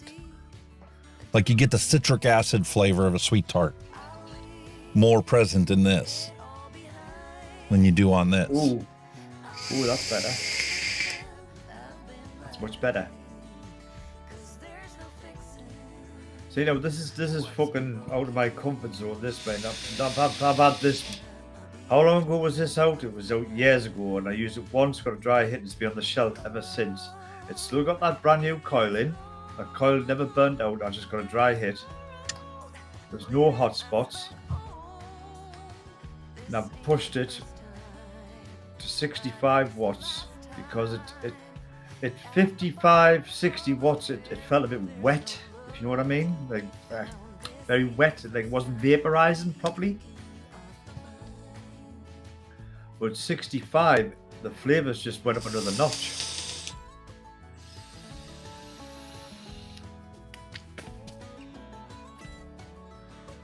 I put some of the flavoring, straight flavoring on there to blend with this juice to see what the difference is between it.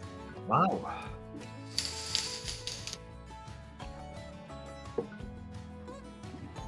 I'm going to leave it at that. I flooded it. There's too much. 65, spot on with that. 0.17 ohms, 65 watts. I'm happy with that. Just going to put this right on the bottom of the deck to saturate up, soak up the excess flavoring I put on there. I mean, fuck me, it's kicking out some clouds, this thing, isn't it? Jesus.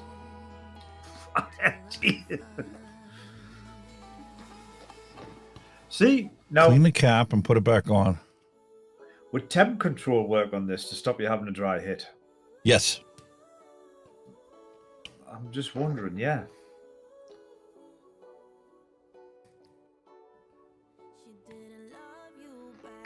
I think it's a stainless steel coil that's in this.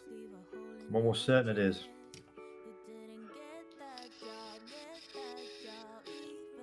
Interesting, the battery's low on this, and I know that the Aegis Max, when the battery gets low, doesn't actually represent the true set wattage. Yeah, my batteries are about 50%. But that's quite nice. That I'm pleasantly surprised. So that Wicking material you've sent me is perfect for this coil.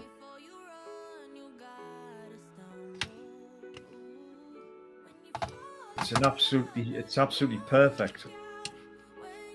It's not too tight, it's not too slack. Oh, good. But it seems to be wicking really nice. I might get me. I'll have to try that in my profile.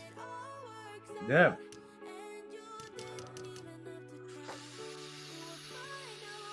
Yeah, new battery, automatically reset to 35 watts. The flavor's fantastic. I can't knock it. Like when you get it right, it's absolutely cock on. Like it's nice. Go back up to 50. I probably flooded it out a bit, like, but I'm just. I think that's me Achilles heel with these. I tend to flood them out, so I know I'm not going to get a dry hit. This device wants to shut off with this 21700. Let's try and put the reseat to battery. That's really nice. That is. I'm actually quite enjoying that. And I've never got on with it.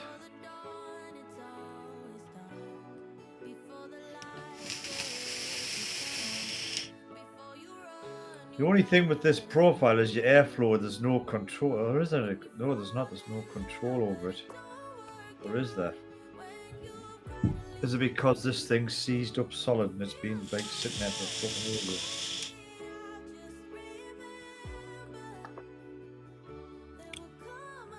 They're not the same flavors. It's not like somebody took and made a single flavor of sweet and tart. This Baja Breeze has some other stuff in there.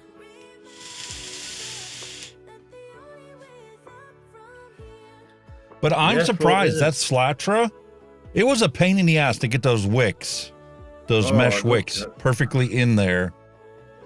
But it actually produces a beautiful vape. This has got adjustable airflow on it, but I'm quite happy at it being open full because it's still a bit restrictive even though it's open full. Well, I close off the top row. Let me see what happens if I close off.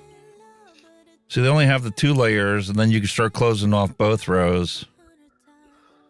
Wow. That's really nice.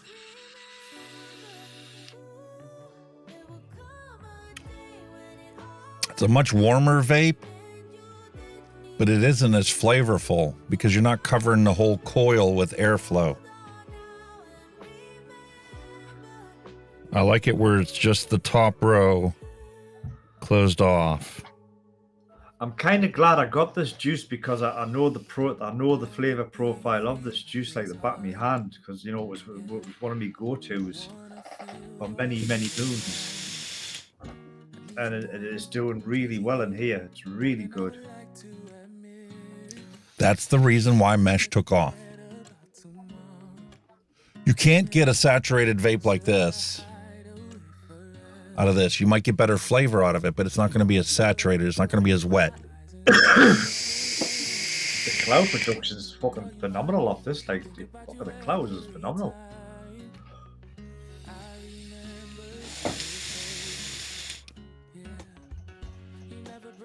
Holy fuck. Holy shit.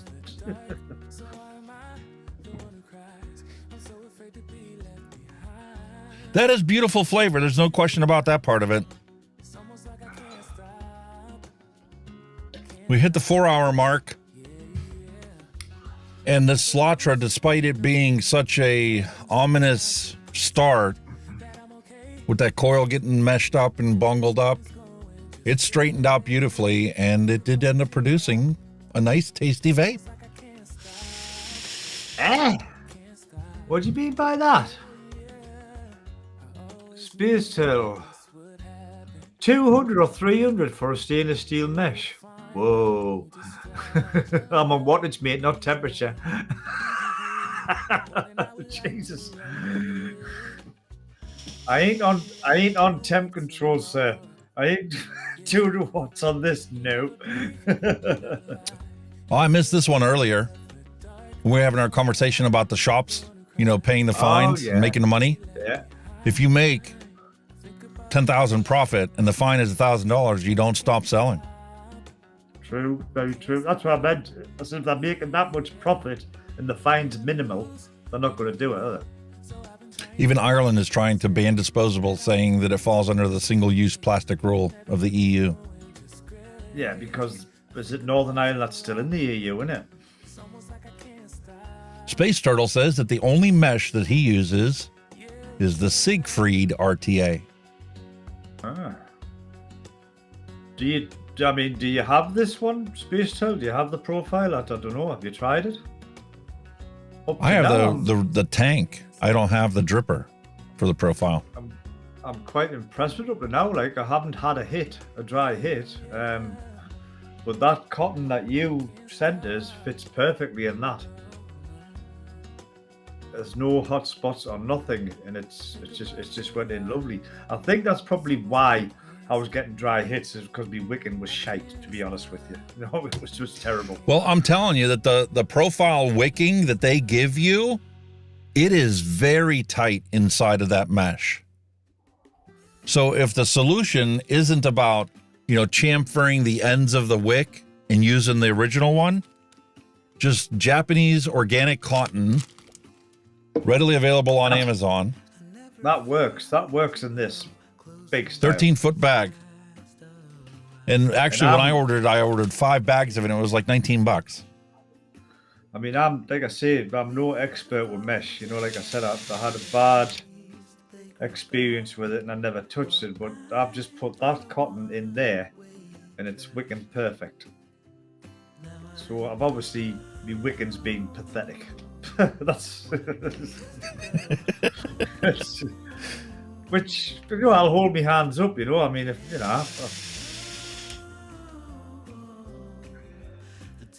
but I'm damn impressed with that.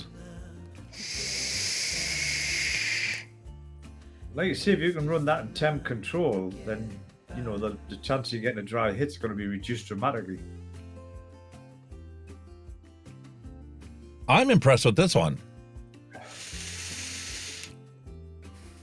Has the Arc Fox got temp control on? I've never really looked. Yes, it does. It does. I wonder.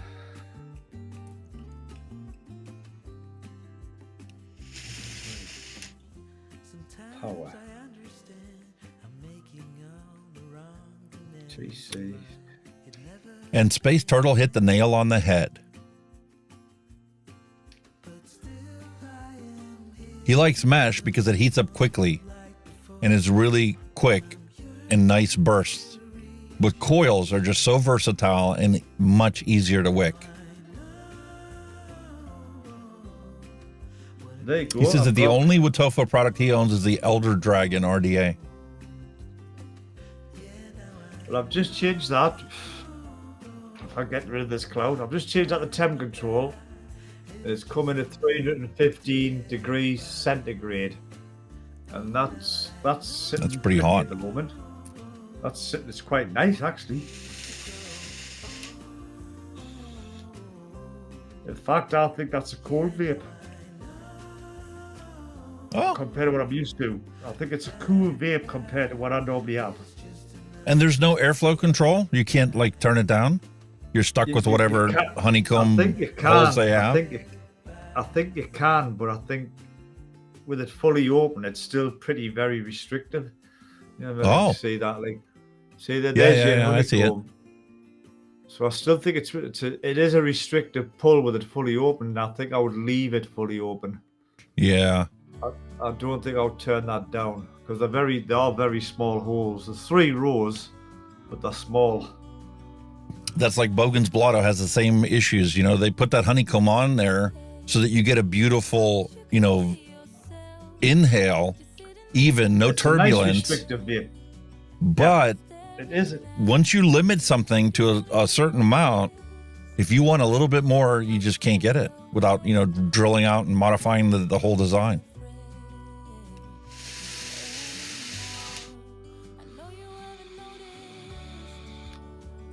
That's just a beautiful vape. This has jumped over to Fahrenheit now, and I'm going to 230 Fahrenheit. That's too low. Celsius is at, yeah. It's way too low. That's gone cold. Very cold. I'll just wait. Where were you at? 380 Celsius. That's 716 degrees Fahrenheit, 380 degrees Celsius. Hang on, I've got what's that? 530. Still cold. But this maxes out at 600 degrees Fahrenheit. That's as far as your Arc Fox will go. That's maxed out at 600, and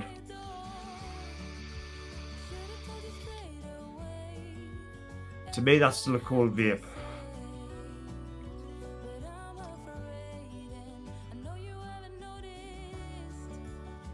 If I go back to Celsius, and I'll whip it back up to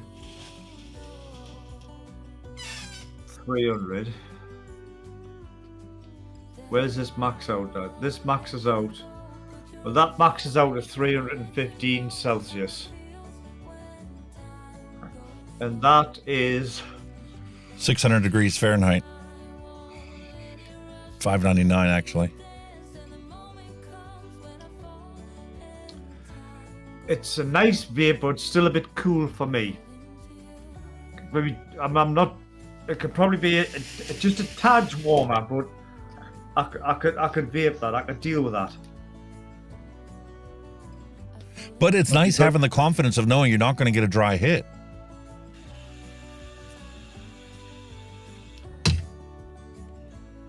I think if I put it on the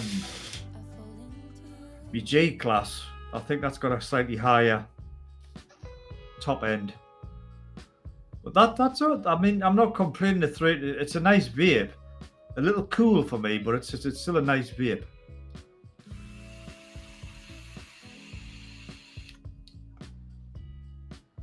The only thing is, I don't know how good the temp control is on this because I've never used it on here, so I'm hoping it's good. The temp control works, but the temperature is off. That's always been an issue with everybody but, you know, the key players. I know Smok put a new chip in, which was improved a hell of a lot, so I'm presuming that temp control has improved as well. Because when you think about it, with the temp control, it was a race to get it right. Some were slightly off. Some were like the better mods, like the J classes and the DNA chips nailed it.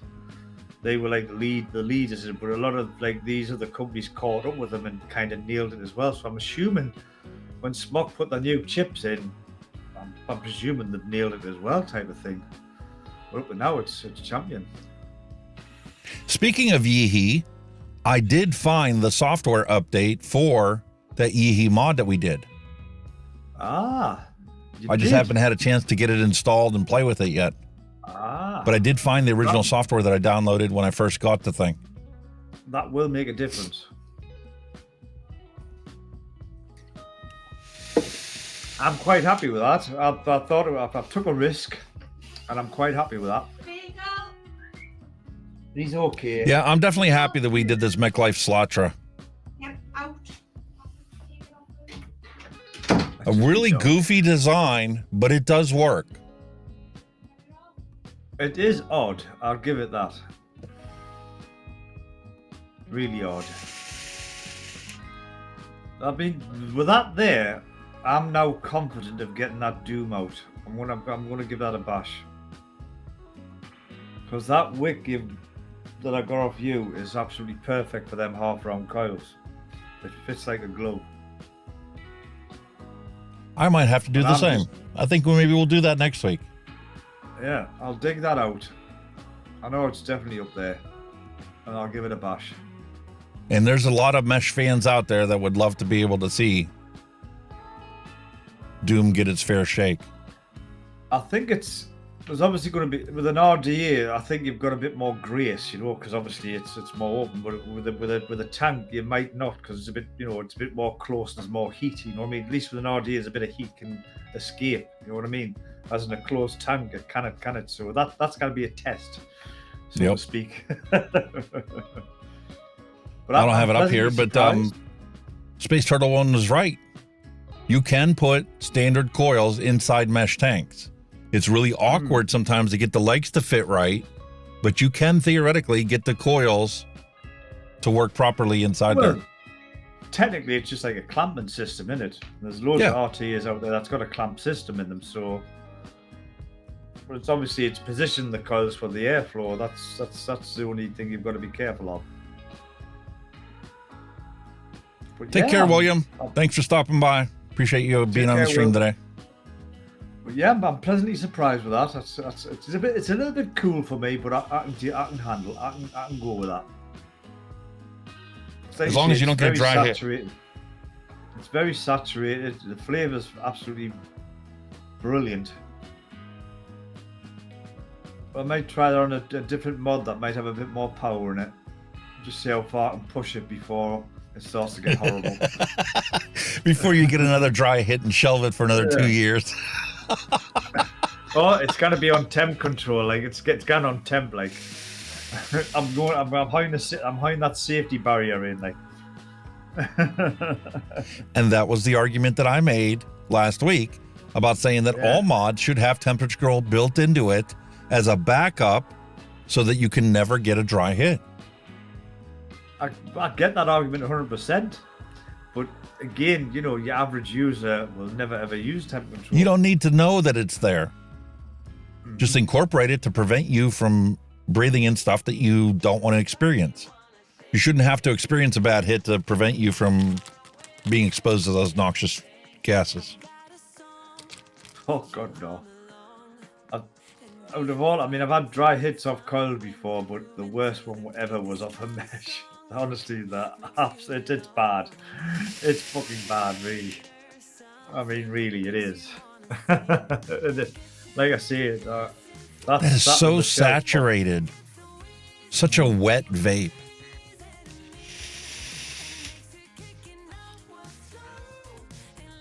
And with the top airflow closed off, this is plenty warm enough. I don't need anything warmer than that. I mean, I've always tended to go like for the higher wattage vapes. I don't like it hot, but I like it slightly warm. So I've always like pushed that way. But I've been finding sometimes I've been tending to drop the wattage. I've sat there and vaped at 30 watts on some devices, and it's been absolutely brilliant. I haven't needed to push it up, and I find that very odd, because I think sometimes with some setups you need the heat, especially with the likes of the steam crate tanks. They're built for power. You got to push the wattage and the heat. You need the power for them. But like with another one, you can actually drop the power down and still get a fantastic vape.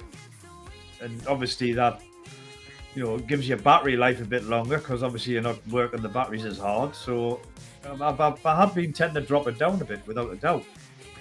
That's like the Bushido. With the Bushido, you run with a higher resistance build, a smaller coil, but that always produces a beautiful, true, accurate flavor profile. You just can't chuck clouds like you can with some of these things. That's just nice. I mean, it is a cloud chucker, like, but at the same time, the flavor's fantastic of it. I'm pleasantly surprised. And like I said, when you get them to work, they're brilliant. But when you don't, they're a fucking nightmare. I'm pleasantly surprised with that. Very pleasantly surprised. I never ever thought I would pick this up again. Never thought I thought that was going to be destined to rot on the shelf. I really did. Wow. There you go. I'm glad we were able to get you to the confidence you needed to give it another go. Why not? I'm pleasantly surprised. Very surprised. I was expecting to be like sitting on my hands and knees now, coughing me insides up, but there you go. That makes two of us. I was a little hesitant about this one when I saw it today, but I'm like, nope. We're going to plow through it. We're going to give this thing its fair go and fair due. And turns out that I think that's what it is with me. In my mind, you're always cautious.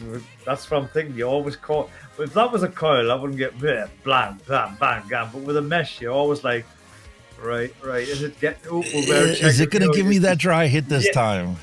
There's that caution, and then sometimes I'll false fire to see if there's any, there's no glow there. If it glows, you're like, no. You know what I mean? It's very hesitant. It's a hesitant. I was very hesitant about a dripper being made of mesh, and it just it works. It works better than it does in a tank, because in a tank you have to combine it with the flow of the juice into the tank and into the coils. That's it, isn't it? But dripping onto it, you're guaranteed to saturate that cotton and that wick in that mesh. And there you go. That's where that is now starting to go very white. And the temp control hasn't kicked in yet. That is fantastic. You know what I mean? I'm quite impressed. I'm going to wake this guy up off the thingy. So maybe today was actually a double hitter for you Not only did we get you past your anticipation and fear of mesh and dry hits, Yeah. we also got you to appreciate temperature control even more. Oh, don't get us wrong. I'm not anti-temp. I just don't think it's as popular as it Didn't used to feel be. the need to use it. Yeah. Now you have a purpose for its existence. Mesh coils. And it works fantastic. Look how dry that cotton looks. Yeah, and it just didn't. I can't get over that part. That was really good. I'm impressed. I'm absolutely fucking gobsmacked. Honestly, I was expecting to be on my hands and knees, regurgitating whatever's, you know what I mean? That was What a mad. fantastic That's way to mad. end the stream today. What? That was mad. There you go, guys. I've seen the light. Mesh it is, Completely eh? pleasantly surprised. Wow.